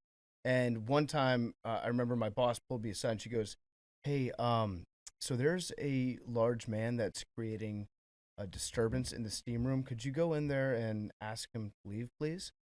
And I was like, "Okay." And so I go in, and it's this giant Persian dude, like huge, 6'5", hairy as shit, and he's just pacing back and forth in the steam room, slapping himself in the chest and yelling. And I open the door and I see the scene that's in there, and I was like, "Nope." Turned around and left. I was like, "You pay me $5.25 an hour. I'm not going to extricate this man from this situation." No chance. Like, what are you gonna do? Yeah, Like, even if I physically. said, "Sir, can you please leave? We've received complaints," he would just look at me. I'd be like, It's too slippery, dude. yeah, physically. Like, try getting that fucking guy out of there. Like, you just fall off him. Yeah, there was just the entire locker room culture in a gym like that is bizarre. We had The locker room culture. We had That's good stuff. We had in a public gym. We had a hot tub that was weird. like in the middle of the locker room, and sometimes people would just bring chairs and just sit next to the hot tub fully naked, just looking at people that were in. They weren't like doing anything sexual. They were just hanging out nude. Not an orgy. In the open, just like talking to the people that were in the hot tub. Just bizarre. One time. What is the code? Because I just was in Mexico at a spa just like this. Since you've worked in the industry, I didn't know that about you. Like, I walked into the. I guess it was it the. I know it's acceptable in the steam room to just be balls out, I guess, at a country club, but I'm not that guy. Like, where do y'all stand on like walking in and somebody just being butt naked at like a country club? I like to put a towel on. That's a personal preference. If you go balls out in the steam room, that's your choice. Something that I'm not super comfortable with. But when you're just walking around and you're holding the towel, or you've got the towel over your shoulder, but you're just walking around that guy's naked, got money. That guy's got money. Yeah, it's also an age thing too. I found that old guys love to be naked. I saw a guy one time blow drying his nutsack and his butt crack. He's using the hair dryer, right? The one that like you use on your head. I'm not talking about the hand dryer. He was just he had a foot up. He had a foot up on the sink pedestal, just blow drying his nutsack with it. Totally comfortable. Having a conversation with somebody. I mean, and you say what as a staff? I don't say shit. I'm like, okay, this person is capable of anything. So, from what I've noticed, and I might be totally wrong, steam room, it's totally acceptable to be butt ass naked, towel or whatever, because the idea is the water drips down from the ceiling. It's very hot and it cleans off the seats basically. But in a sauna where it's a drier heat, you need to bring a towel to at least sit on. Yeah. It's totally backwards. Yeah, sit on the towel, but like the sauna is also comprised of like 70% water molecules that are just floating around. So if like you got an uncovered sack, I'm kind of worried about where the water came from. It's not just going down. The water's everywhere. Right. Dude, it's like, you're talking about steam? Because in a steam, sorry. Yeah, steam. In a steam room. That's why I think like in a steam room, it's damn near unacceptable. Personally, I think you should walk in there with shorts. Yeah. I'm a shorts in the steam room guy. I usually go towel, but yeah, you should have something for sure. It's not hot enough in there, I don't think. That was you were actually a guest on the Steam Room, Chris. My first podcast that I did. The 2 Steam episodes. Room, Yeah. yes. On The Steam Room. on Sirius, it was on Opie Radio on Sirius. You know how much? So I did 2 episodes as my first podcast, 2 episodes, and the understanding was that they would make me an offer to do a podcast after that. I need to go back and look up exactly what the offer was that they made me to do 4 shows a month. I think it was $25 a week to do it. Whoa. And I remember getting that email from the senior vice president of Sirius, and I looked at it and I just laughed. I was like, "This guy's got to be shitting me. What Is that even like? on what planet is this an acceptable offer to make?" That's not even acceptable in America. No, turns out he was wrong about that one. Suck my Yeah, dick. good for you. That's like your major moment, like where you get to flex, like on top of the mountain. I cannot believe somebody tried to pay you that little. Yeah, now You that's would have torn up that deal in a year, dude. You want to know? You would have wanted a new deal immediately. yeah. Now I make $90,000 an episode. So Yeah, good. yeah, this show's $55,000 an episode. A little different, but I it's- don't do this for the money. I do this because it's like a passion of mine. So No, I understand. all right. Any other phobias or You just want to hear cool ways to die? Because I know I want mean- to be respectful of Chris's time on his birthday. He's probably got a lot of Oh my, lot of yeah, weed so to much smoke. going on, dude. Yeah, please. I got Hey, you know what? I did a whole day of work here, and then this is my unwind time, and you guys happen to be, here at my unwind yeah. time. So it just is what it is. Hold on, I'll say, what do you think about getting frozen like Ted Williams? I have that written down in the maybe. Yeah, that's to die. not That's bad. post-mortem. No, just post-mortem. I don't mean like just the, Yeah, I just like the that. act of when you die being like, hey, freeze me. I like that. I like that idea because you never know what's going to happen in the future. You might get brought back to life, but then you also might get brought back to life and hate what the world has I think become. that's kind of where I'm headed on this thing, dude. I've always thought getting your body jettisoned into outer space would be cool. Perfectly preserved, floating around until some alien civilization finds you, puts you in a zoo with their hottest alien.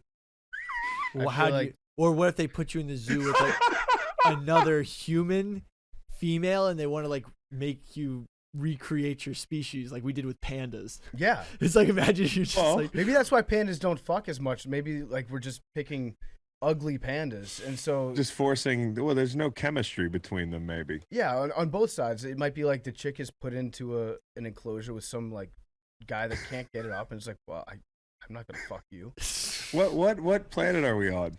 It's a good question. It's not in the solar system. yeah. We don't know it yet. Yeah, Planet X. It's actually our planet, but like the tides go in and out. You washed away, and then it came Mhm. back when the planet was totally inhabited by a different species of human. Now, what do you think about this, Chris? We talked about Disney on last week's episode. Just Yeah. a lot of stuff about him and his life and some of the movies. There's that big rumor that his body was frozen after he passed away. A lot of people think that Disney named the movie Frozen what they named it, as opposed to keeping any of the old traditional names that they had for that folklore, so that Right. when people would Walt Disney Frozen, the first thing that would come up would be the movie, and it would not have any trace of the theory that his body is frozen. Oh, well, yeah, just burying the widely known truth. Yes, just absolutely like, and it's done a great job of doing that. If you Really Google has. You don't Walt hear a Disney lot of people Frozen- talking about that. Walt Disney could be ghostwriting stuff right now. Yeah, He could be here. I You know like what I'm saying? that. The only thing about Ted Williams is like they just froze his head, right? I think so. So if Ted Williams wakes up, he's like, fuck. Like he's looking around. There's nothing he can do. He's attached to a robot. Like pollution's terrible, depending on what you believe. I personally believe it's going to be bad. And like a bunch of bad shit's happening. And you just wake up with a head, and nothing else. That's And- where he didn't think that through. He's got hands too. Yeah, Well, they should keep his hands. They should keep his hands and his head, and then when Albert Pujols dies, freeze his body, and then put Ted's head and hands, and create the ultimate baseball player. Wait, but realistically, we're gonna get to the point where, let's say Elon Musk gets the Neuralink thing going, and we can just plug in a brain. Yeah. At what point where it's like, let's say we get to the point where the Neuralink gets into the brain, works well, can download data, give and receive data from a computer, and just sort of gets that all going. would you, at what point do you start plugging in the frozen brains? Like, have we gotten to that point where we can communicate with the dead brains that are just all the cells and stuff is there? Or do you wait until we have a whole, robot body to also put on it? Well, that's the thing is, since the technology is evolving, they're probably going to just try to cut some corners, right, to see if it works. So they're going to take certain people's brains and then try to do the Neuralink thing with them. And then those people are going to wake up and be like, this is not what I paid for. They're like, well, we got to try. We have to experiment somehow. So then you're just upgrading your body or turning your brain into a computer chip. Is what and you're then saying. just uploading your conscious. Yeah, you could to the make. internet? Yeah, you could upload the conscience of a person with a frozen head. Dude, I'm gonna NFT the shit out of my conscience. I have no idea sell what any that of this shit. stuff means anymore. Like, words have ceased to have meaning to me. I'm on the new wave. That's bro. great. I think you're now rich. Yeah, Like I think you're really rich now. exactly. Figured out how if you could. Any other cool ways to die? I don't have. Dying a hero, just being known as a hero would be cool. I had flying your space shuttle or flying your airplane into a space shuttle to save the human race. I had win your last boxing match and your trainer takes you off life support, but you got a winner. I also had dying in the Titanic. Well, the Dude, I heard that Titanic was one sucked. I was thinking of. The most horrifying video I've ever seen came across my timeline last week, and maybe I am late to the party on this one, but since we only have seen the movie version of how that went down, you don't realize, and maybe again this could have just been me, it was pitch black. Yeah, like, I saw you that too. could not see anything, so all you heard was horrifying screams and just like metal clanging around as it's That like sound. Ugh. yeah, could not see a foot in front of you because it was pitch black in the middle of the ocean. I'm surprised anybody got on lifeboats. It survived at all. Huh. I mean, I wasn't serious. I was just doing the Leo bit. Like I was just gonna name a bunch of ways that Leo died in movies Definitely. and see if you guys noticed. But now that we've been together, we had a lot of good ones. Yeah. Like, we really did think a lot of good ones. What a show! I think Huh? we covered a lot. Yeah, that would be terrifying. I'm looking at like a GIF in pitch black. Oh, dude, the boat sinking sound, like having something sinking next to you, sounds so like gross to me. Yeah. Like just being in the water and like it's gonna suck me down in there. If you're just floating on a door nearby and you just hear that until it's dead silent, Yeah. then you're just like, well, I'm going to die, and then a boat happens to find you hours later. Like, no fucking thing. We also No. did a deep dive into the Titanic. I think that I don't know. I'm almost of the mindset that the Titanic might not have really sunk. There's some conspiracies out Well, there. he thinks that a U-boat or a mine took it out. Well, yeah, but exactly. you got it, understand what got that it. implies? Yeah, so it did sink, but it was taken out by not an iceberg. And is that's what some I'm very getting I'm at. out of my powerful people depths might have here. known about it I'm out of my beforehand. depths on this one, guys. No pun intended. I really am. There's also there was another Titanic theory too. Well, I think that they should design Titanic 2 and build the exact same ship and have the same amount of lifeboats on it and run it on the exact same course. Also And- role play. And so yeah, everybody has to be dressed up in the old school way. You have to have the same like dress code. You have to have the great suites up top and the steerage down below. People would buy tickets on that shit. Like you Has to take like 6 weeks to get to the point where you fake die. Like it took forever, right, to Did get it there. take Everything 6 took a long. weeks? I'm just making shit up. Like, but Oh. it took a long time. It's not like it just took. Like the worst part about dying in the Titanic is you had to like wait to die in the Titanic. It wasn't like, hey, it's like getting on a ferry or something. Yeah, no, there were days you would have a couple days of party, but you would take the same route, and ideally you would make it to the United States. But that's part of the thrill of the adventure is we're gonna do this. We're even gonna write God himself could not sink this ship on the bottom of it. We're doing everything the exact same way and kind of seeing like it's the ultimate thrill. That's like wingsuiting. They for wrote people. that. I would like to do that. Yeah, on the ship. They wrote that on that ship. They're That- asking for it. It might be an urban legend, but I've definitely heard that over the years that was written on that. So it generally takes between 6 and 8 days to actually cross the Atlantic with modern technology. And to be honest, I don't think the speed of the ships have actually gotten that much slower. Just saying. Wait. It's gonna be an expensive party, you know. Just It's drinking. a lot of lodging, a lot of booze, Yeah. a lot of rich people. I've been thinking, how much booze did they actually pack back when like you couldn't refill? Like A lot, dude. When could you refill it? Like, do they have a serious question though, Billy? I don't know. Yeah. If you're on a cruise right now, you know, like, and you're on your longest stretch, does anybody come and refill your mini fridge? Like, I don't mean that. I mean like macro, the ship. Right. Like, do they have like a little, like, you know how they refuel? Yeah. The president's plane, Yeah, Air Force exactly. One, with the little inputs. They do that with a cruise ship. Are you thinking that that's a thing that people do? I mean, they probably ran out of booze a lot. I'm not sure. I have no idea. I've never been on a cruise.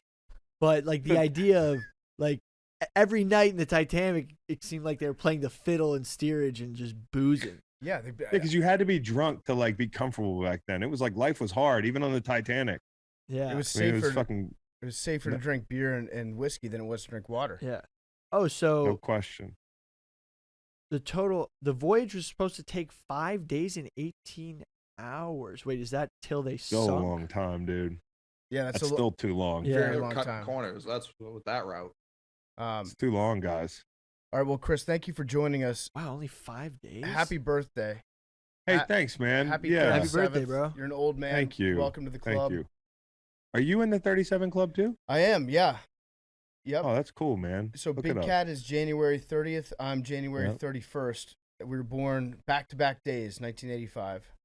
Oh, and what then- a fucking And then you came what a along. fucking story, dude. Then you came along later. Yeah, me and Big Cat are always like, it's nice to think that no matter what happens, we're still younger than LeBron. We'll always be like a month younger than LeBron. So you never know. Maybe we'll have a storied Here we NBA go. career. Maybe we'll hit a growth spurt. Who knows? That's so good, man. We are younger than LeBron. That's still time. I mean, his old ass. All right, yeah. dudes. I appreciate you guys. All right, Good to take see care, you. Chris. Have a good one. Had fun. I Billy, might- I'm gonna send you those books, man. And I'm gonna try to get on this mountain. Hey, I'm bro. down. Yeah. I'm yeah, down. dude. I gotta. I love I got- how when I said it, he looked at PFT like, can I? No, absolutely. Please. No, because Wait, it's Chris, gonna be- you're gonna take it's gonna Billy be like- for 2 months? You're not gonna Yep. work. You're gonna go on a vacation to Africa. No. Yeah. Billy is more than welcome to go on that trip.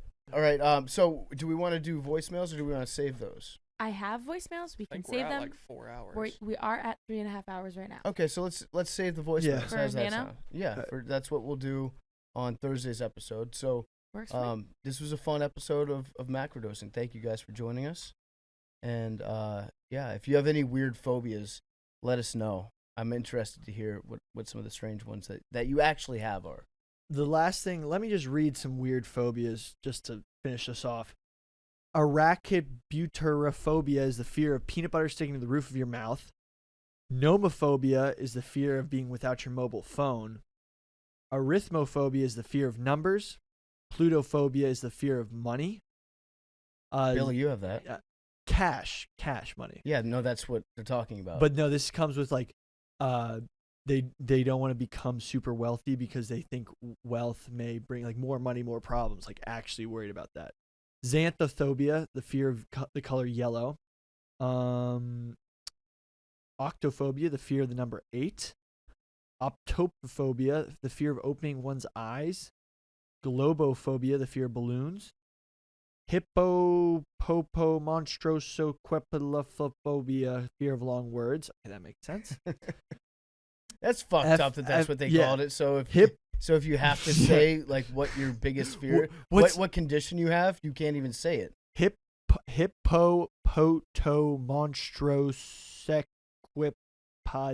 Hippopotomonstrosecquipedaliophobia. None of us talked about claustrophobia today.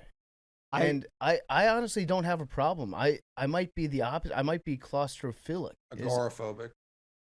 When you're Would talking be the about like opposite. shooting gaps, I was thinking about like the guys who like climb it into like those little caves.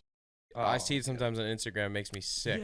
Yeah, I hate that. I- Or the That- idea of being yeah. underwater in an enclosed space. Yeah, But I don't think fuck that's that. claustrophobia. I think that's more like fear of drowning. But also, Yeah. if I'm in a crowd, sometimes I like, and I'm like, there's no way I can get out. That gets me a little. I got claustrophobic when I was in Scotland a few years ago, and I was going up in this tower in Edinburgh. It's like this super old structure that they have there, and it's a spiral staircase as you get to the top. and it gets so fucking narrow when you're up there. I'm talking like it's probably 4 feet tall in terms of the ceilings, and then the walls are just like barely, your shoulders are like touching the walls as you're going up at the top. It was probably a combination of that and also knowing that I was so high up at the same time. Right. That terrified me, and at that point I had to just turn around and go back. I was like, I can't go up this narrow little enclosed staircase any longer. How did Billy list 2 number ones and not like the number one? Yeah. Oh, Triskaidekaphobia is the number phobia. Fear of 13. Oh yeah. Like that's the one that like actually gets implemented into our lives, whether or not we have this phobia. Yeah. Well, it's because Billy was born on Friday the 13th. I left it out. I should have found That's- the seven phobia. Yeah, Billy's. Septophobia. Ephibophobia, fear of adolescence. Just scared of young people committing crimes. There is, yeah, agoraphobia is being outside, right? Open spaces. Yeah. So like that can be like great, like the desert, like which I get. Like I'm my brain's so used to skylines and also trees. So like what would be horrifying to me would be like driving across like Nebraska at night with just like no semblance of a horizon, or like when you guys were going through like New Mexico, Arizona, New Mexico, stuff like that. Like no thanks. I would not do, like, it all just becomes one. Like you lose all sense of everything. Yeah. There's so you know who was agoraphobic? It was Paula Deen. For years and years, she didn't leave her house at all. That's how she got so good at cooking. She would just cook for her family the entire time. She was terrified of going outside. Would not do it. How'd she shop? I probably had somebody that did it for her, but it was like it was an actual like very bad case of it that she had. Yeah. That she, I've that she heard overcame. about that. Really quickly, omphalophobia, fear of belly buttons. Linophobia, fear of string. Poganophobia, fear of beards. Chatophobia, fear of hair. Vestophobia, fear of clothing. Ergophobia, fear of work. Decidophobia, fear of making decisions. Esotrophobia, fear of mirrors. Depnophobia, fear of dining with others. Phobophobia, fear of phobias. That's a cool one. Phobia is a fear of phobias, can describe as a free-floating anxiety where a person spirals into a circle of anxiety due to fearing fear itself. In that respect, it is a self-fulfilling prophecy. Phobophobia is commonly co-diagnosed with other types of specific phobias, often associated with anxiety disorders. People with phobophobia will often avoid social situations or other situations that can lead to anxiety. When extreme, it will greatly interfere with an individual's everyday life. What is the fear of how long Billy is going to keep listing phobias? It's not even, you can tell too, it's not a pre-written list. Like you just Googled it. No, I just found the list. Yeah, so confirm what Coley just said. I found the list and it's in my list of notes. So I'm emptying the clip on this episode. Just can you just admit that Coley 100% was correct? Yeah, but I still found the list. Everyone knows that you found the list. Right? Yeah, it's correct. Okay. We're just there we go. emptying the clip on No, phobias. I know, but I'm just making sure we got enough phobia. I know, but right there, in like a 10-second microcosm was a perfect glimpse into how your brain works. I love it. What did I do wrong? You didn't do. What did I do wrong? He said that's a list you found. He said what Billy's doing right now is he Googled a list of fears and now he's reading from that list. Well, I have it in my doc. I know you. Okay, got it. So I captured the list. So Billy captured the list. Billy hunted the list, and it was a successful hunt. And yes, he's a hunter-gatherer. Yes. And now he's reaping his harvest. Exactly. Okay. We will see you guys on Thursday for nanodosing. Next week, I think I'm not going to be here next week. I'm going to be in New Orleans at the Final Four. So on that Monday, I don't know what the schedule is going to be, but I think that we're probably going to be busy during the day. So Billy is in charge. I've put him in charge of finding who else is going to join the show next week. He's got a couple people that he's going to ask. So it'll be a great episode. We've talked about it. Billy's ready to take the reins on this. So no fear, but we will see you guys on Thursday. Love you guys.